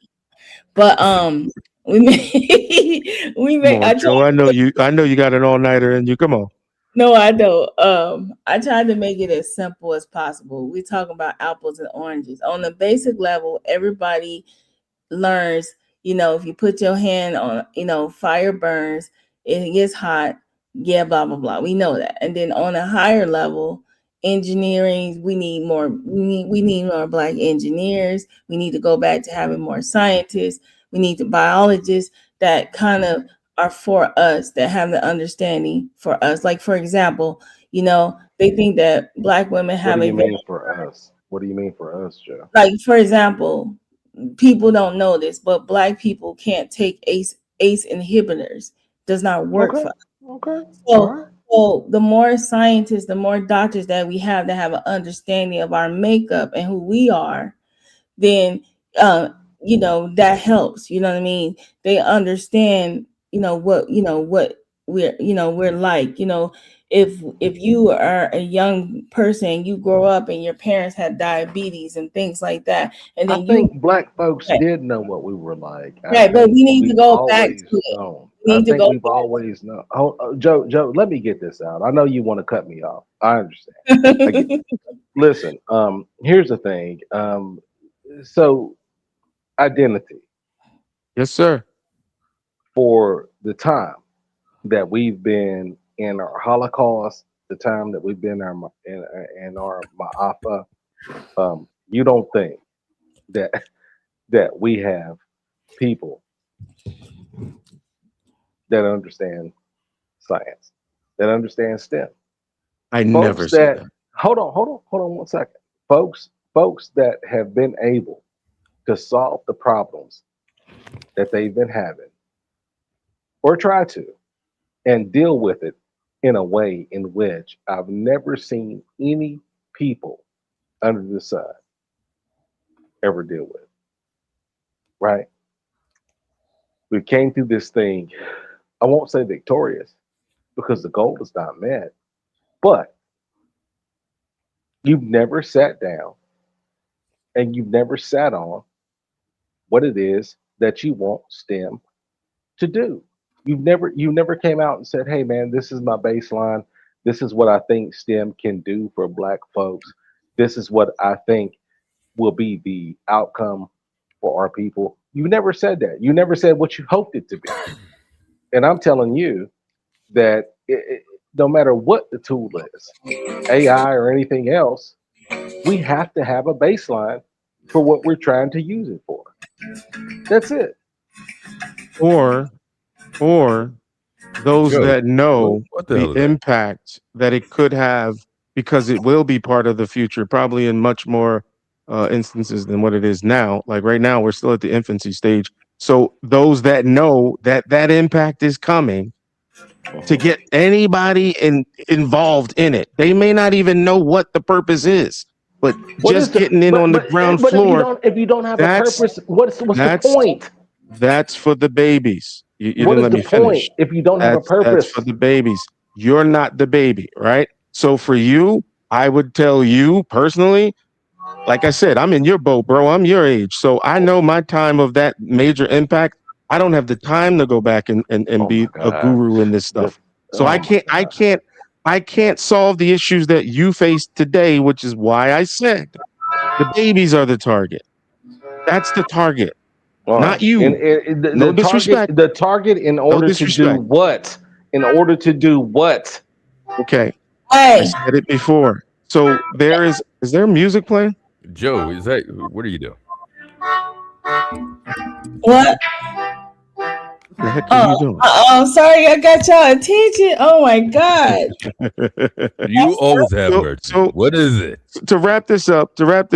So Oh, that was my rap. in essence, so STEM itself, science, technology, engineering, math, that is not everyday language for everyday people. That takes. Don't get mad at me because of what it is, bro. I'm not That's mad the at you, first thing. sir. I'm not Okay, mad. but I'm just asking you to I don't know answer what a the oh my question. God is for. And I'm the oh my telling God you, is for I'm in order telling to do you, what?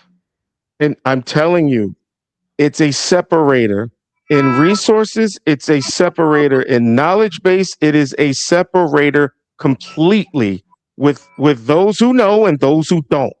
We Okay. don't have a seat at that table percentage Right. wise. Right.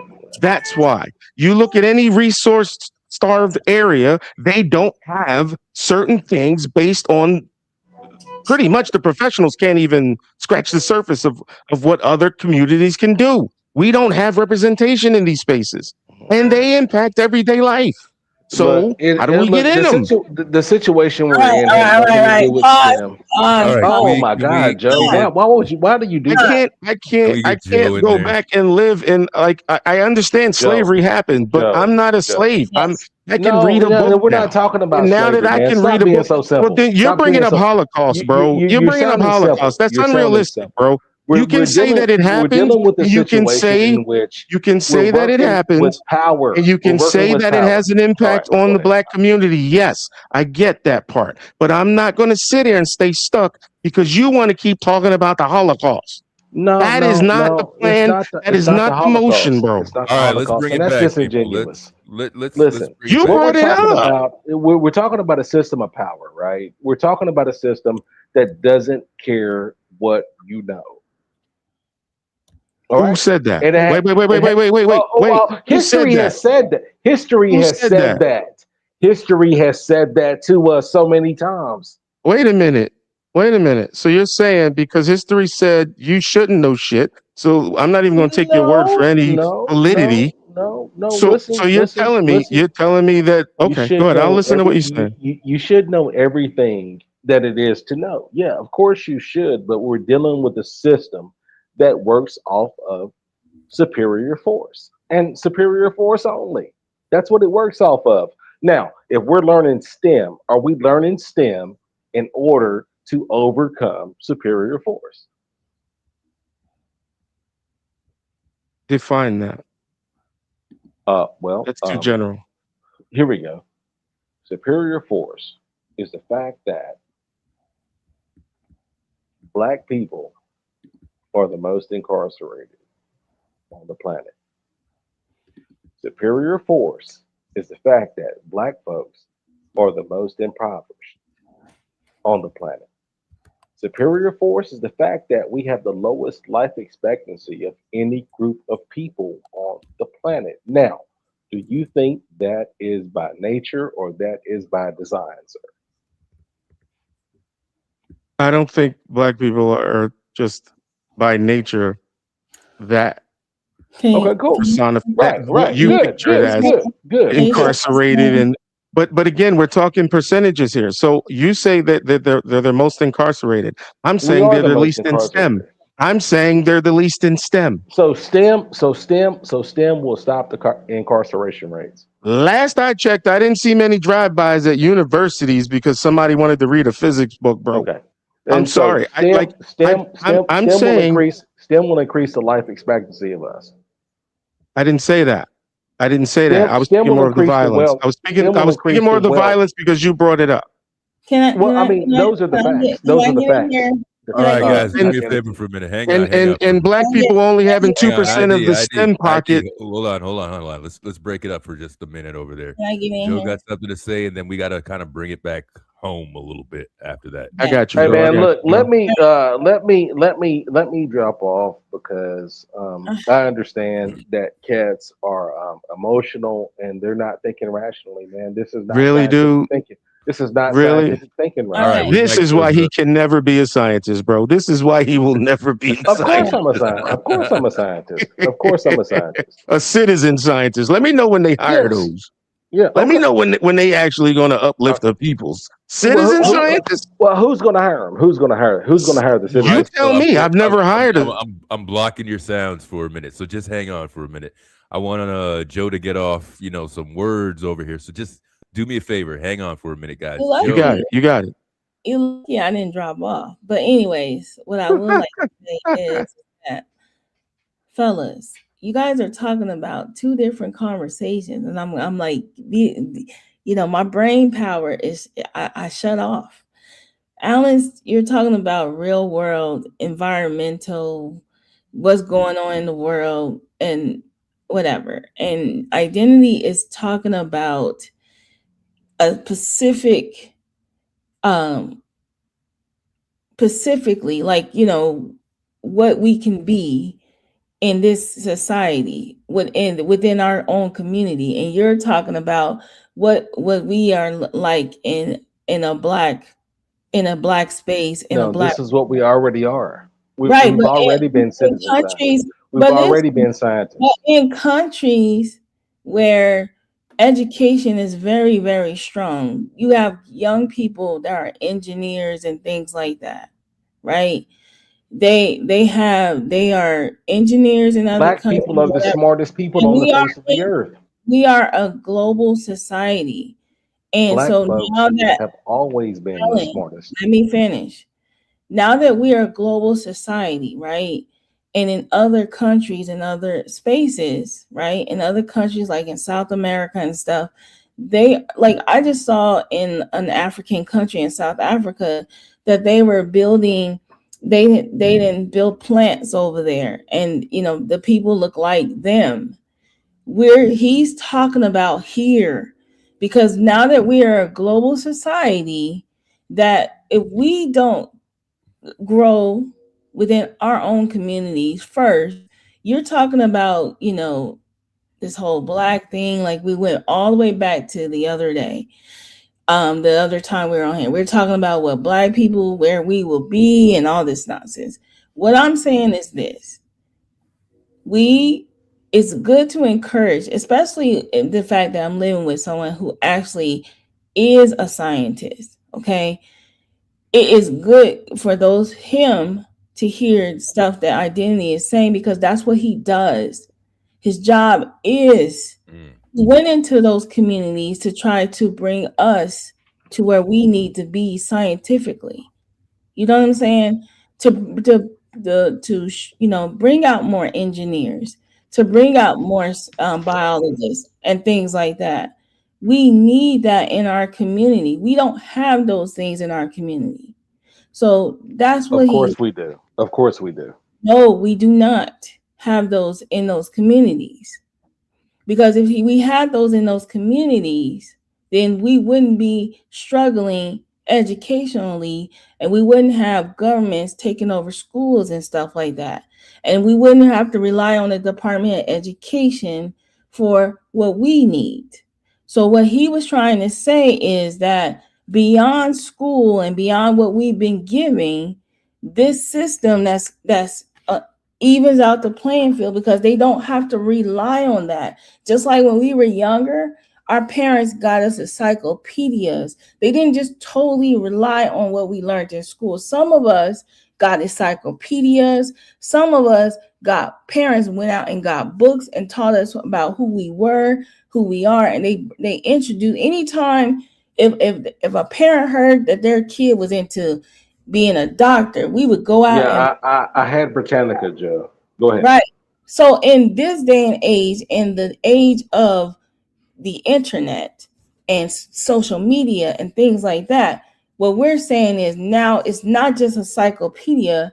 We have AI. We have all these programs that can kind of. And we've always said that through every single generation. Right, but we're saying that right now that it's easier and accessible because all kids have cell phones. Do you see how accessible?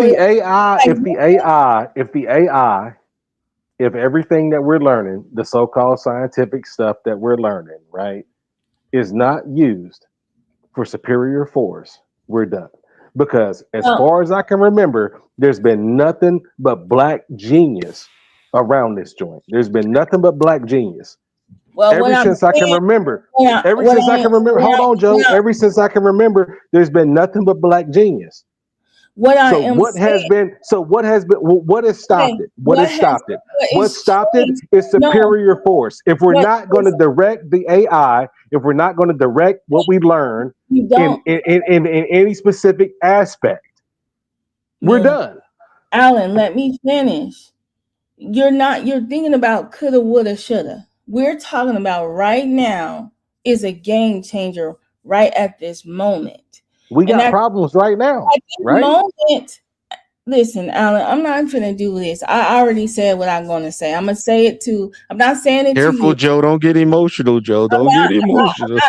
I'm not saying it to you. I'm just going to say it to the chat room.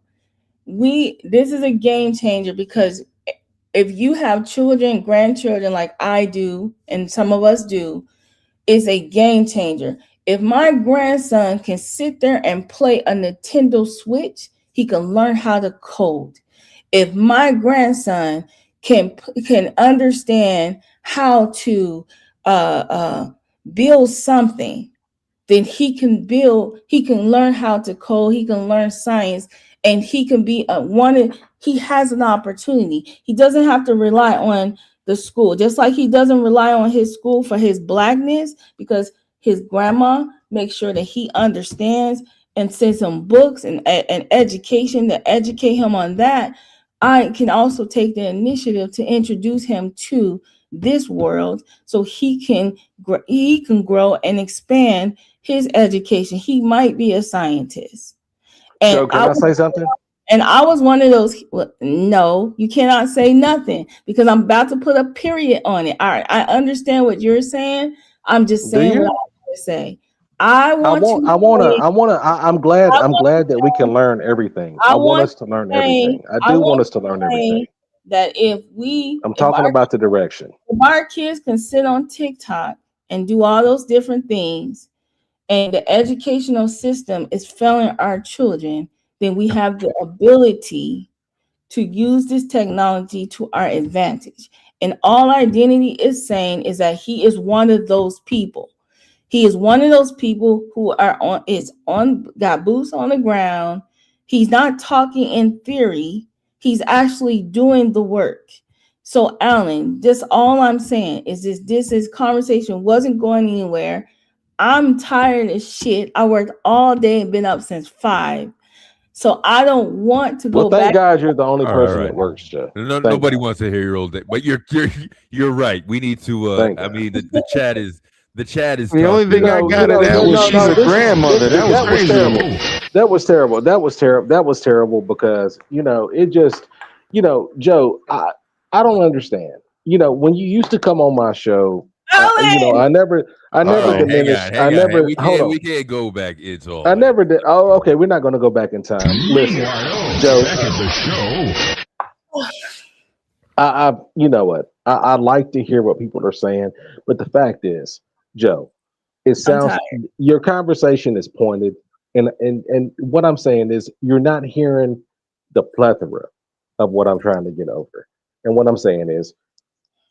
For whatever we learn, do we have a focus as far as what we're trying to do with the knowledge we gain? That's all I'm asking. All right. So we got that. I do think we need to, we are going in circles a little bit. Chad is a little bit getting annoyed, but I kind of get what we're saying. You both have represented good sides on the points that you're making over there too. I get it. It's out there. We all have different theories on it. I want to say something. JJ, stop. Because I don't, the thing about it is, TZP, Chat Lives Matter. Oh, Chat is Lives, that Chat Lives Matter. Chat Lives Matter. Okay. So TZP? That's Tiz? that's Chat Lives Matter. No. Oh, okay. All right. Okay. So what I wanted to say is that the reason why I said boots on the ground doing what is I didn't want to go in specific of what Identity does. It's his business. What I'm saying is I'm not going to go in specifically of what my husband does because that's his business. What I'm saying to you is that there are people, there are scientists, there's people doing things, teaching STEM, doing all these different things, okay? That's all he was talking about. Alan is talking about something else. We're there. There's two people having a conversation. No, I'm not. And they're both talking about two different things.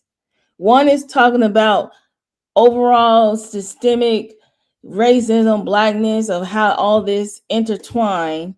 And then Identity is talking about how this can assist us.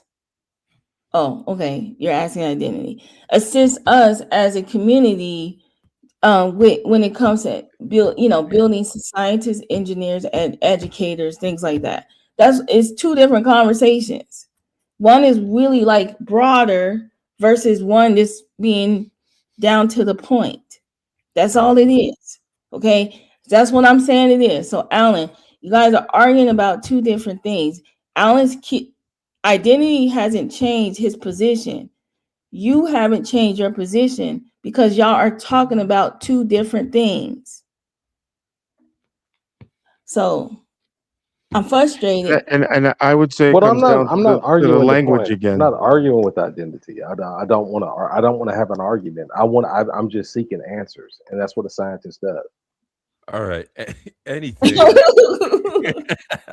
And why are you seeking it is the question. This is hilarious. We're all so if we have a tidbit on a crime, are we investigators? Are we global citizen investigators as well? I'm just playing with that one over here. But I do think we both have. First of all, it's funny. Who is this Chat Lives? Who is TZP News? He's Chat Lives Matter, and Chat Lives. So why is Chat Lives? Why is he calling you? Why is he calling you, Your ma'am? Identity, you would know he wasn't religious. So Identity. Right. That was funny. That's funny. I'm agnostic, but that's funny. I made sure I didn't even touch anything religious. I made sure of that.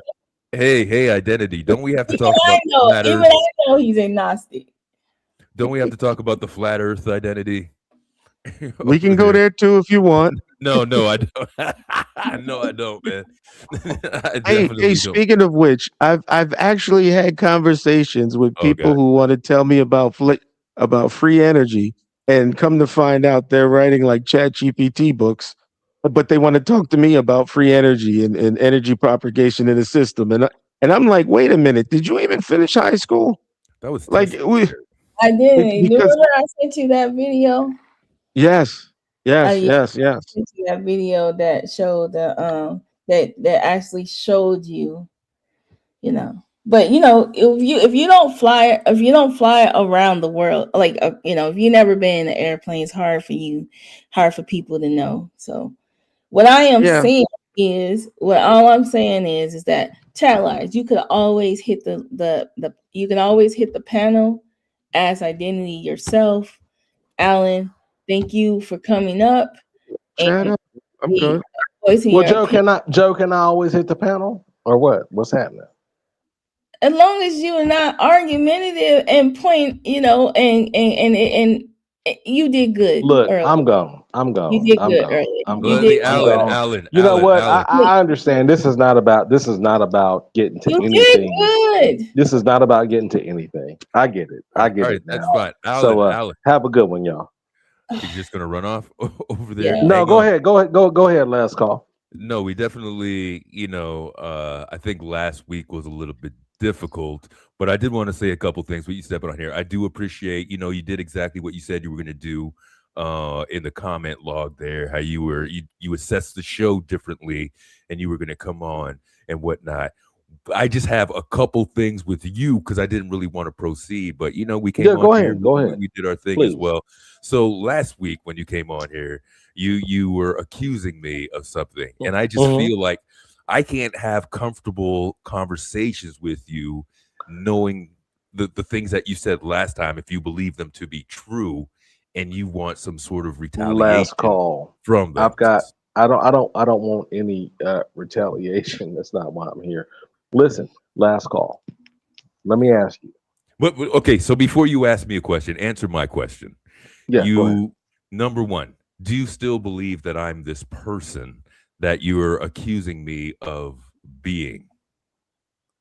I don't know if you're the person because I never heard your voice. Okay. Until this show. Now, I did see the last call avatar.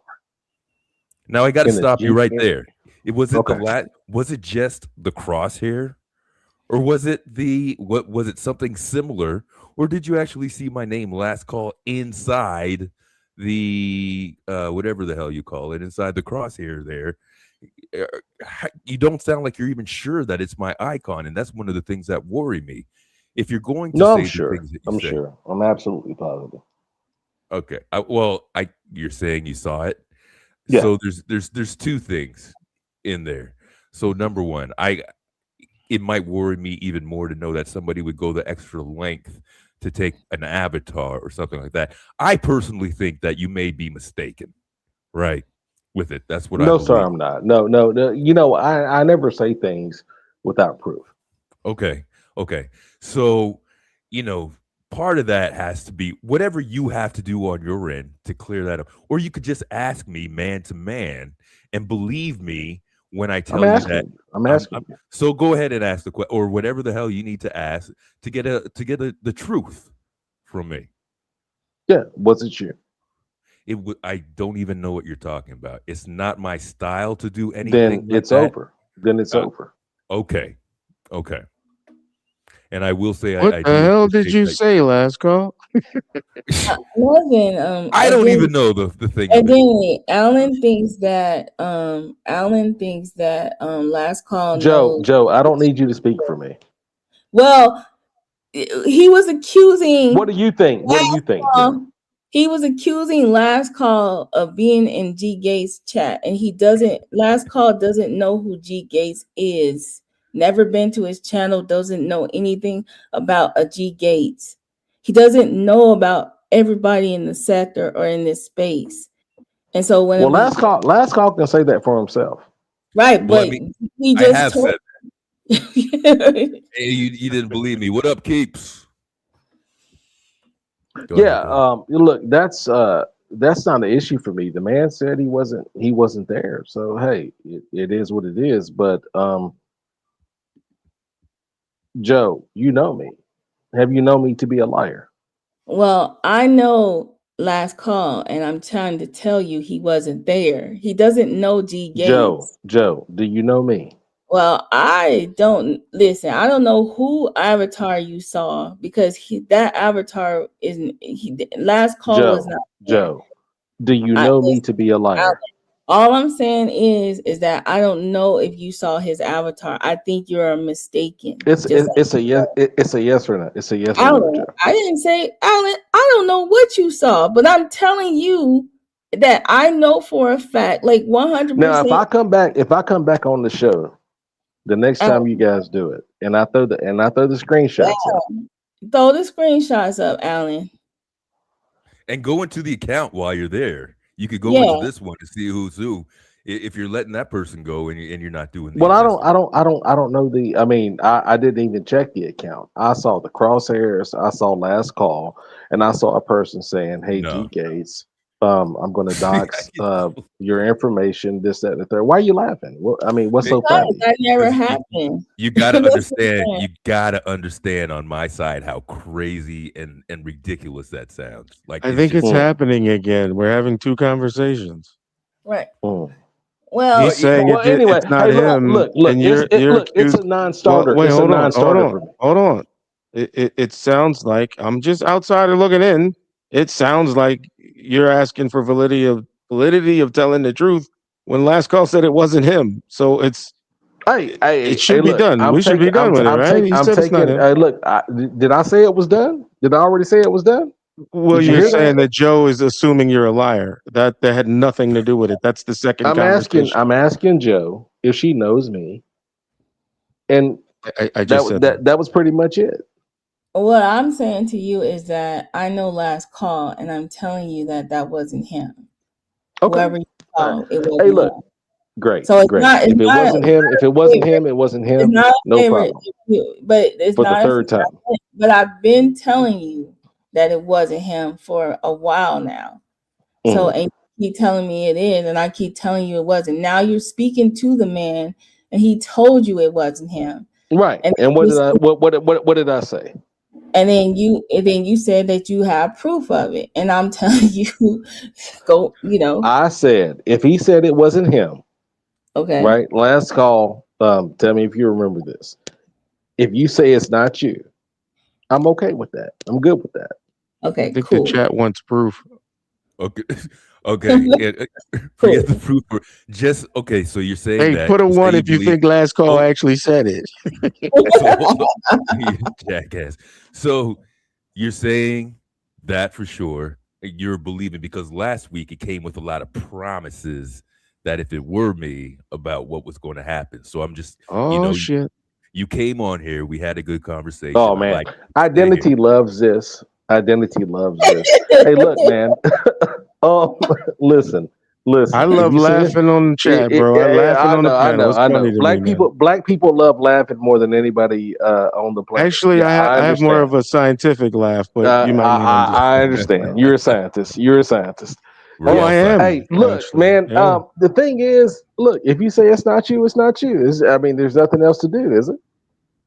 I mean, it's up to you because I've been saying the same thing. No, sir. No, sir. If it's up to me, I'm saying it's done. Okay, so I'm going to take your word on that then.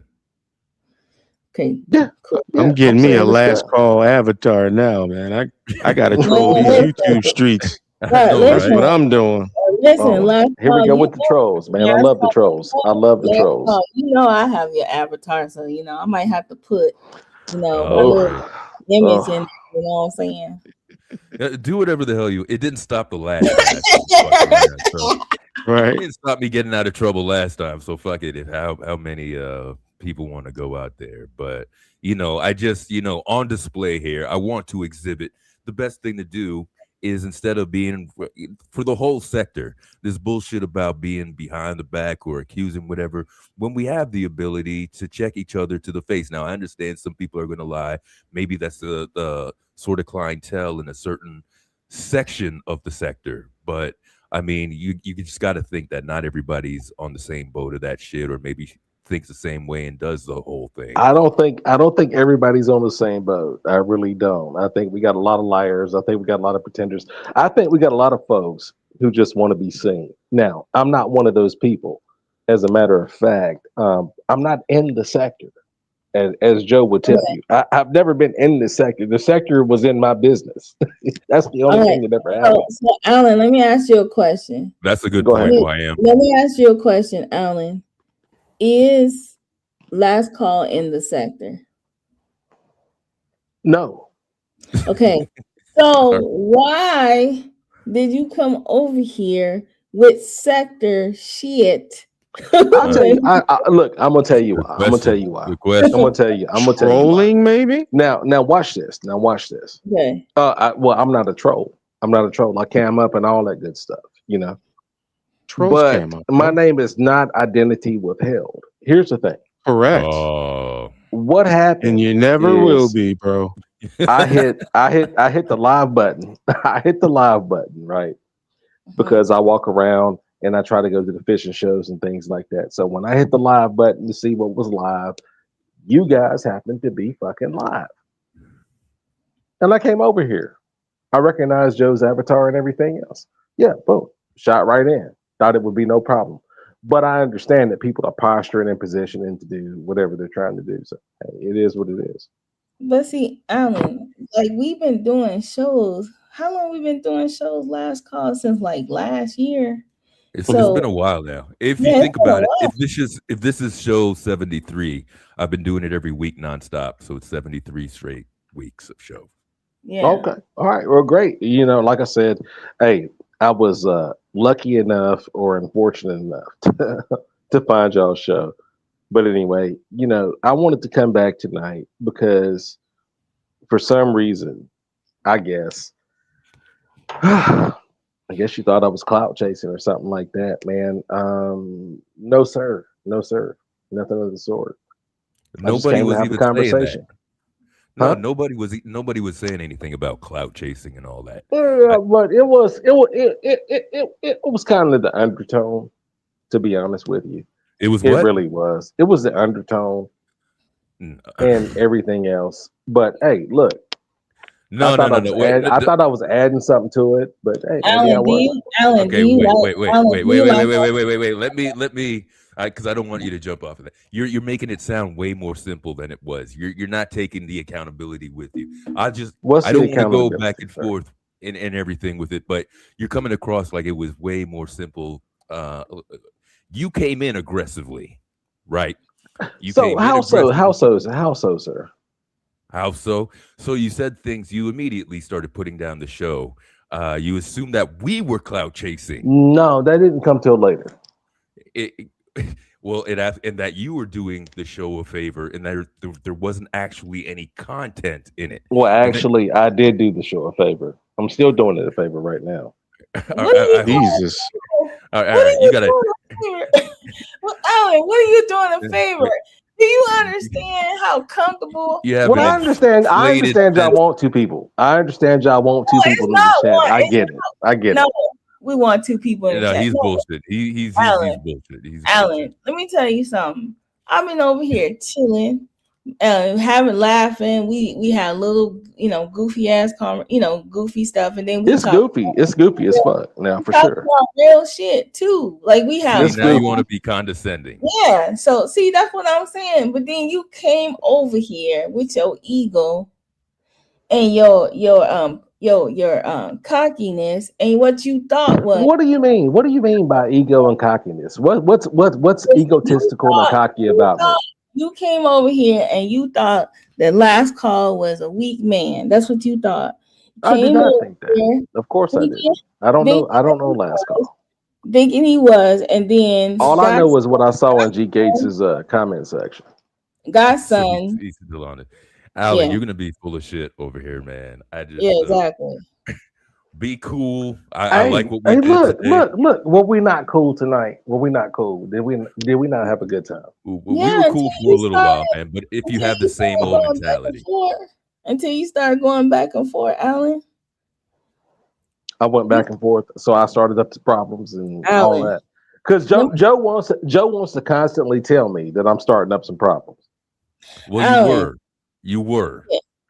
Alan, when you start making it broader and talk and making this whole black and white argument, like nobody, we Joe, talk about things Joe. on the surface. But Joe, you got mad because behind the scenes, I used to cook the shit out of you. So I understand. Now check this out. Here's the situation. Do we live in a world where all the things I said about black life were true or false? Alan, we live in a world where delusion is grander, and you just Here we go. Okay. All right. Well, And you just said something that's like hella once delusional. again, That's once right, again, Emmanuel. Someone show am I delusional? Am I Yes. delusional about the incarceration rates of black folks? Listen, Alan. All right. Yes Joe, or no, wrap that Joe? up. I'm your elder. I am 50 years old. Oh my God, Joe! I'm 50 years old too. If I wanted to talk about the incarceration of black folks, right? What about the life expectancy? No of black one people? challenged that though. That's the interesting part. Yeah, No one I challenged it. understand. And nobody ever set a baseline either. Identity. Oh, forget the Once you baseline. make that that you wanna do? statement of the stat, once you make the statement of the stat and no one challenges it, why bring it up again? But because nobody set a baseline. What is So the you baseline? are antagonizing. You are initiating the conversation that no. no one else is having. Identity. Don't do that. Don't do that. Don't try to pile on, bro. It's not the thing. Don't do what? But I'm All gonna right, all ask right, all last right. call. Let's close it up. Let's close it up, man. Thank you, last call, because last call agrees with exactly with what I was saying. Well, you called him a liar earlier, so I know I don't have his chat. Look, here we go with the misdirection. Hey, let's be real. Last call. Alan, go watch. Joe.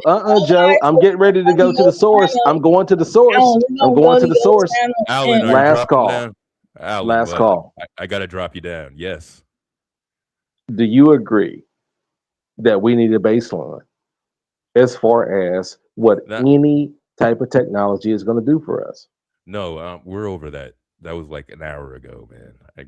We argued that out. I'm done. Now he gave the answer. Now what's your follow up? Oh, the follow up is, hey, he said what he said. All right, we're done. We're good. Okay, cool. So what do you want me to do, Identity? Whatever it is you feel like doing, brother. All right, thank you, sir. I appreciate that.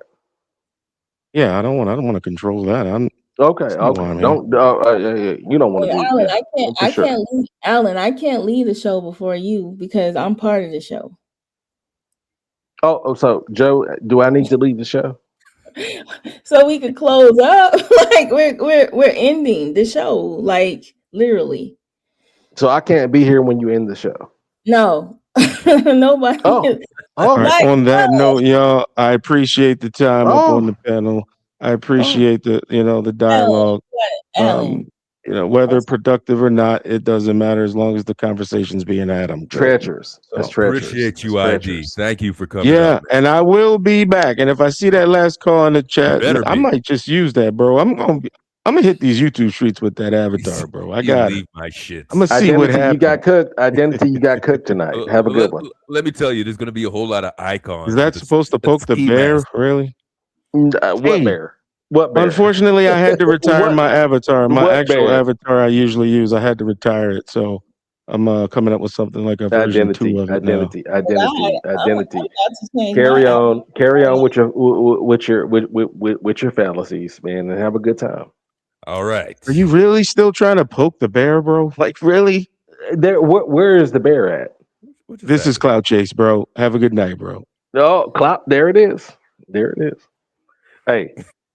Alan, any closing statements on your way out? Yeah, I do, man. I really appreciate the convo. I it was great and everything like that. But hey, man, look, you guys are gonna have to get to the real conversation sooner or later. Oh, we gotta get to the real. You're gonna have to get to the real conversation, man. Stop fucking around. The real conversation. Yeah, look, we don't need to. Look, Black Dynamite doesn't mean anything. All right, get to the real conversation sooner or later. Do you even know what this show is about? What is it about? Oh my God, we're not. You go watch the previous video. Once again, no baseline. All right, y'all have a good one, man. Thank you for having me up. Peace out, Alan. Good. Yo, your crew. What's up with your crew? Wow, man. Listen, you already see my crew with the way they respond, but hold on, I need to change my avatar. Hold on, real quick. And I don't even have an avatar up. Look how bad it is. Look at you coming to the show all broken down and shit. What is going on? So, all right, real quick. First of all, nobody's getting back up here right now while we have this conversation. Oh, what is that? That's my avatar now. Why are you scowling? The scowl face. All right, so just to review, Alan, listen, Alan, you don't need to come back up. It's fine. I'm just gonna say a couple things over here. I do think that your appearance, you kept it together for a while. It was generally okay. We're getting just bad reviews from the chat. Don't do this again. The vibe is weird, all that sort of shit. What does it say, Wyatt? Last call, you have to come up with a plan to handle him. I mean, I don't know what other plans other than the only thing, if it gets disrespectful, you got to go on the deal. one of my main contentions I was saying at the beginning was, well, you can't blame me for something, and have nothing. I think this is the issue. Last call. It's like we do a show that nobody like Alan or some people don't understand. Like the regulars understand what the show is. The show is just a show about whatever. We just say what's on our mind. We talk about current events and things like that. We can get deep, but we don't do that. You know what I mean? And in this environment, we know that if we're talking about two different things, that we know how to dial it back. We're not, we don't try to press and question. We don't try to have conversations that make other people uncomfortable or make another person feel, we try to stick I don't even think it's not even that, Joe.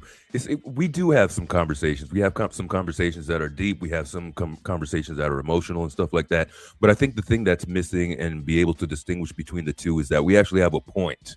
We're not just dancing around with a bunch of questions and trying to get to it and trying to hone the whole interview or curb it just for a certain agenda. So it makes it a little boring and a little disorienting for other people. And it does I do recognize when it's going back and forth. I kind of want both sides to go at it as long as they're able to express themselves, and not be disrespectful and shit. But, it did start weighing on the end tonight about, you don't want it. You want to debate. You don't want it to get to the argument stage of that too. And I'm sorry for cutting you off, but it's cool. I'm almost done. And even though, Alan came back with a little bit of he did change a few things. He didn't come back the same way that he did. Some of the ego came back towards the end, and that's fine. And he'll probably do a little bit less of this if, we just can't end it. I know it's only twice, but we just can't end it on, some sort of sloppy shit. Or leaving the vibe uneasy when the chatters are basically about to go out and shit like that too. So a little bit of that, and I don't know, it's just once it gets out of hand or disrespectful or really kind of takes the program out of whack, then we probably got to cut that off, because I don't think other people are appreciating that shit too much, and I don't really need to do it. It doesn't improve anything for me. It stops being an intelligent conversation and just some rambling after, a while. And this is not a sector show. Right. Because if this was a sector show, I would be on my channel. But the thing about it is that it's good to have conversations about, about technology. Like, Identity is very passionate about technology and passionate about teaching and education and stuff like that. And so, like, what typically happens is, and like, even you have an educational background, and so do I. And so we can be long-winded, but we can package it a little better, that's why I can tell when there's two conversations going on at the same time. And it's hard for someone to dial it back when they really not understanding that this is really, really simple. It's like, I think Identity was trying to be positive. Right. And I think Identity was positive when it came to talking about, and this, he wasn't being pessimistic. And I think Alan came off pessimistic, even though YM said he liked Alan's questions in the STEM talk. But I think Alan was kind of pessimistic because Identity was only talking about, the positive, how positive it is for us to have access to this. And it evens the playing field so Black children, in our community can grow in certain aspects in science and things like that. And then at the same time, Alan, which is nothing wrong with the conversation he was having at all, I'll say that. Yeah, I heard him. He was just talking about how does, in a society, well, I'm paraphrasing because, people say I put words in their mouth. that in a society that is that oppresses us, right? How is that going to benefit us in any way? And the thing about it is that how has it benefit, us in the US versus now that we're in a global society. You see what I'm saying? So like if we're in a very global society where everyone has access to these things and they're saying like we don't need the United States. We don't need, you know, and we don't have to come over there to be better. We can do this technology and these things. We have access to it to build art where we are at. I feel like identity is saying that we're left behind. We're getting left behind, and now it's a possibility that we can fast forward because of what we have. And so it's kind of like positive versus pessimistic, or still, regurgitating the same ideology of the past, even though we are dealing with systematic racism still to this day. Like we talked about that earlier today about how the president leaked racist stuff, but at the same time, we're sitting back saying we're unbothered. We're not participating anymore. Right. Do what you want to do, but you come in our backyard, we're gonna fuck you up. You know what I'm saying? So I think that whenever we have these conversations, if we want to talk about blackness, we can talk about blackness. But I think that the conversation just was too expanded beyond a lot of people's expertise or what we wanted to talk about. Because like I like the conversation about STEM, I like the conversation about AI, but then the conversation went to blackness and going back to that conversation we started last week, like what is black, and stuff like that. And I know Alan is Right, it very was going there. Right. I know Alan's very passionate about those things, and so that's where he's going to always default to. That's what we call it. He defaults to that. But I told you early on when I was talking, I said, listen, blackness is not just simple anymore. It's complex. It's culture. It's more to blackness now. Yeah, of course. Right, to the point like if I know that, and that both of us are communicating, you're talking to a black person because who had the black experience. You see what I'm saying? The black experience is where we are living right now. What is the black experience? Like, we can talk about what's black all day long. We can talk about crayon ideology all day long, but we're talking about the black experience, right? Identity was talking about the black experience, bringing AI to the black experience. Right. And then he's talking about a baseline or something like that. Eventually he started going to that, and it was just sort of off kilt of like, well, that's not exactly, if you're asking questions like if he has a strategy, a rollout plan of exactly how to do that. And we had kind of already raised those questions. I gave a couple questions to ID. Well, at what level are you doing this? You realize you're asking for a lot of faith on, and he realized that already. So that point was already done. So I just think a little bit of confusion was dropped in the mix. I mean, guys like that. I hear you, Emmanuel, and everything. YM, I do see that. You see the positive point in that.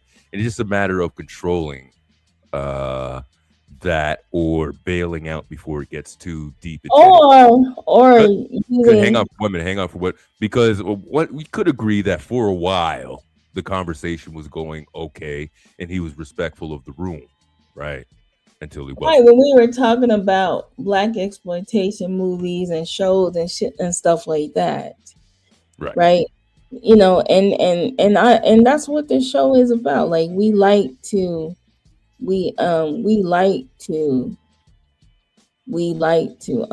talk about movies and things like that, like the past. Like for me, I don't know about you, I can't speak for you, but for me, I'm at that stage in my life. I'm 50, or and nostalgia is what I like. The whole nostalgia. Um, I remember I was telling you the other day, or in a message I said to you about how young people are selling T-shirts, but they're not really making any money because they're selling T-shirts to themselves, and those things are not appealing to us. But what I do notice, that's what's appealing to the millennials, the Xers, and the boomers, are nostalgia, things of the past, because in this day and age, right, you can get a cell phone, and put it on a T-shirt. However, for us, right, seeing that old record player, old Walkmans, old, records, and the artwork on those records is everything, right? For us right now, seeing those old tapes, that nostalgia. And so nostalgia sells. And so my thing was, I was trying to get convey to you was that young people don't understand how to market to us, to our generations. Because if they really wanted to market to us, they would learn what we like and Right. then sell to us in that way. Right. And so, when Identity said, okay, what about this AI stuff? This AI is at the next level. This AI can teach them a lot more, because we're going to be. I'm not saying I want to be in a nursing home or nothing, but we're the next generations of people that's going to be older, collecting Social Security and everything else. A lot of us, are going to live that long, and they're going to be the generation that take care of us, right? And do we really want everybody to just get jobs as CNAs? Like, like, do we really want advanced healthcare? Like, our healthcare, like I was saying to him, that doctors, right? There's medications that are not compatible with us. So AI, bringing that home, teaching and making that knowledge accessible to these youth may help increase our livelihood, our longevity as a generation. That's all. That's all. It's possible because It's possible. Okay. So I gotta do a whole bunch of things over here. All right. Good night, guys. For anybody that is kicking out of there, good night. And just a couple things on that. I do realize that sometimes it's not, the vibe in Allen is a new case. We don't have to have him up if he's going against, I don't even want to say going against the thing of the show or whatever. But yeah, part of that is right. If I am offended, he definitely would not be on there. If I don't feel like I have the situation under control or anything, or it's wild, and to respond to that, yeah, having an open threat and whatnot is a little crazy work to do on somebody's platform. That's why a little bit of that was important, that some of that stuff would be addressed before anything was going on. Now we had our little inquisitive sessions. Maybe he's satisfied with the answer. I don't know. But all this comes down to, whatever the parameters are in the rules of being here. So you got to come on. It can't end the way. You got to keep your emotions in check if we were going to do that. So, I'm taking notes, man. I realize not everybody appreciates that. Some people consider that sector shit and don't bring that shit over here. I get it, with that too. I'm not, you could offend, but you all in my book, you have the right to redemption. So if you come back and you're not on the same shit, that's sort of the point with that too. Now, back to this. You have to be really hopeful and very optimistic to believe that this technology specifically will benefit the Black community other than everything else, because the Black community is going to operate like anything else has over history, which is I think from the Reagan era, it could be applied to everything else, not just financial, but the trickle down theory that it doesn't start from the black at the top to trickle down to everybody else. As long as it benefits everybody else, that success will trickle down into the community as well. So I think what Identity is saying there is partially true, but it's not going to be an imbalance of weight in power or any sort of equity that will truly, and I use the word slingshot, black people to be able to level up in a certain way. You're definitely what they say, putting too many or all your eggs in one basket, you know, although it's good to see that as a tool like that, but I get it. Either do I, Emmanuel, but I get it. Dude, I'm on this. We know each other, man. Nothing really gets by. Could be uncomfortable, whatever, but you know, also part of my protocol or whatever, you know, I feel people out, man. You know, give it a time or whatever. So that if there is a cutout time or if there's a decision that I got to make, you know, I'm 100% sure on it, you know, and yeah, I get it. I'm there with you, man. It's not all good and everything like that. And hey, you know, to put it to you this way, also, there's people that I've known for a long time doing this that, you know, for some reason we're not in touch either. So I don't know the space as well as I want to. I don't even know if I want to know it as well as I want to. But you know, you gonna make we gonna make the sector the topic. sector newsletter, the newsletter for the Next week. But I might do a live stream to cop block it and do my own. But yeah, and be like, you know, that's why I got let me change my face. And don't say this is you know, let's not forget Joe's role in all of this too. Joe leaves a trail of, you know, battered and bruised husbands and never was an husband. What happened or whatever the work husbands and all that stuff, and leaves a trail over to my page. Listen, he wasn't an word husband. This is what happened. Okay, I'm just gonna give you this. Shit. Okay, I am a very helpful person, right?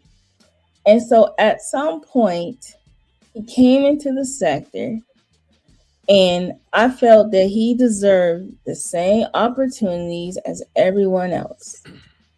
And so he went live. I came on his channel. And he, man, had a good time over there. And people came. But he talks crazy to people. Okay. And I can't control that. And so that's, you know, that's just what I can't do. Like, I can't be, you know. And so it was a division in the sector. Like, just people just didn't want to fool with him because of the way he talks. And that's just who he is. And that's fine. But, you know, I'ma still deal with the same people that I deal with because I've been in the sector for, you know, well, before it was the sector, for a very long time. That's what happened. So the sector still moved on, right? And then the sector moved on. And so I moved on because the sector was dying. And then we started the boring sector. And so, yeah, he's came to my panel before. There's times where I had to try to, you know, whatever. He you know, he can be cool people sometimes, but it's just over the top. Like, you know, in a public space, I just like, you know, I like calm and peace. Yeah. Like calm and the peaceness, and that's what some people don't understand. I just like to chop it up, have a conversation, let it flow, engage in, you know, and talk. I don't really want to argue and go back and forth, and I definitely don't want to argue and go back and forth on a Friday. I heard that. Right. So, I mean, the thing about it is that, you know, it's just how, you know, how people come in a space, the way he came on the panel, he came in hot. Well, he came in the sector the same way. He came in hot. He was, trying to defend people that didn't deserve to be defended. And once he realized that those people weren't worth defending, then it was like, people were coming for him, and it's all this back and forth.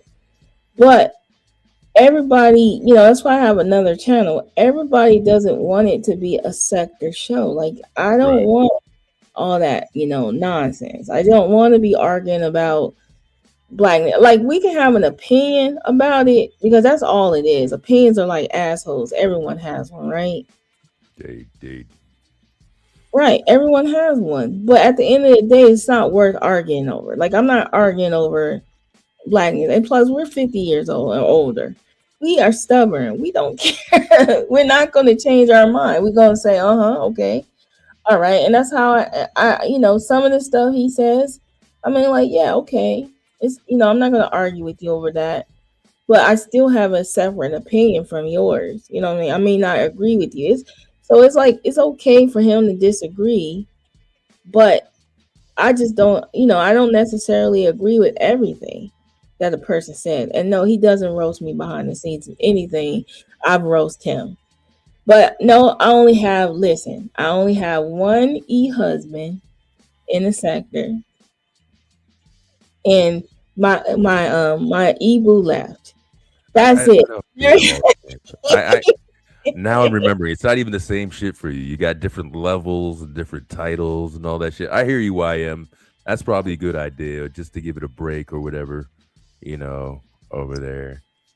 Yeah, but I was getting tired. Like, it is like, I looked at the clock and I was like, what? The only reason why I'm up here late is because if my husband had a separate event today, and so he was going to be home late. So I said, oh, I'm going to chill out. But I did fall asleep earlier today. Like, literally, I don't know what woke me up, because I didn't set my timer.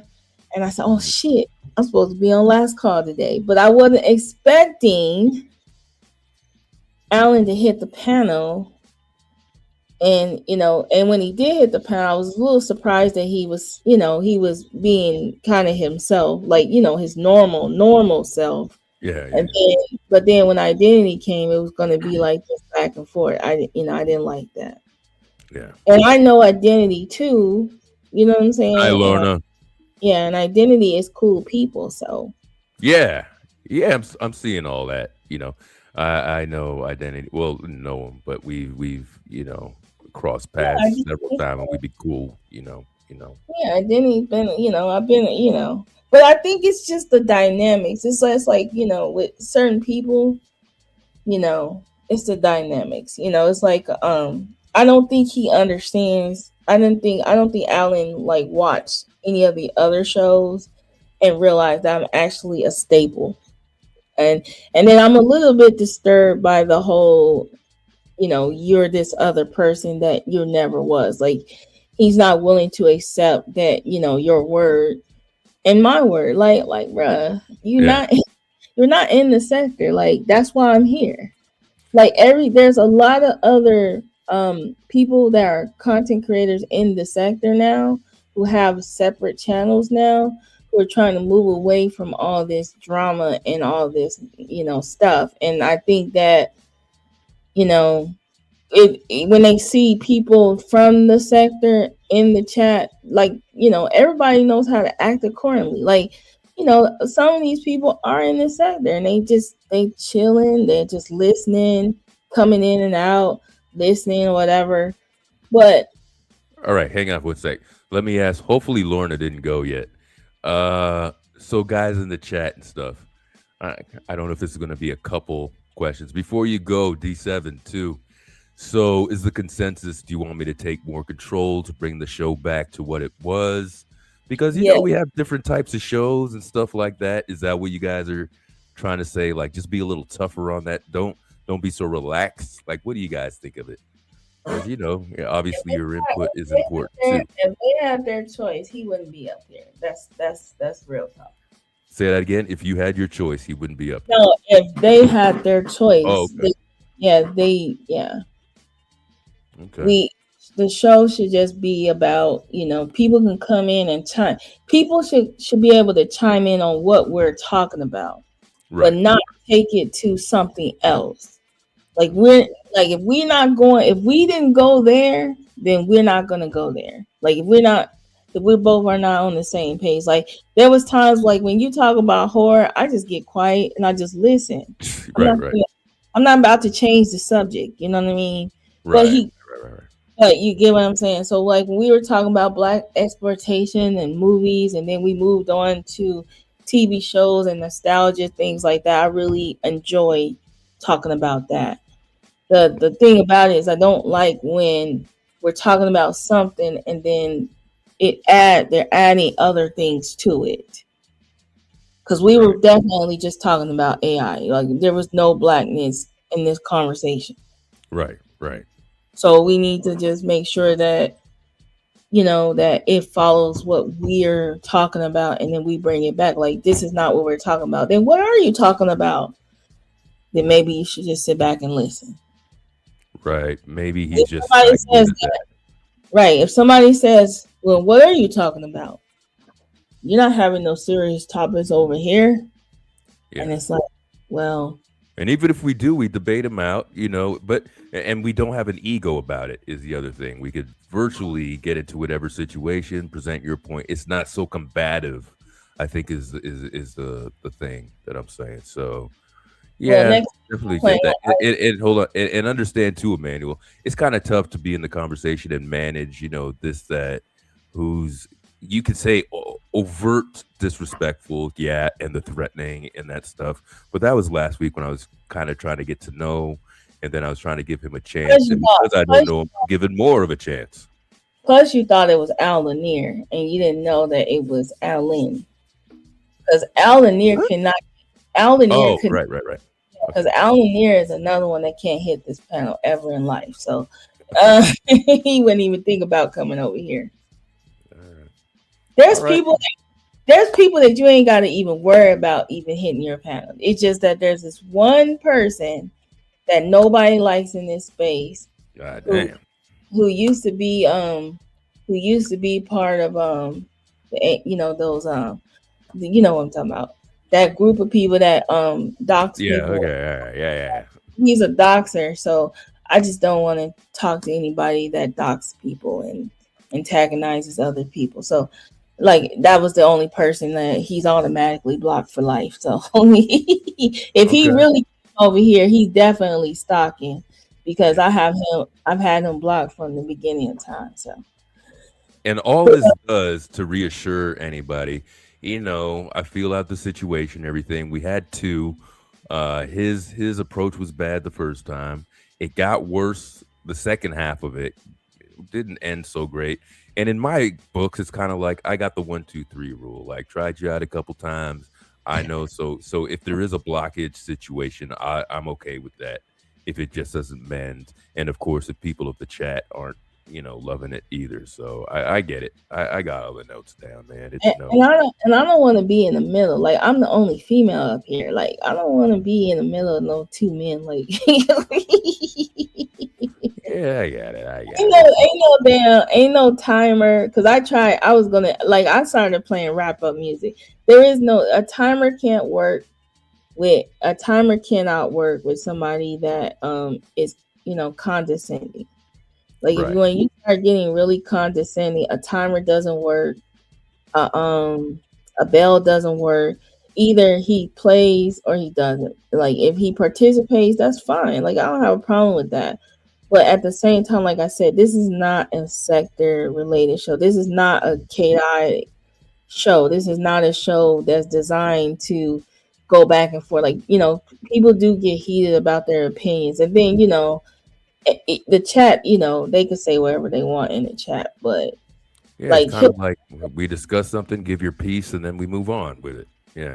Right, hit the panel, whatever. But all this back and forth and challenging, just basic topics and trying to get people to go deeper than they have to, being, like maybe some people don't want people being too intrusive in their life. I know that's how you are. Like you don't want people to be that intrusive. You know, they don't need to know all your business. Right. I hear it. We got it, man. We got it. You know. Well, next week. Yes. What we gonna talk about? We're gonna look at current events. Well, holy shit! I don't even think we got to some of the things some of the videos and shit that we passed. But we got to whittle it down to a strong 3 to explore, and then anything else, man. Yeah. So we'll do like 3 because we still haven't talked about the. I wanted to talk about the new Black Panther and the old. Yeah. We could do it. We'll do a midweek meeting then. Yeah, midweek. And see what we're doing with that.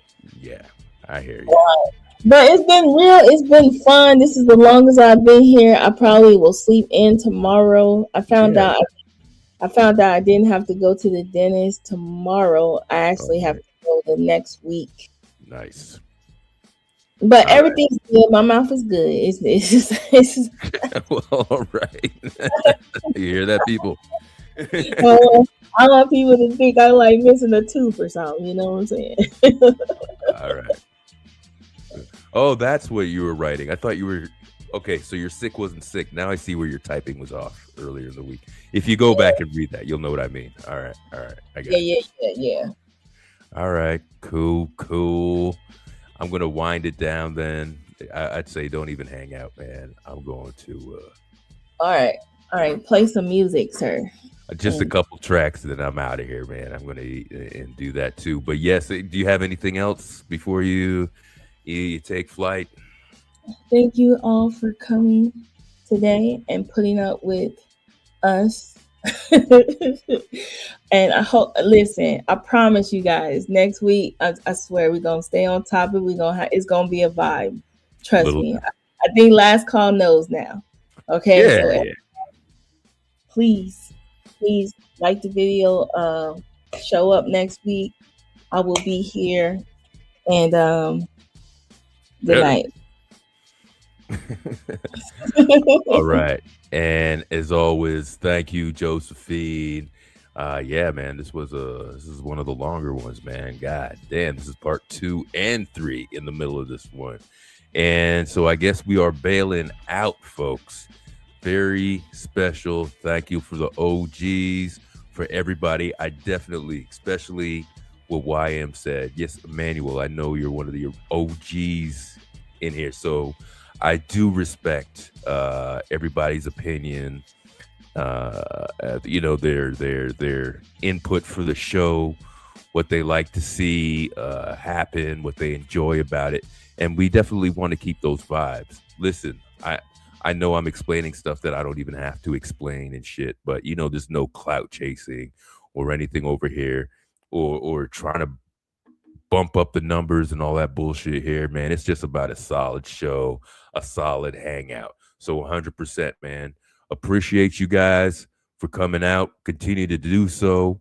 All the newbies, oldies, all you guys, have a good weekend. Friday night. Peace. Thanks.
You got it. I'll do another one for you. I'll do another one.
Crazy ass Brooklyn kid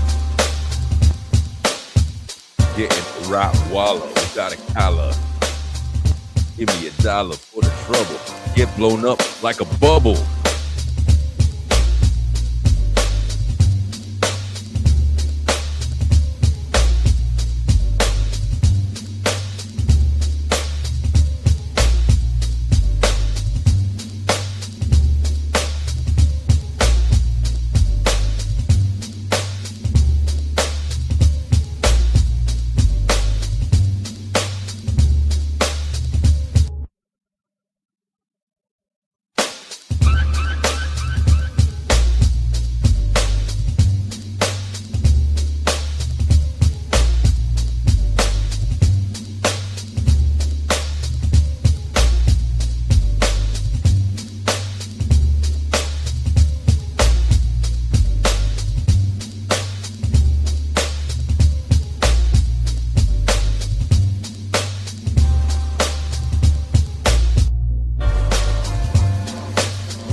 That, my man.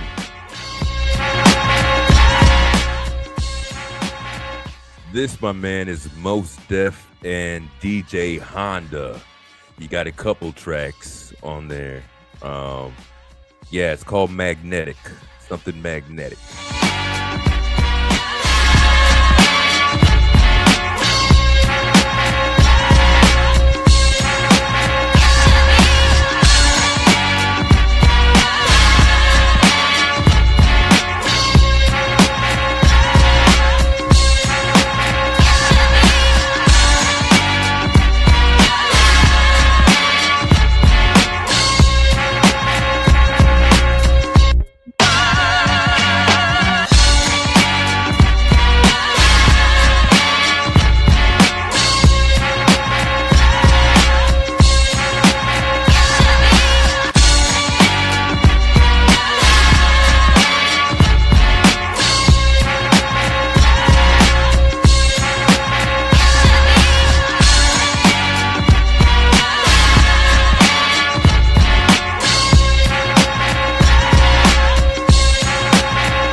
Cool.